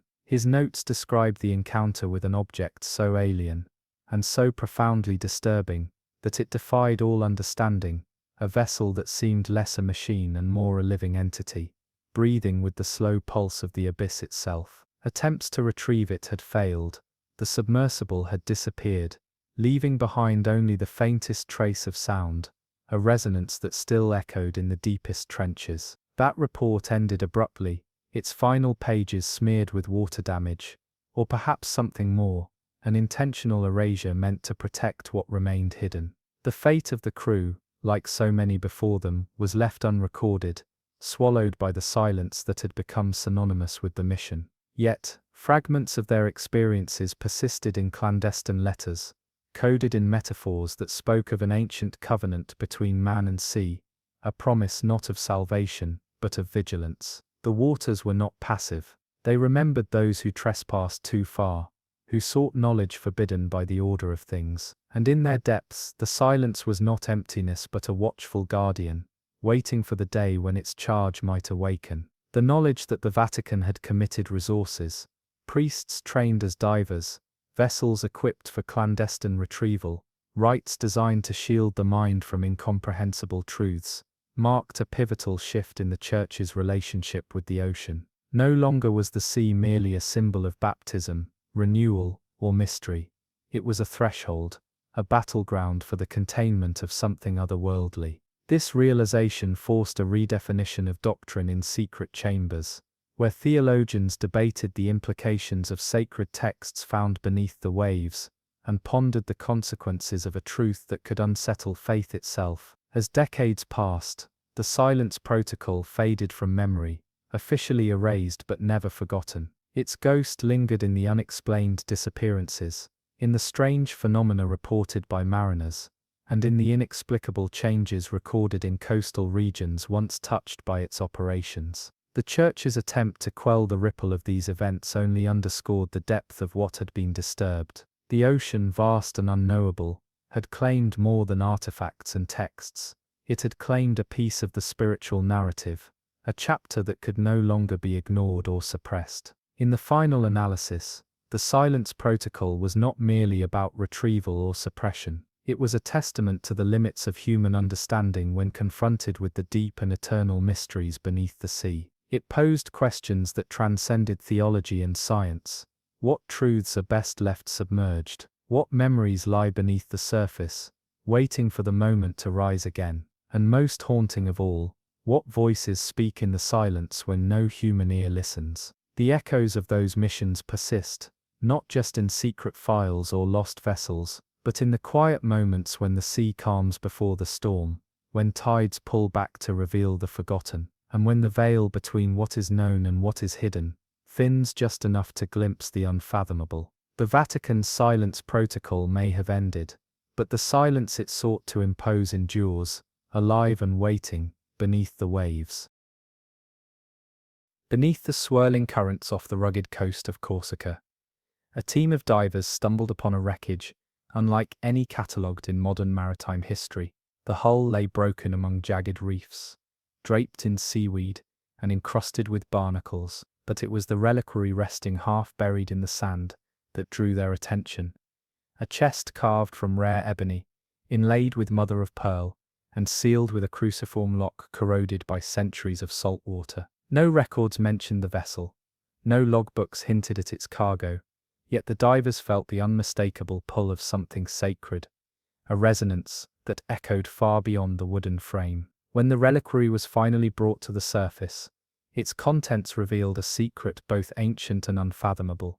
Nestled within layers of oilcloth lay a humanoid skull, its bone white as bleached coral, but shaped unlike any human artifact. The eye sockets were elongated, arching wider than natural, as if designed to hold eyes capable of perceiving realms beyond human sight. At the sides, delicate wings of coral fused seamlessly with the bone, translucent and fragile, seeming to pulse faintly under the diver's light. The skull exuded a silent majesty, as though it belonged not to this world, but to a messenger between worlds. Initial tests confirmed the skull's bone was neither wholly human nor entirely alien. Microscopic analysis revealed patterns resembling angelic motifs found in Byzantine iconography, but intertwined with marine calcification processes unknown to science. The coral wings, once thought to be mere decoration, were alive in their own right, harboring microorganisms that responded to environmental changes with shifts in luminescence. When submerged in blessed water, a mixture consecrated by ancient rites, the reliquary emitted faint choral tones, haunting and ethereal, as if the skull sang with the voices of unseen choirs. The phenomenon baffled theologians and scientists alike. Some suggested the skull was a relic of a seraph, a celestial being, fallen and intertwined with the sea's mysteries. Others warned against such speculation, fearful that the skull represented a bridge between earthly faith and the unknowable abyss. Those who listened to the choral resonance reported feelings of profound sorrow and peace intertwined, a paradox that unsettled even the most devout. The Vatican's custodians of relics shrouded the skull in secrecy, transporting it to a subterranean vault where no light disturbed its coral wings. Yet even in darkness, its song persisted, a whisper carried through the damp air, a hymn without words that resonated deep within the souls of those who guarded it. It became a symbol not just of faith, but of the ocean's uncanny capacity to hold divine secrets, secrets that perhaps were never meant to be fully understood, only felt in fleeting moments between silence and song. Long before its accidental discovery off the Corsican coast, whispers of the Seraph skull existed only in the fragmented margins of medieval manuscripts, and in the oral traditions of fishermen who spoke of a singing skull that guarded lost treasures beneath the waves. Some said it was a relic of an angel cast down during a celestial war. Others claimed it was the vessel of a drowned prophet, whose voice could soothe storms and calm tempests. Regardless of the stories, none could deny the peculiar harmony it emitted, when immersed in water sanctified by ancient rites, an otherworldly chorus that seemed to rise from the very bones themselves. The skull's elongated eye sockets appeared to be designed not merely for vision, but for a deeper perception. Researchers hypothesized that it could have once housed organs capable of detecting vibrations or light beyond human capability. The coral wings, delicate and fragile, were more than decorative. They acted as living resonators, amplifying the faint choral vibrations and weaving them into ethereal melodies. During controlled experiments, when blessed water flooded the reliquary, the skull's song shifted in tone and intensity, responding subtly to the cadence of prayers spoken nearby, as if understanding and reciprocating the sacred words. Those who spent extended time near the skull reported profound changes. Some experienced vivid dreams of underwater cathedrals, where light filtered through coral pillars, and choirs of unseen beings sang hymns that transcended language. Others described a growing empathy, a deep sorrow for the ocean's hidden sorrows, and a simultaneous awe at its majestic mysteries. The skull seemed to act as a conduit, a bridge between mortal faith and the primal power of the sea, weaving together the sacred and the natural, in a harmony that few could fully grasp. Not all reactions were benign. Several researchers suffered from intense vertigo and a sense of dislocation after listening to the skull's song. One technician, who attempted to record the resonance, found his audio equipment malfunctioning in inexplicable ways, recordings distorted by layers of sound that no human ear could perceive, like whispers beneath whispers. His subsequent withdrawal from the project was marked by paranoia and an obsession with ancient liturgies that spoke of wings of coral and voices carried on tides. Despite medical intervention, he remained convinced that the skull was communicating directly with him, delivering messages meant only for the sea. The Vatican's sacred custodians debated the skull's significance long into secluded nights. Was it a sacred relic, a celestial artifact imbued with divine purpose, or was it a warning, a reminder of the fragile boundary between heaven and the deep? Its presence challenged orthodox beliefs, suggesting that the ocean was not merely a creation of God, but a realm inhabited by beings whose origins and intentions transcended human understanding. The skull's song was a hymn, yes, but also a lament for forgotten worlds submerged and voices lost beneath the waves. One particularly unsettling theory proposed that the Seraph skull was a fragment of a once whole being, a messenger who had fallen into the ocean's depths during a cosmic upheaval. Its coral wings were not growths but remnants of celestial form, fused with marine life over centuries. The choral tones, then, were the echoes of its original voice, seeking reunion or redemption through the prayers of mortals. This idea blurred the lines between faith and myth, science and legend, demanding a reverence that was at once spiritual and deeply mysterious. Despite the growing fascination, access to the skull remained tightly controlled. Only a handful of high-ranking clerics and scientists were permitted near it, each sworn to secrecy under threat of excommunication. The reliquary was housed in a subterranean chamber, where the air was thick with incense and the faint hum of choral recordings, an effort to create an environment where the skull's resonance could be studied and perhaps appeased. Attempts to move the skull outside of this sanctified space resulted in diminished effects, as if its voice was bound not only to the blessed water, but to the very atmosphere and intent surrounding it. The deeper the investigations went, the more the skull's influence seemed to expand beyond the physical. Some theorized that it was an anchor point for spiritual energies, a node in a network of sacred sites aligned along ley lines beneath the seas. Others suspected it was a warning beacon, its song a call to vigilance against forces lurking beneath the surface, ancient as time itself. Whatever its true purpose, the Seraph skull stood as a testament to the enduring mystery of the ocean and the divine, a relic that sang of worlds both known and unknowable. The presence of the Seraph skull was impossible to ignore for those assigned to its custody. Night after night, custodians reported dreams not their own, visions of cathedrals built beneath vast moonlit oceans, where the light filtered down through translucent waters, casting shifting patterns on coral pillars that stretched endlessly into darkness. The air in these dreams was thick with the scent of salt and incense, a paradox of the sea and sanctuary intertwined. Choirs of ethereal voices, neither wholly human nor entirely alien, echoed hymns in languages forgotten by time, their melodies both comforting and unnerving, promising salvation while hinting at inevitable loss. Those who spent prolonged hours in the chamber housing the skull often found the boundary between waking and dreaming blurred. Some awoke to find their hands trembling, lips humming silent prayers they had never learned, and eyes that had seen too much, reflections of ancient waters and celestial wings. A young theologian once confided that the skull's song seemed to pull at the very fibers of her soul, stirring a longing she could neither name nor resist. The experience left her shaken yet strangely serene, as though touched by a grace beyond doctrine. Yet the skull's influence was not solely spiritual. It manifested physically too. Researchers noted shifts in the chamber's atmosphere, an inexplicable chill that seemed to seep from the coral wings themselves, settling into bones and breath. Equipment malfunctioned in peculiar ways.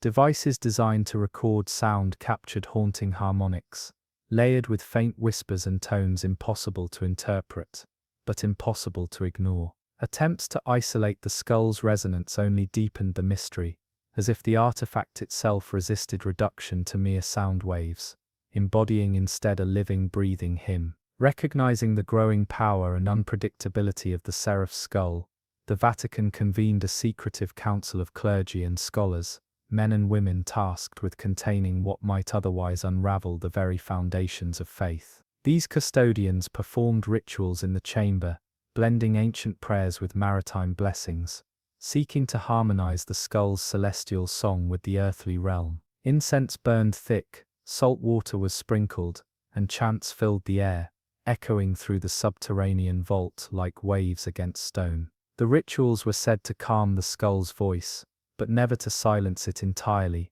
as if the artifact insisted on its hymn being heard. These ceremonies carried a weight beyond the physical. Priests who led the rites spoke of moments when time seemed to stretch and compress, seconds bleeding into hours, the past and present folding upon each other. Some felt as though the very walls of the chamber became permeable, allowing glimpses of other worlds where seraphim soared amidst coral spires and tides sang eternal songs. The sacred became intertwined with the surreal, and faith danced precariously with wonder. The delicate coral wings fused to the skull were both a marvel and a source of dread. Scientists discovered that they housed living microorganisms, bioluminescent creatures whose light flickered in response to external stimuli, including human emotion and sound. The wings thus acted as living amplifiers, transforming the skull's internal resonance into choral tones that filled the chamber with an eerie, almost hypnotic melody. Yet the more the wings pulsed, the more those near them felt drawn into a trance-like state, their minds drifting toward the depths, toward places where light faded and mysteries deepened. The skull's origins remained elusive. Some posited it was a relic from a celestial visitor who had descended into the ocean's embrace, forever bridging the divine and the marine. Others suspected it was a creation of an ancient forgotten civilization, one that worshipped beings beyond the stars and sea alike. Whatever its genesis, the Seraph's skull challenged the Church to confront realms of faith that lay beyond scripture, beyond reason, into the realm of mystery itself. For many the skull became a symbol, a reminder that beneath the calm surface of the sea lay depths of awe and terror, light and darkness, intertwined like the coral wings themselves. It sang not just of what was but of what might be, of promises whispered between waves and the eternal hymn of creation that echoed in the silence beneath the sea. The night the Seraph's skull vanished was unlike any other. The subterranean chamber lay silent, the usual faint glow of coral wings absent, the choral tones reduced to a whisper lost beneath the hum of ventilation systems. Those on watch that evening spoke of an uneasy stillness, a sense that something was waiting just beyond perception. The air grew thick, heavy with salt, and something older, something that seemed to pulse in time with their own heartbeats. Then, as if summoned by an unseen hand, the skull's faint light flickered once more, its song rising in a crescendo that filled the vault with ethereal harmonies, both haunting and sublime. When the morning shift arrived, the reliquary was empty, no sign of forced entry, no disturbance of the chamber's sanctity. The case that had housed the skull remained sealed, its locks unbroken, but the artifact itself was gone, The coral wings had disappeared, as though reclaimed by the sea itself. Panic rippled through the custodians, a fear not just for the loss of a sacred relic, but for what its absence might mean. The skull had never been merely an object. It was a sentinel, a beacon, a hymn bound in bone and coral, that connected the terrestrial to the celestial, the mortal to the infinite deep. Searches were launched, protocols activated, prayers offered, but no trace of the skull surfaced, neither within the Vatican's labyrinthine archives, nor in the depths of the seas from which it was thought to have come. Whispers spread that the skull had returned to its true home beneath the waves, summoned by the very song it once sang, called back to join the chorus of the unseen choirs dwelling in submerged cathedrals, made of coral and starlight. Those who had heard its melody knew better, that its song had never ceased. It persisted in dreams, and in the quiet moments between tides, carried on the breath of the ocean, and woven into the hymns of coastal villages, where fishermen paused at dusk to listen for the faintest choral notes rising from the depths. Some claimed to see ghostly lights flickering beneath the water's surface, shifting shapes that bore the delicate outline of wings unfurling like coral blossoms in the dark. The Seraph skull became legend, a paradox of presence and absence, a reminder that the sacred and the mysterious often exist not in places we can hold or see, but in the spaces between, where faith meets the unknown. It challenged humanity's understanding of divinity and nature, urging a humility that accepted mystery as an essential part of belief. The Vatican in its silence acknowledged this lesson. The skull's disappearance was not a loss but a transition, an invitation to listen beyond words, to hear the music of the cosmos carried in the tides, and to recognize that some relics are not meant to be possessed, only honored. The coral wings may have faded from sight, but their song endures, an eternal hymn rising from the depths, calling to those who dare to hear the ocean's sacred secret. The ocean breathes beneath a veil of silence, a slow and endless rhythm that has echoed since time began. Beneath waves that glisten with moonlight, secrets lie cradled in shadow and salt, stories whispered by currents, preserved in coral and bone, carried on tides older than memory. You've traveled with me through hidden vaults, drowned reliquaries, and artifacts that sing with voices not heard by mortal ears. Now, as your mind drifts between waking and dreams, let the quiet swell of the deep cradle you gently. The sea holds its mysteries with infinite patience. It does not hurry to reveal, nor does it forget. It waits for those who listen, not just with ears, but with the heart. Beneath the surface, time flows differently. Here, past and present mingle like swirling sands. Here, the line between reality and legend fades like a distant lighthouse's beam. Rest now in this moment of calm, where darkness softens and the weight of the unknown becomes a lullaby. Imagine the chill of salt water on your skin, the soft pulse of bioluminescent light weaving through the blackness. Hear the faintest hum, a chorus of ancient voices rising from beneath, singing of worlds beneath worlds, places untouched by sun or storm. Feel the deep peace of the ocean's embrace, a silent promise that beneath every secret lies a story, and beneath every story, a truth waiting to be understood. Sleep comes on waves, steady and sure. Let the ocean's hush carry you away into dreams where mysteries dissolve, and wonders await with open arms. Until the tide calls you back, rest well. The deep keeps your secrets safe.